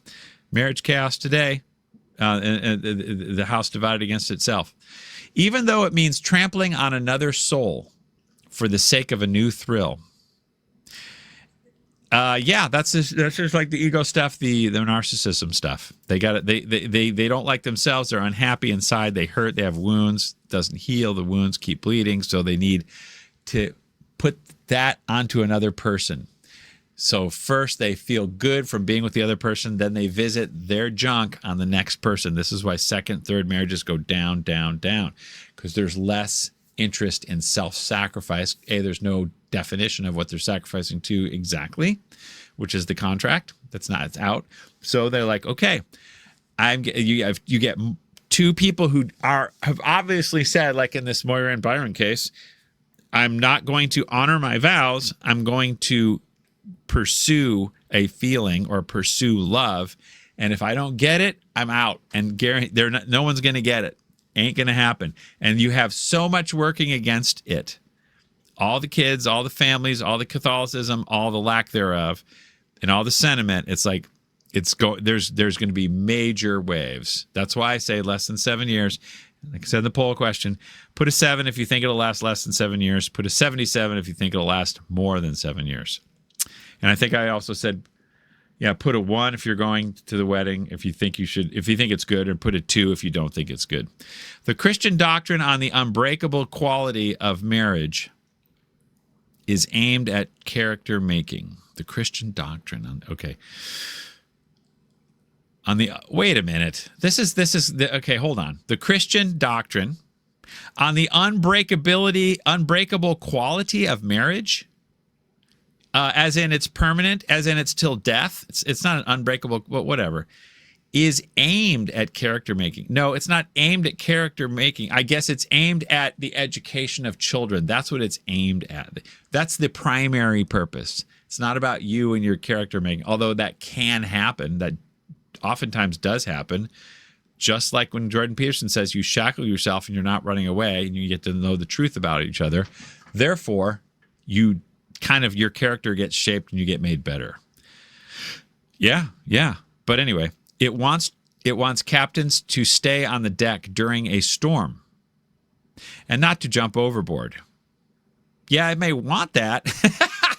Dude, no, it's called you must or you go to hell. There you go. Real simple. Too many now are deserting their ships. Why could that be? Why do you think that is? Too many now are deserting. How come too many didn't desert before? Because they were told you live your state in life or you're going to be in a lake of fire for eternity. And the first 10,000 years are going to seem like a warm-up, and then it's going to get even longer, and you despair. Each day you despair more and more and more, because that's how it's like the stakes are beyond high, and you're messing around with a remarriage. Oh, bruh, this is like the dumbest thing. So dumb. But sin makes you stupid, and the horse and mule takes your sense away. So when you pursue that, you pursue love, not procreation via NFP. Everyone's kind of stupid now, and they're all getting into it, man. And no one wants to face the music. Like I said, hey, don't take away my money printing machine because you're a Pharisee. Get out of here. I'm keeping that. I'm keeping my love printing machine too. It's really hard. This is why the devil loves this stuff. I think it's Leo the 13th said in Arcanum, once you take away the laws about divorce, the fire goes out of control. Nobody can stop it. And this is why it's going to take God to stop this. In the meantime, those who are thinking about getting married or those who are thinking about getting divorced or whatever, stop what you're doing. Check this out. Anyone want to call me, talk to me? No problem. I'm super easy to reach. I'm like the easiest guy to reach. You can call me on my cell phone anytime. Too many now are deserting their ships. As the French proverb put it, divorce is the sacrament of adultery. Oh, that's a toughie to figure out, I guess. But yeah. Okay, I guess that means you divorce not because you can't be with your spouse, because you want the new thing. You know what I mean? And Moira had the other guy going way before there was a divorce. It's like she had a plan for years. I got the feeling there was just so much weird going. I'm like, what are you doing here? So anyway, yeah, I even told her, I was like, I will do anything. This is crazy. Anything. Don't do this. But this is why you got to know what your recourse is. The recourse is the separation decree. This is what you have to get it all lined up. And if, as I've said before, if you don't get this up front, this is the Catholic prenup exists. It's like everyone has to abide by the contract or you go to hell. That is the prenup. But now there is no prenup. It's like, so it's this, good luck out there. That thing you consented to that looked like marble, it was ice, and it's going to get warm, and it's going to melt. What are you going to do? Okay, so divorce is the sacrament of adultery. I guess I would agree with that. When you divorce, it's because you're pursuing of self because you want the adultery. That's everyone knows that, but no one's technically. It's like, well, divorce it's in the Bible. It's okay, and you're just pursuing invalidity. No. Divorce is grave public sin. Adultery, annulment is divorce. Remarriage is just adultery. They're just putting different labels on it, and they're trying to trick everybody. But everyone's addicted to their love-making machine, which they get through NFP, so no one says anything. Except guys like me. So who wants to listen to that? But you can't argue with me because I'm right.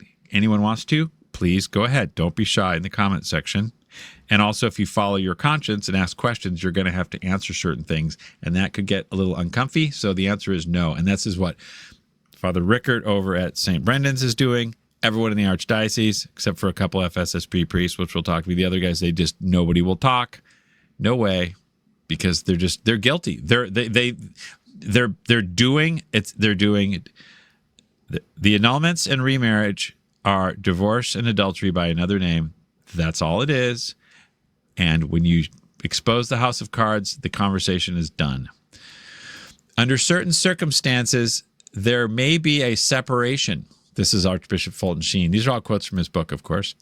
But this does not give the offended party the right to contract a new marriage. What God then has joined, let not man put asunder. Yep, that's right. Under certain circumstances, there may be a separation. So this is good because this is the way everybody knew before NFP. Now, NFP altered the Bible because all NFP now says there's no contract because nature is love. Therefore, Matthew,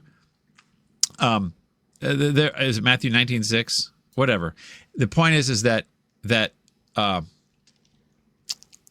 Matthew 19:9, I guess, says that there's an exception clause. The point is that now the separation, it's not a separation, it's invalidity. So you can put asunder for adultery. Now they call it, you can put asunder for invalidity. They had to change it. But Fulton Sheen still had, and this was in the Bible. It was even before in 1970 when the New American Bible came out, before they had an upgraded version of the Dewey Reams, and it said this very same thing. I have a video planned for that too. I got so many videos to make. Anyway, so the separation, but it doesn't give the offended party the right to contract a new marriage.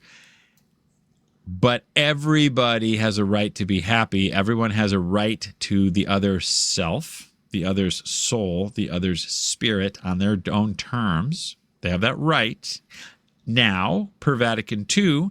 So therefore, if they're not getting it, the marriage isn't valid. Therefore, they do have a right to contract a new marriage, which is exactly why Moira and Byron are doing this thing, and no one can say otherwise. When I say, wait, I'm objecting because this is just a Catholic divorce in slow motion, and there was no reason for separation, and the basis of the annulment is fake, they'll say, you need to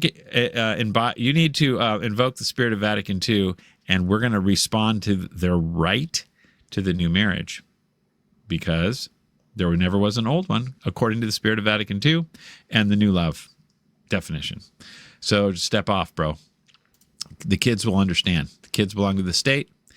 I'm sure the state is happy about that, and they are. The Christ love on the cross can make even the worst marriages bearable. Yes, Christ's love on the cross can make even the worst marriages bearable. But the cross has a definition. It's wood. It has a length. It has nails that are real. It's not infinite in its physical, in its nature. The cross is finite. It's right there. It may be infinite in its sign or whatever, but the cross is finite. If you do not have a finite definition of your marriage contract, you can't apply the cross to it, because there's nothing to hold on to. It's like, what am I? There's this love. I'm going to keep trying to perfect the love. We're going to keep going to Eucharistic adoration concerts with Christian punk rock in it and stuff, right? We're going to keep on going to marriage retreats trying to up the love. Hey, more retrovi, anyone? Why don't we just have perpetual retrovi? It doesn't work, because that's not the basis of the contract. So you're just managing, you're just pumping more drugs into the problem. Yeah, I got a real problem with my one of my discs in my spine's rubbing together, so we'll just cocaine our way out of it. Not going to work. My back's good, though. Anyway, and certainly just extinguish any desire to contract a second while the first spouse is living. Oh, okay. So, yeah, that's good. If you are focused on the love of Christ, you're not going to want to get into a second marriage. What is Byron and Moira doing? What are they doing? What are they doing? Where's the picture? There. They didn't have no love there. I guess not. So they're interested in doing a second more. No love, not enough love. So they're just pursuing the new marriage. That's like proof right there that we don't want to support this. We got to get these knuckleheads to figure it out. It's going to be a short life, and they're going to have to come clean on all of this. So why placate that? Why live the lie? It's like, oh, I don't know. You see the stupid, the transgender festivals and stuff. And it's like, isn't this brave? Isn't it? Oh, I don't know. The dude who puts on a girl's bathing suit and goes swimming with them, like, and wins the Olympics and that kind of stuff. And everyone's like, well, Leah Thomas or whatever is just a girl, and everyone kind of pretends. That's how dumb this is. That this remarriage of normal people who got normally married, and now they're saying, oh no, it's not real. That's how dumb it is. It's the same thing. I showed you the pictures. We saw the video of the vows. You can revisit that if you want. I could show it again, whatever. It's like, it's a done deal. But now it wasn't really real. You know what I mean? Just like my gender wasn't really real. I was assigned wrong at the birth. I'd really come to know what I really am. No, biology is real. The cross is real. The definition of marriage is real. But your ego and what you think love is can be all over the place. That's not something I've said enough on that. I think you got that. Okay. Because the Christian marriage is the fleshly symbol of the divine espousals of Christ and the bride of his church. Okay. Because the Christian marriage is the fleshly symbol. Yeah, it is a symbol. That's right. Of the divine espousals of Christ. Yeah, okay, so it's a sign. That's right, the covenant of salvation. It's a sign. Christian marriage is a sign. No infidelity or unworthiness can justify the breaking of the bond. Wait, so here we go. More Archbishop Fulton Sheen, wishy-washy, little bit sketchy. Sounds good. Remember how you said those words can be weasel words and you put whatever you want? Bond is one of them. So, Christian marriage is the symbol of Christ and his church. That is true. It is a symbol. But they're saying it's a fleshly symbol. Yeah. Yeah. Okay. It's a symbol. So if somebody cheats or somebody is lame, that doesn't justify breaking of the bond. Meaning the vincula, meaning the till death do us part. The bond of marriage. Yet you can't break the bond. There's no such thing as break there's no justifying breaking the bond. Nothing can break the bond. That's like saying I'm going to break my baptism, or I'm going to break God. You can't do it. You can run away from God, but you can't break God. You can run away from your baptism, but you can't break your baptism. You can run away from your marriage bond, but you can't break it. The bond doesn't get stronger. The bond doesn't get weaker. The bond exists like your baptism exists. Okay, that's the bond. But now people use the word bond to mean like the way I feel or my contract or my fleshly symbol. No, there's a contract and there's a bond. Like 2384 said, divorce breaks the contract. It also violates the symbol, which is the bond. It violates the symbol. For the sake of contracting a new marriage. There's the word contract, yeah. So if you've contracted an old marriage, that contract has terms, Archbishop Fulton Sheen. What are those terms? The right over the body for acts. I don't think he ever says right over the body. In fact, I'm going to check real quick. Hold on. Okay, this 3 to get married, I did a quick perusal. There's a ton in here, and we could spend all day on it, but we're going to just do a little bit more. Okay, so I was trying to find out marital debt and 3 to get married, and what does he say? Because I'm accusing Fulton Sheen of being a love wins theology of the body precursor. All right, so check this out. Okay, because Christian marriage is the fleshly symbol. Okay. The divine espousals, Christ and his church, no infidelity or unworthiness can justify the breaking of the bond. So like I pointed out, it's the breaking of the contract. Never mind, I already talked about this enough. Separation may be allowed, but then even the faithful one must be redemptive of the other.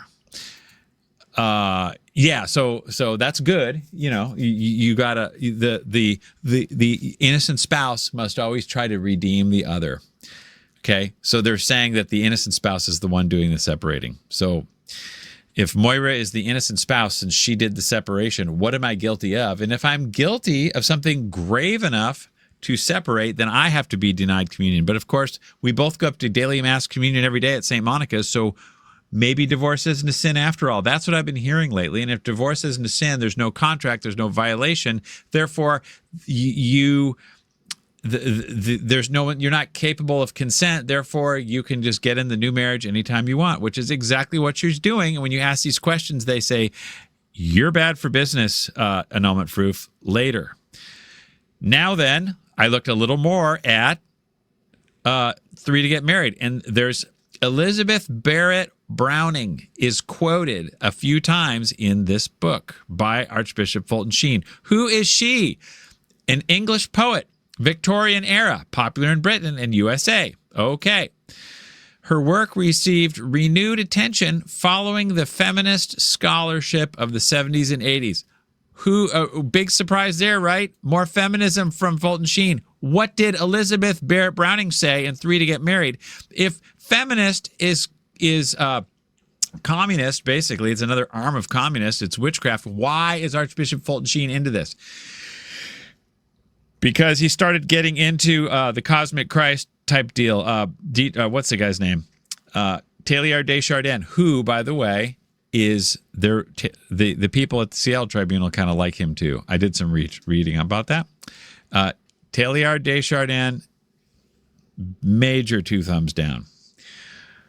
Where's my Telos? I got to find that. I'll find it in a second. Anyway, so Elizabeth Barrett Browning wrote, this is a quote from the book just now, 2 human loves make one divine. Doesn't that sound great? Who can argue with that? 2 human, oh, here's my, no, that's not it. 2 human loves make one divine. I don't think so. It sounds good. And who's to judge? I mean, what are you going to say? No, it doesn't. Okay. Mutual adherence. Oh, here's some more groovy weirdness from Archbishop Fulton Sheen. Mutual adherence.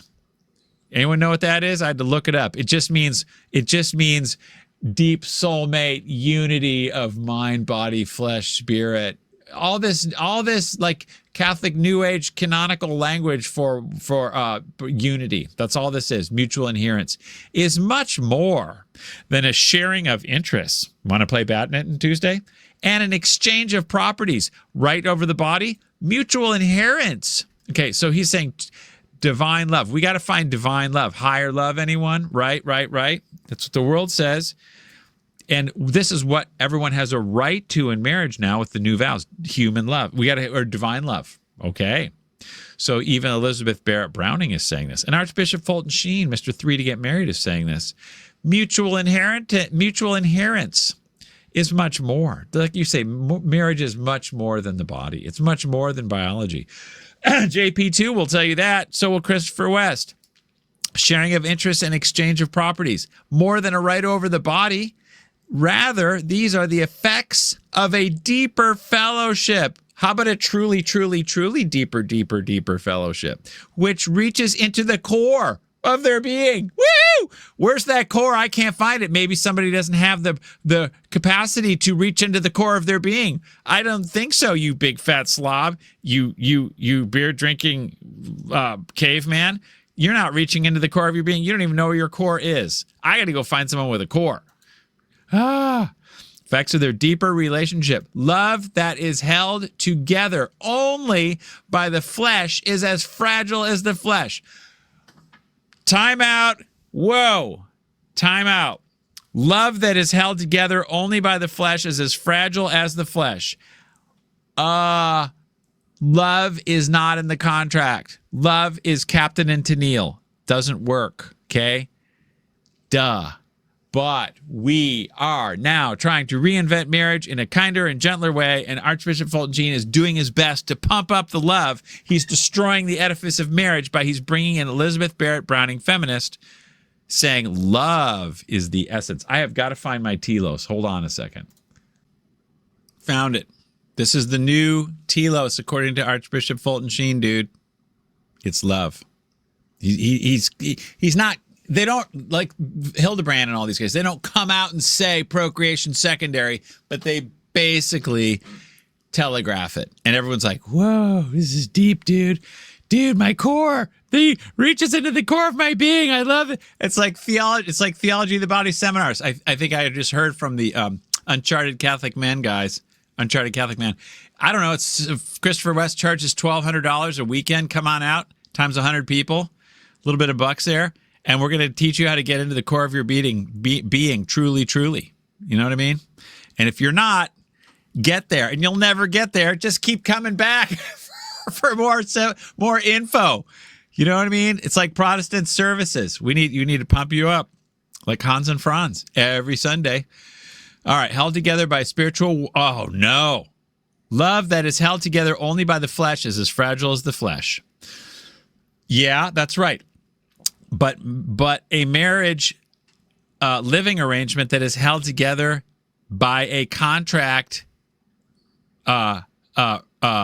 governed or guaranteed by damnation for one who breaks it is not real fragile, which is why nobody got divorced back when the contract was regulated by the guarantee of damnation for those who violated it. But now it's the opposite. You get your red carpet for you to come pursue someone who really can reach into their core of being. You know what I mean?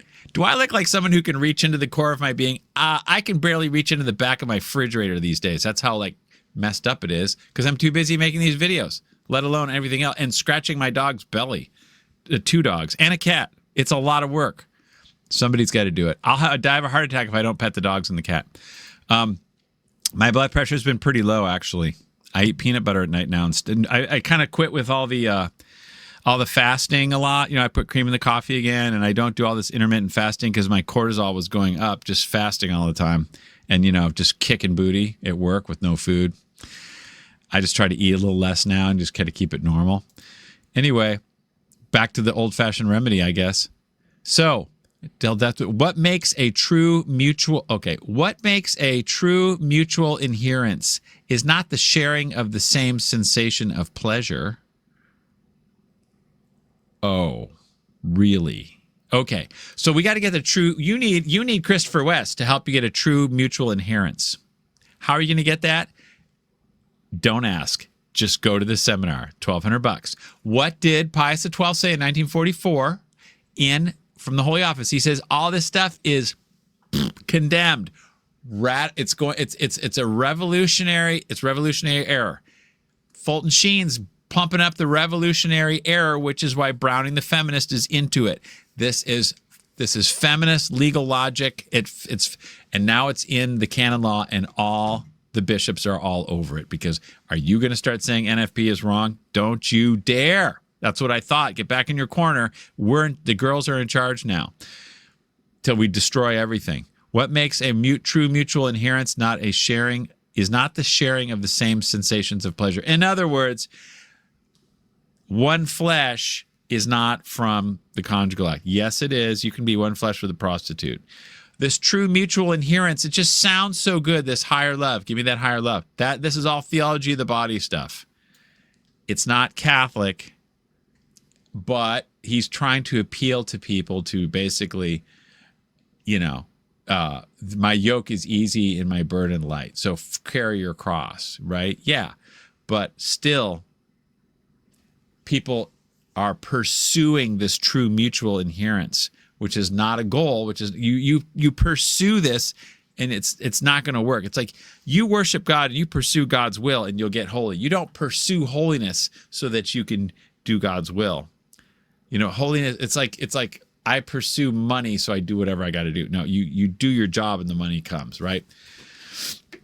So this is the problem when you make secondary ends primary. You're making this one soul, oneness, inherent. This goes on and on. It's TOB goo. That's all it is. Now, as Browning expressed it, because of our soul's yearning that we meet and mix in soul through flesh.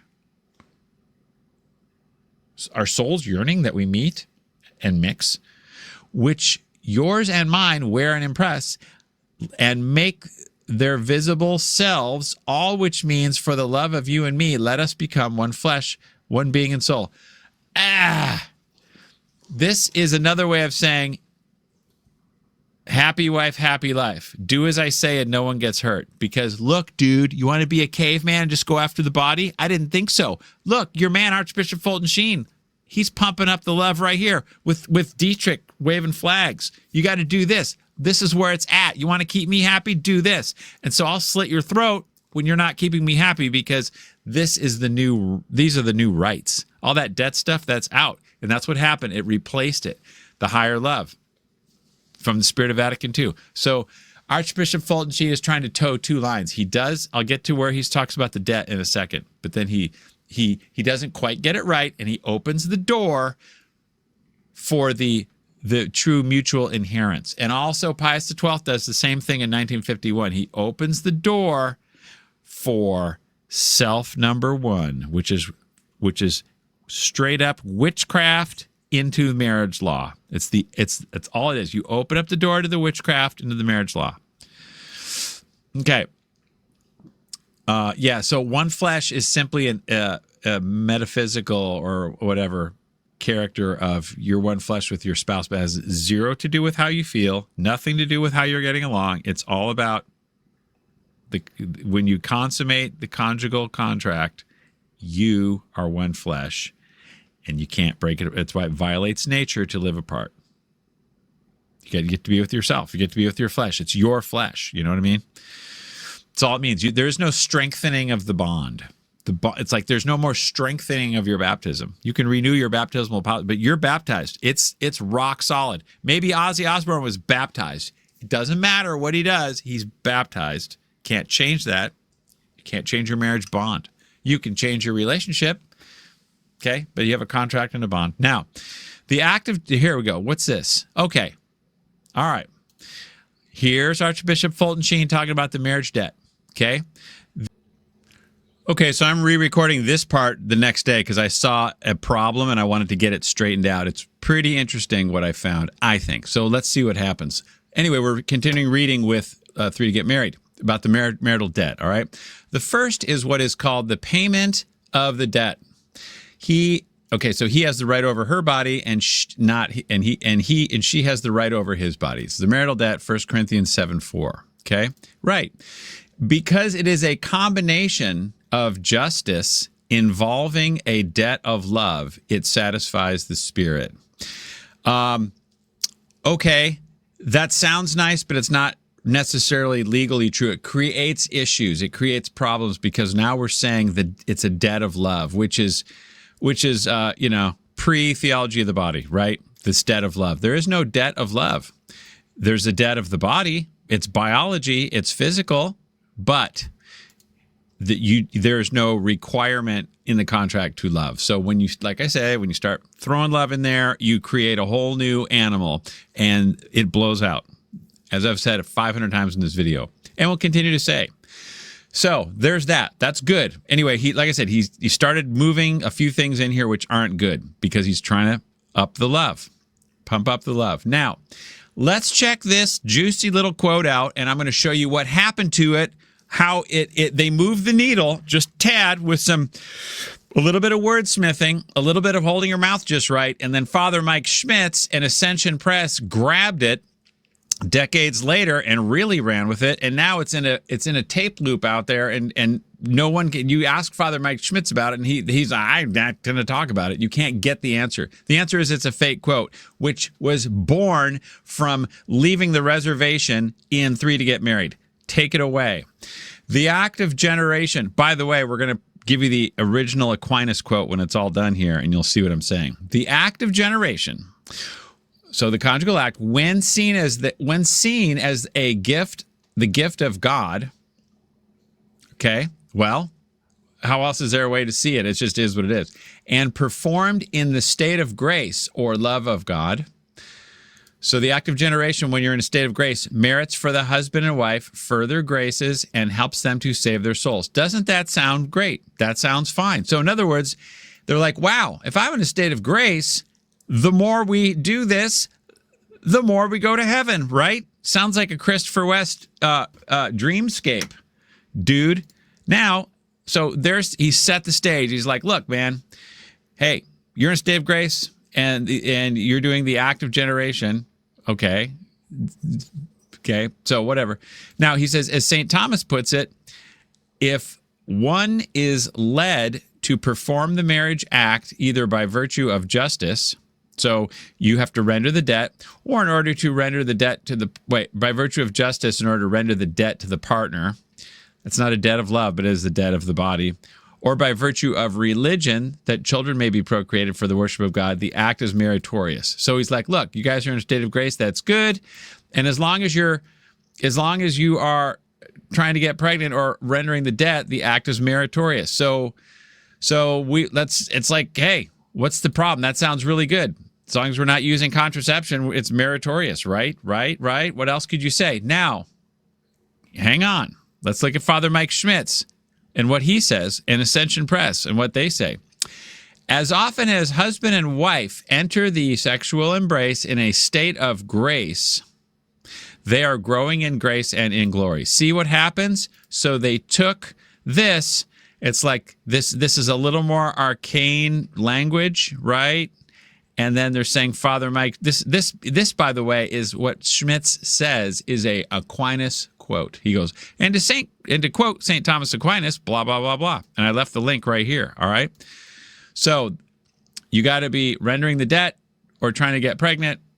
And if you're in a state of grace and with justice, you're getting merit. So they're like, okay, now they take this thing and they're like, dude, move over, Christopher West. I'm totally going for it because the more we do this, the more glory we get. So I want to go to heaven a lot. So I'm going to do this a lot. And if NFP makes it do us more than not, because, hey, she doesn't want to have the 17 kids, so I want to keep her happy, and, you know, some is better than nothing, and we want to grow in grace and glory. Okay, all right. Stop the music. Let's go back to the original source. Watch this. Here's Aquinas and what he really said. He says, I answer that since no act proceeding from a deliberate will is indifferent. Okay, so this is not a neutral act, right? We have to do it for the correct purpose. Father Mike Schmitz. And the correct purpose is nowhere with NFP nowadays, which is why if your purpose is nowhere, your consent is nowhere, and it comes and goes. You peace in, peace out of the marriage. I answer that since no act proceeding from a deliberate will is indifferent, as stated in the second book, whatever that means. You smarty pants people know what this means, but it doesn't matter. The marriage act is always either sinful or meritorious. Okay, so it's not a neutral act. You're either sinning or you're gaining merit by this act in one who is in a state of grace. So Father Mike Schmitz, you can sin by this act. It's not because the purpose must be procreation. All right, let's keep going. For if the motive for the marriage act be a virtue, whether of justice, that's what Fulton Sheen said, of justice, or that they may render the debt of religion, that they may beget children for worship of God, it is meritorious. All right, so he's correct that it's meritorious for these reasons, but it's sinful if you are not pursuing procreation. That's the point. And he left the reservation just because, like I said, they set the stage. Aquinas set the stage. He says it's not an indifferent act. It's either going to be sinful or merit, depending on your motive. Okay, and he goes on to explain that if you're not pursuing procreation, it's venial sin. But if you are if you're doing something other than the rest of the marriage goods, so you're using contraception or you're trying to not get pregnant, you're using a method, it's mortal sin. It's a whole other video I can go into. You guys have questions? Again, don't be shy. I'll give you everything you want in the comment section, more than you want. So what we were getting to is he sets the stage by saying you have to see it as a gift of God. So how can this gift of God be sin? In other words, right? It's just a gift of God, man. See it further graces. No. They set the stage. They nuance it a little bit, but Aquinas says it's either sinful or meritorious. In other words, you have to excuse this by procreation, otherwise it is sinful. That's the point. And what happens with a lot of these theological things is you wiggle it just a tad, all right? It's sort of like the new Mass. It got wiggled just a tad by, I think it may have even been before Pius XII, but then Pius XII let it loose, and it just kept on going. And once you let the conjugal act a little loose from its moorings, it's going to keep on going. So there's the solution to that riddle, and that's where this fake quote comes from. It's a derivative of this fake quote from 3 to Get Married, and we want to get to the true quote of Aquinas, which explains that you have to be pursuing procreation, otherwise the default is sin, and by the way, I've said this in other videos too, the agent, the one who is requesting the debt, must be pursuing procreation. The agent. So somebody's got to be pursuing procreation is the point. Okay. Therefore, there's no room for love and procreation all in the same space. Just like musical chairs, you got to have one winner. So that's why they push this stuff under the radar, because we got to keep love in the room. Remember, we need to have more love. We got to see. It's a gift of God, and all this stuff where I said earlier about it, what Browning says. All right, enough said. You want more talk on that? We'll see in the comments. A quote: Frederick Ozanam, Frederick Ozanam, sainted by John Paul II in 1997. Okay, so this is a cool guy according to Archbishop Fulton Sheen. All right, marriage is something greater than a contract, he says. Sound familiar, anyone? For it involves also sacrifice. Yeah, a contract does involve sacrifice. Otherwise, there's no contract. You got to mow the lawn and sacrifice to get money, right? So anyway, the woman sacrifices an irreparable gift, which was the gift of God and was the object of her mother's anxious care, her fresh young beauty, frequently her health, and that faculty of loving which women have but once. Okay, that's a poetic way of putting it. That's fine. But anyway, so he's saying marriage is something greater than a contract. Well, no, marriage is the contract itself, is what the church teaches, and that's what Leo the 13th said in Arcanum 23. And a bunch of other places. Marriage is the contract. That's what it is. But they're saying marriage is greater than a contract. This is like new speak. This is nouveau whatever. The new theology. Teilhard de Chardin stuff. Man in turn sacrifices the liberty of his youth, those incomparable years which never return, the power of devoting himself to her whom he loves, which is vigorous only in his early years, and the ambition inspired by love to create a happy and glorious future. Yeah, so this is why it's not cool to bail on the wife of your youth or the husband of your youth to get to do the gray remarriage. Golly, you basically take from somebody, say, thank you very much, I'm gone because I'm pursuing my higher love now and you don't have it. Can't do that. You're gonna have to. Oh, nope.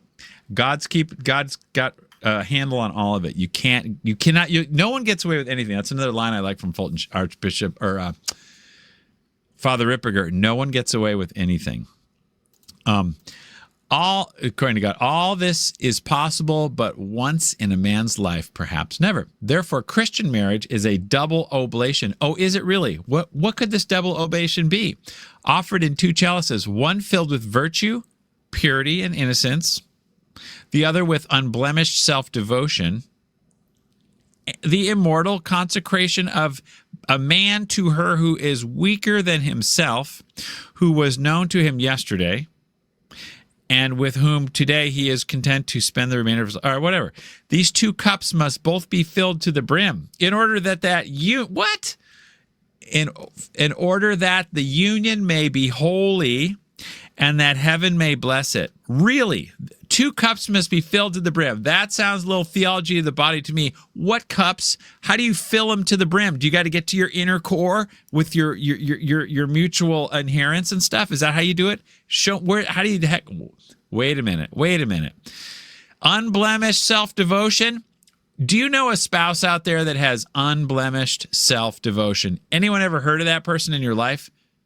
Me neither. Oh, fired. You can't consent, you blemished, selfish non-devoter. Woo! No. So these two cups must be filled to the brim. This is like oh, no. And like Trinitarian love, dude. Okay. Fulton Sheen is trying to say, look, all this marriage contract, have a bunch of babies or you go to hell. That's out, Doc. We're bringing it to a higher love, and love is in the air. This is the 20th century. Dude, we know so much more now. Get with the love. I'm going to help you out. I got the biggest TV show. Check me. Yo, check it. All right, so heaven may bless it. That's what he says. Fill the two cups to the brim, baby. Sounds like a rap song to me. Now, Fulton Sheen really likes this guy, right? Let's read about Ozen men, shall we? Somebody I've never heard of and you've never heard of either. Is recognized as the precursor of the Catholic Church's social doctrine. Whose cultural and religious origins he wanted to know, and on what he wrote books, which are still in great demand. In contemporary movements, he was an earnest and conscientious advocate of Catholic democracy. Democracy now, bro. And of the view that the church should adapt itself to the changed political conditions consequent to the French Revolution. Warning. French Revolution. That's what we need. Kill the priests. We need liberty. Woo! That's the guy who's telling you all about filling your 2 cups to be filled to the brim, selfless one. It's called feminism in the door through love. We're going to take God's marriage contract and we're going to inject love in it, and you're going to love it until your kids get trashed and we take all your stuff. And now there's a bunch of red pillars out there and they keep growing. The red pillars are growing. If you want to talk about marriage statistics that are growing, red pillars are growing. That's most of, if not all of the audience of Pearl Davis, which is big. Is the red pillars. And there's a lot of Catholic ones. However, they're brainwashed and they're part of the problem because they can't see it because the Catholics are, no, it's about love, dude. Newsflash, it's not. I got a Catholic right here. I have a Telos and I'm not afraid to use it. And it's not that, okay? It's about procreation. You got to get this. Somebody get the memo to John Clark, Betrayed Without a Kiss. He likes to talk about procreation primary, except he won't say what that actually means because he's into this same stuff as Archbishop Fulton Sheen. This same love wins kind of stuff. How's that? Anyway, so here's another great little quote about this Ozen men guy that Fulton Sheen likes. Ozen men denounced the old alliance of throne and altar and pleaded with the Pope to adopt more liberal positions. Oh, what else do you want to say? This guy is nuts. He's bad, but he sure talks a good game, like Margaret Sanger talked a good game, and everyone else that went along with it. Oh boy, what else do we got? He advocated for the separation of church and state as conductive to liberty, and he was frequently impugned by the reactionaries who accused him of deserting the church. You're a reactionary. Oh, this is bad. Okay, so that's all I got for this for 3 to get married. It's stupid. All right, but what I do say is it takes 3 to get married, to get remarried, because you got to have the devil in there. If you put God in your remarriage, it's never going to happen. And Fulton Sheen did a pretty good job of explaining that. You're just pursuing self. That's what you're doing. But Fulton Sheen, like I said, he's part of the problem. It's a mixed bag, this whole book. Who knew until you heard this video? You didn't know either. I'll bet you. You didn't. Okay, last picture. Check this out. What do we got here? How do I do this? Hang on. I want to make it bigger. There. I just happened to see this today.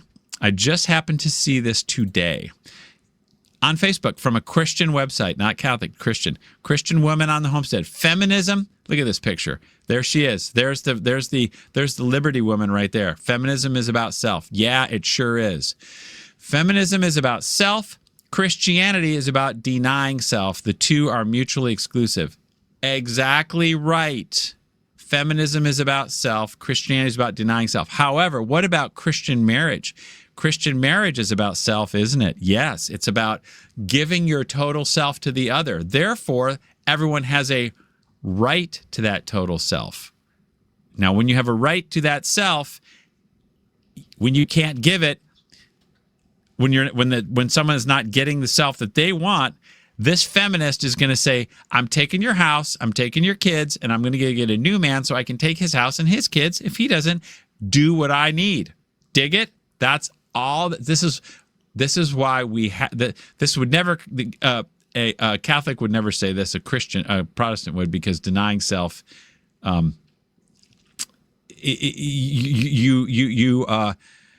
you now have a right to self. And why do I say that? Let's look at, then we're done. We are done with this video right after this part. Canon 1057, a marriage is brought into being by the lawfully manifested consent. Yep, we can see it. That means we can see it manifest. We saw the lawfully manifested consent earlier in the video of John and Moira. By persons who are legally capable. So you must be capable of manifesting this consent and doing what is in the contract, which is make babies. This consent cannot be supplied by any human power. Yeah. Okay. Hang on to your seats, you guys. This is it. Matrimonial consent is an act of the will by which man and woman. This is the new Fulton Sheen version of matrimonial consent in the new code. Man and woman by a revocable, basically by consent, they give and accept one another. That means they give and accept the self. So that means consent is the accepting of the other self. But if you have to give yourself, that means you have a right to accept. You have a right to the other self. Okay? And marriage is a partnership and all this other stuff. So if you have a right, you're accepting the other self, you get this. The feminism says, where's my self? Hello, I get self. Myself says, I'm getting yourself. So give me yourself, and if you can't, I'm out.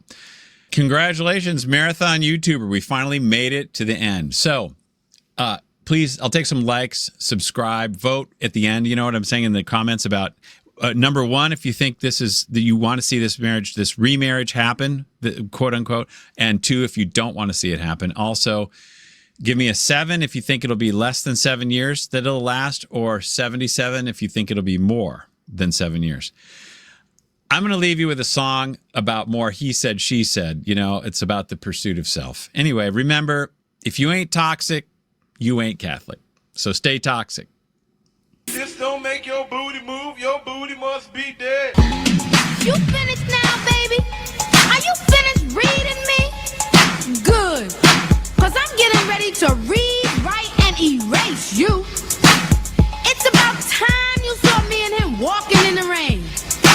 As a matter of fact, that seemed to be the first thing you noticed about me in months.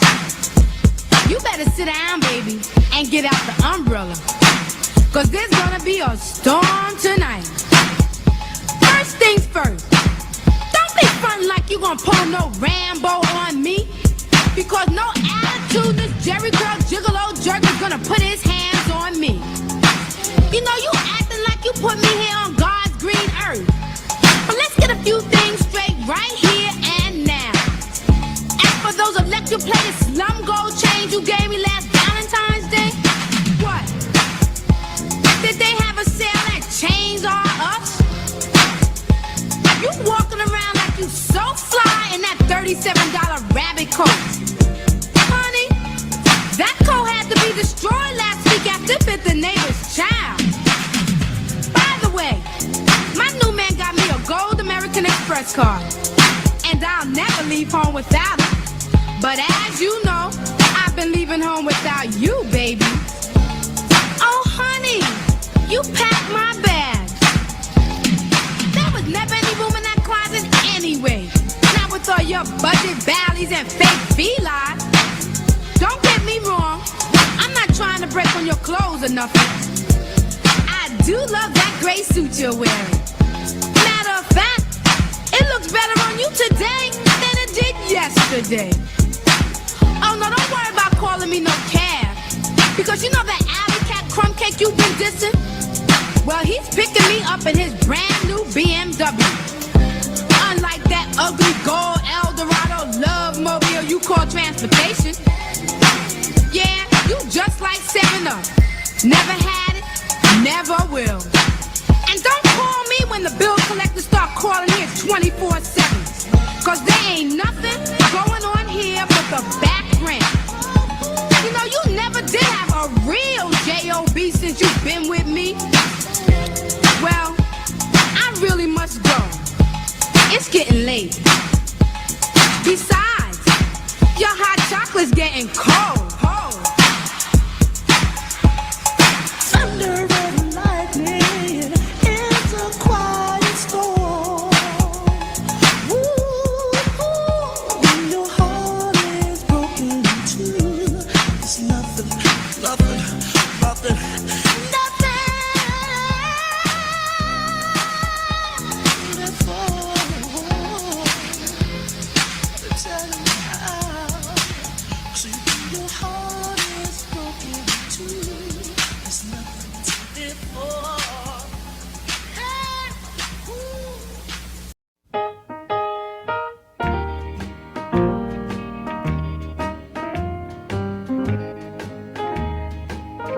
Your cheating heart will make you weak.